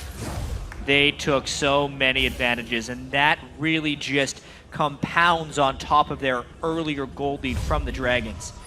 This game just does not have breaks at this point because CLG is going right back up the mid lane to try and punish. Xiao Wei Xiao, there's going to be a Twitch nearby. Well, Vasily's not alive, so it could be the time. Xiao Wei Xiao takes the Glitterlands, pops the Zhonya's, but he's still outnumbered. Ackerman stays around. Hook's going to land. Double gets the kill. Ackerman forced away. No name lands the Q. They can't even try to go into this one. Instead, the turret will take some damage. Seraph holding aggro. Double actually gets a shield from Afro because he pulled actually turret aggro there. And they're going to have to back out on that one. Just the kill picked up. No turret kill, just some damage. CLG always trying to get something back. The mark of a good team often is knowing when they go in, but this is just a nice little catch, knocking him up with the tail end of the Lulu ultimate. And then the timing of Aphramoo's hook as well. Zhonya's is 1.5 seconds. Oftentimes people jump the gun on that one, but Aphramoo gets him exactly when he comes out. Beautiful play then. And it's going to be a pretty happy place then for CLG fans, just for that little fight. Problem is LMQ are still plenty far ahead. Almost 7,000 gold is a very large number, and they seem content to keep pushing the agenda. Got more kills than our last game combined. Yes. 24 minutes in half the time, half as many teams. Yeah. LMQ has more kills than last game combined. Right, On their that's own. what I was saying. But really, I thought you said the whole game. Oh, I missed. Sorry for you. Made a mistake. It's okay. It's my fault. The static shift being completed by Vasily is pretty huge as well. Yep. He is a big-time threat at this point. Still no Lichbane onto Link either. Surprised he's actually going Lichbane second item instead of the Death Cap, especially with how easily Doublelift was focused. You would think they need more ability power for bigger shields onto him if they're going to continue to play that strategy of Doublelift walking up next to them. But that's CLG's new identity. It's not the two-threat team protect the Doublelift. It's we've got a game plan going in, right? TP, Lulu, a very obvious choice. They knew TF coming in. Just think about the ban phase of the first pick and letting LMQ steal that away with air quotes. They know Link is going to be this good split pusher. His dueling power very high with Lichbane second. That is very true, and his teleport, of course. Yeah. But at the same time, you got to be dangerous. You got to be careful with your split push when you're this far down in gold. Yeah. Because this squad you leave behind is immensely vulnerable. And Twisted Fate Lee Sin is a combo that can close for kills. Gosh. very well. It's so scary.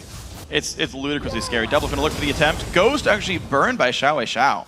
Still some threat, that's for sure.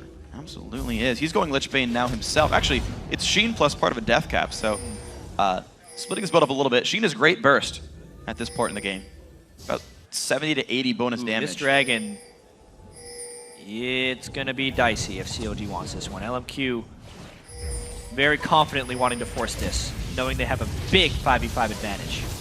Banshees, Veil, Ackerman plus Sunfire. He is a tanky man. They're going in for this one. They got to be careful though. Wow! What a bubble goes in. Ackerman in the front lines. He's happy. No Name grabs Dragon, and there's the fight. Dexter low. Seraph, the great knockout comes in. Ackerman forced out. Now how good's the damage output as everyone's forced to run away? The hook on Vasily. Another hook catches them. Gets the heals and gets out, but now you got to be careful in this fight. Ackerman so low. He's got a recall away. He does get to safety. LMQ very, very low, but with another dragon, if COG can't close these, depends how crazy Doublelift has become. Gets a slow, but can't get much more than one auto attack down. Afro flash hook! He catches Xiao. In he goes! The Zonia's though, it's a bait! Vasily finds one! Dexter's there, they answer back, but it's 2 kills! It's gonna be more Vasily with a triple kill, and out he goes! What a fight for LMQ again! After Vasily got hooked in the previous dragon fight, you would never expect him to come back with that triple kill, but COG actually overreaches right there, trying to make too big of a play. And it's LMQ who can actually play the counter-aggression card and come out on top. Completely unexpected. Take another look at this one. I mean, LMQ just bursted down the dragon, and a couple critical things about this fight. The tidal wave was fantastic by Moore here. There was a pretty good combo by COG Seraph with the Shyvana ultimate, but he didn't get the Dragon Descent damage because the tidal wave stopped a little bit short. And then, because Doublelift had been pushed so far back, they couldn't quite finish off Vasily. With the end of that fight happening, I mean, they go straight to Baron, which is also contentious. Oh man! Gosh, they're trying. Red team picks up Baron. That is Vasily, who can't do anything wrong this game. The kickback. Afro goes down. Vasily on a rampage. The team's still in Baron pit, and CLG want this fight. Problem is, Double's ulti not yet up. There it is. Can they re-engage? Xiao finds Seraph. Double getting locked up. Does what damage he can. He's still trying to kite away, but he's already died here. And CLG forced to run 3-2 in that fight. Wow. LMQ making all their shots this game. Vasily 7-2 after that chaos, going straight for the Baron.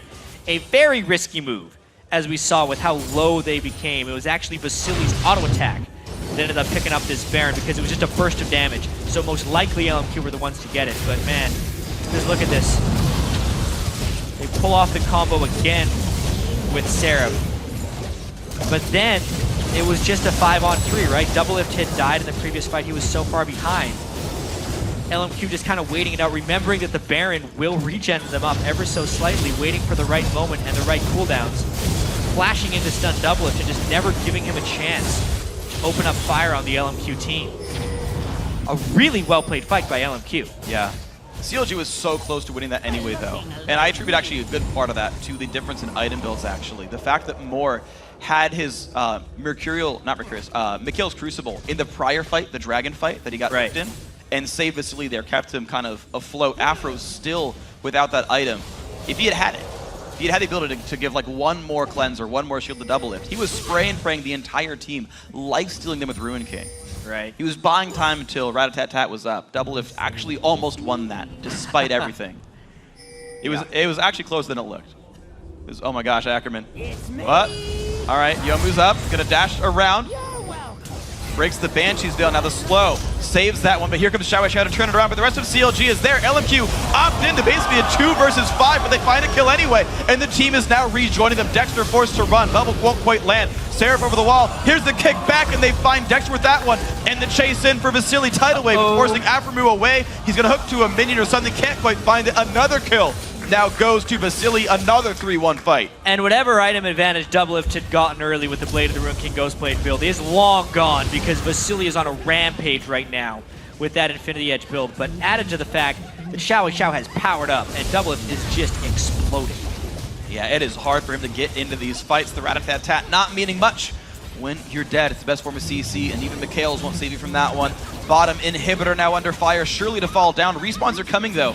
LMQ has to back out pretty soon, but they won't get chased out. No. Well, maybe Doublelift will. The advantage has ballooned here for LMQ. But I do give CLG credit in the fact that they're still trying to find fights. They're not just letting LMQ starve them out and let Tristana reach a late game paradigm of power. Sure, the late game is being accelerated because they're getting so many fights, but a lot of those engagements in the middle of the game, CLG was very close to winning and turning the game around. When it's gotten to this point, though, it's looking a little bit ugly. It gets harder and harder. Right now, CLG have failed to grab their way back in on this one. Link gonna get himself the blue buff, at least that'll give him some more utility. He'll stay safe on that one. Plenty of mana and CDR now for the guy. Working on his third item, whereas that's already done for Xiao Xiao. Xiao Xiao's almost at 4 items. Well ahead of Link's pacing right now.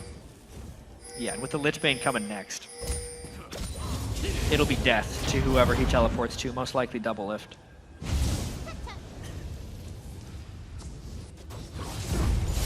And LMQ now to the top lane. Vasily adds Bloodthirster 4th, helping him. I like that. I do too. Really I love like it. that on Tristana because of the shield. It's a really undervalued thing at this point. At level 18, 440 extra health from him as long as he can remain in combat. Especially for how aggressive he plays. They're might be going here. Yeah, it's like made for Vasily here. Uh-oh, lot of health going away. Takes the Mikhail's heal just in case. Locket's still up for the guy. Double Randuin's there for the front line as well, but LMQ forced away by Doublelift's ultimate there. Yeah, that won't be up for the next fight. Ghost played a very low cooldown, 45 seconds. Yep. About a minion wave and a half. But the Rat-a-Tat's on a much longer cooldown. 76 still to go. Does not seem like LMQ was a team to shy away from a fight. They want another one. Afro pretty low on health actually. Only about 3/4. And not the tankiest guy. His only tank item faced the mountain there, and he's going to use that on someone else. Yeah. Another attempted bubble. Actually hits Dexter this time around. No ulti coming through just yet. Hook on Akram, but he's okay with taking that damage. Seraph down to 1,000 health. He's going to back out of this one. Doublelift now well too far forward. Has to back. Seraph low on top of that one. Block of shield means that LMQ will push in. Inhibitor turret number 2 is dead. And the inhibitor's just open. Just straight up powering through. You can see the power of Vasily's Tristana right there. And even the gold cards. Making any type of counterattack by CLG very, very difficult. Great inhibitor take by LMQ. And a Nexus turret died during Oh my gosh. Everything going so well for these guys now. Maybe ready to close it out. The next couple right here. Just one last recall. Get the items in. Xiao Xiao making sure he's got enough. Keeps the minion waves in order. But I gotta expect he's got Lich Bane by this point. Lich Banes destroy structures. Yeah. It'll be Ridley. Oh yeah, 1,600 gold. He's got plenty. Oh dear. He'll win eventually. There you go. See, not a problem. Link had this under control. Okay. Doublelift 4, 4, and 5. To be fair, like the score lines aren't bad for the CLG members. Like they're all putting in individual contributions. The difficult is just that they haven't been able to win the fights that matter. I believe undefeated on Dragons right now. Yeah, 5 of 5. And of course the 6 turrets as well. Global Gold really the main hero for LMQ right now. And the fact that Vasily he's reckless enough that it works. It's always a question for LMQ. Did you try a little bit too hard for that fight? Twice it was. 9 times it wasn't. In this game for sure. And even the fights they lost, they barely lost. Yep. And they weren't disastrous fights for them. They've maintained objective control throughout all of this, which is probably one of the most critical things. Just waiting on that Baron respawn. Any type of catch will be instant demise for CLG. There's the ulti. Might just go right here. They're not ones to hesitate. Look on no name. Fish comes out, doesn't mean much. CLG back out. TF ultis in towards the Baron pit. All right. Still plenty of ward control. They can see all of CLG right now. They're waiting right over the wall. A couple of wards come out. They see him back off towards the red buff. Whoa, ghosted. There's the ghost in. Will they catch Afro? Yes, they will. He dodged the hook as well, but Afro is surely going to die. Then Vasily finds one. He is legendary. Doublelift not in the right spot. And in goes Tristana. He's chasing him down. Bunny hopping back and forth. Goomba stomping everybody. Vasily taking on the role of Mario, and down goes Link as well. A triple kill for the Tristana. Seraph left alive. Xiao Xiao wants to take him out, but this is going to be surely the game there. Gold card, wild card. Seraph's got to run away on that one. Oh, man. Oh, man. Oh, he had that. That was the kill. But you know what? That's okay. 20 kills And 35.5 minutes in, LMQ taking one of the most convincing games of the week. Yep. Stopping that 0-2 slide of the week so far, breaking CLG's record as well. Bouncing back as well from their defeat earlier to Curse. Taking a lot of decisive actions here against CLG.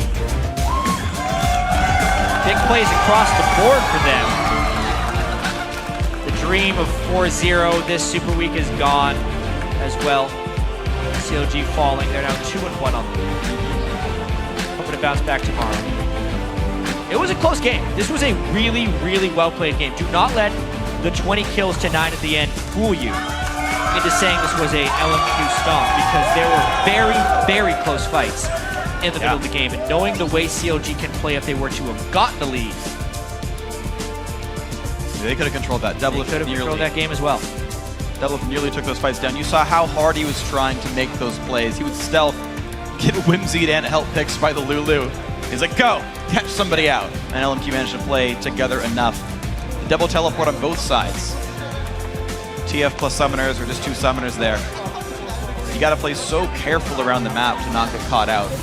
Generally speaking, these teams played that quite well, but LMQ is just so tenacious. They just looked for the fights, and they were tempered enough in the aggression. Again, Vasily would jump in maybe 1 too many times, but you saw in that very last fight, the TF ulti came out. Do you want to catch them? No, back out, go for Baron instead. Right? Xiao didn't dive in the middle of 5 people. They decided to wait around, play the objectives a bit more, and they found the correct fight there. So LMQ tempers the aggression properly, and they look this scary all the time. Yeah, and potentially the parity continues, right? Sure. CLG had a chance to end another day in sole possession of first place. And now, if you go by the lost column as a tiebreaker, it would be Dignitas that's ahead of them. Obviously, they haven't won their next game yet because Dignitas will play 2 games tomorrow. Yeah. But boy, we thought this Super Week was going to be a time for teams to start pulling away from each other. A little bit. May not be time yet. At this time, yeah, you've got sole possession first place, Dignitas, sole possession second place, CLG. I believe LMQ is the only team in third as well, who are now ahead of TSM and Cloud9. I think those guys are tied. We're down to only 1 tie now in North American LCS. True. EG would be in 8th place, and Curse is actually solidly in 6th. Yeah, they're within 2 games of catching up now and making their way a little bit farther up. We're going to send it now over to Dash, though, who's Rift side for an interview. Thanks, Freak. I'm standing here Rift side with Vasily and our translator, Bao Shen, after a victory against CLG. Congratulations. My first question for you is, starting the week 0-2, what do you do as a team, or how important was that win? 就是他第一个问题就是你们在 Super Week 第1周里面连着输掉2场比赛，然后这场比赛你们取得胜利，然后你感觉是怎么样的？我感觉很好，我们回去做了很多调整，所以我们回去做了调整之后，然后调整自己的心态之类的，然后拿下这场比赛。I felt really good. After those 2 games, we went back and we adjust our mindset for this game, and finally we win the game. I feel like really great right now. All right, so a little bit of a follow-up. When you do have those rough patches where you lose a few games in a row, how do you stay positive as a team and make sure that you refocus and come in ready for the next game? 就是在这个新的补丁里面，然后相对来说你们你经常用的英雄被削弱了，然后呢你又连着输掉了比赛，然后你觉得作为一个队伍，你们要怎么来调整这样的心态呢？才能让你们就是在后来比赛中打得更好？没有，我觉得这个版本对我来说影响不是很大，因为我会基本所有 ADC， 所以比如说这些飞机啊、男枪啊什么，我全都会，因为我从 S1 玩到现在，所以应用词很深。Like personally, I feel I have like a very good champion pool. I can play Tristina, I can play Corki, I can play Graves. So I've been practicing like ADC since season 1, and for me it's okay. This patch doesn't affect me too much, and that's all. Well, so then let's talk a little bit about that champion pool. You decided to play Tristana this game. What were the factors that went into that? Why did you choose her? 就是你今天决定选小炮是吧？然后你是怎么想的？为什么你要选择小炮呢？因为我们的队伍需要我选这个东西。我们队伍缺少输出，如果我还继续玩飞机的话，因为飞机的手很短，我没有足够输出空间去输出，所以我必须去选一些手特别长的 ADC， 然后去 carry 这支队伍。Because our team combo is basically lacking of damage, and I have to choose Tristina because she is long range and she has really good scaling at the end game. So that's why I choose her. And my final question is just that you have EG tomorrow. What are you guys doing to prepare for that, and how important is it that you end your Super Week at least 2-2? 就是明天你们要对EG，然后呢，你们是怎么准备的？然后呢？就是在 Superweek 中间，你们怎么就是至少要打一个2-2，这对你们很重要，对吧？对，下一场比赛对我们很重要，因为我们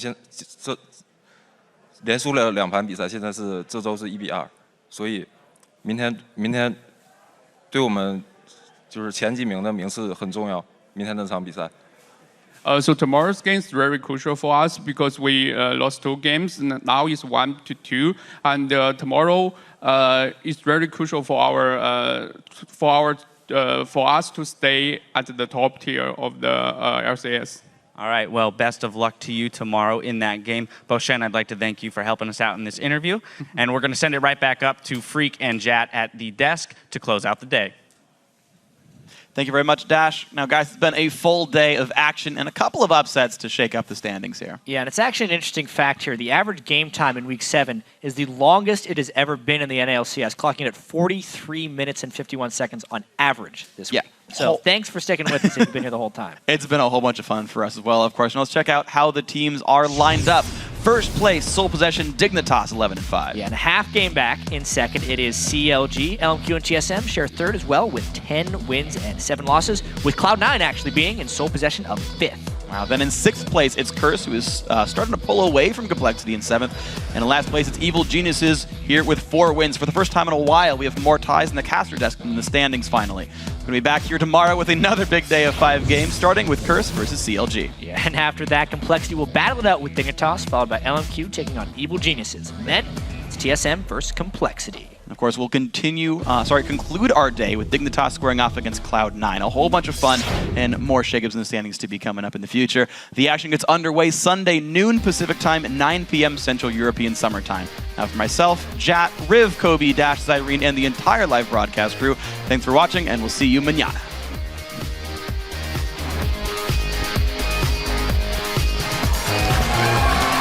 Welcome, ladies and gentlemen, to the North American League Championship Series Summer Split.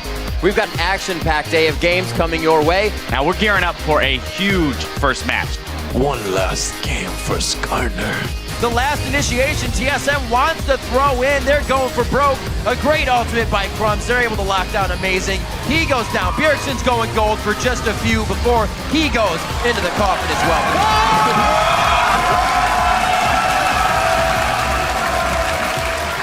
Probably.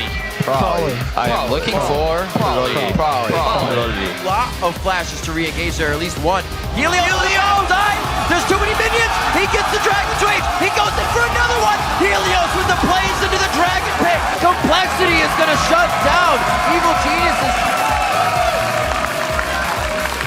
Trying to negotiate a free win with Xiaowei. Alright, good. Tell me if you get it. I said I need to win this game for my promotion. The AD carries are shredding from the outside. Vasily's got himself on the other side of the wall and can't return, as now Curse is prediction!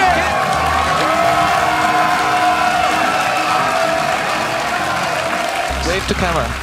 Wave. X. Yeah, exactly. Rembo really not in the right spot, and down he goes through. Oh no, and Helios knocked up as well by Braum. Second kill comes through. Not the right position to be in. Now Inox also in the wrong spot.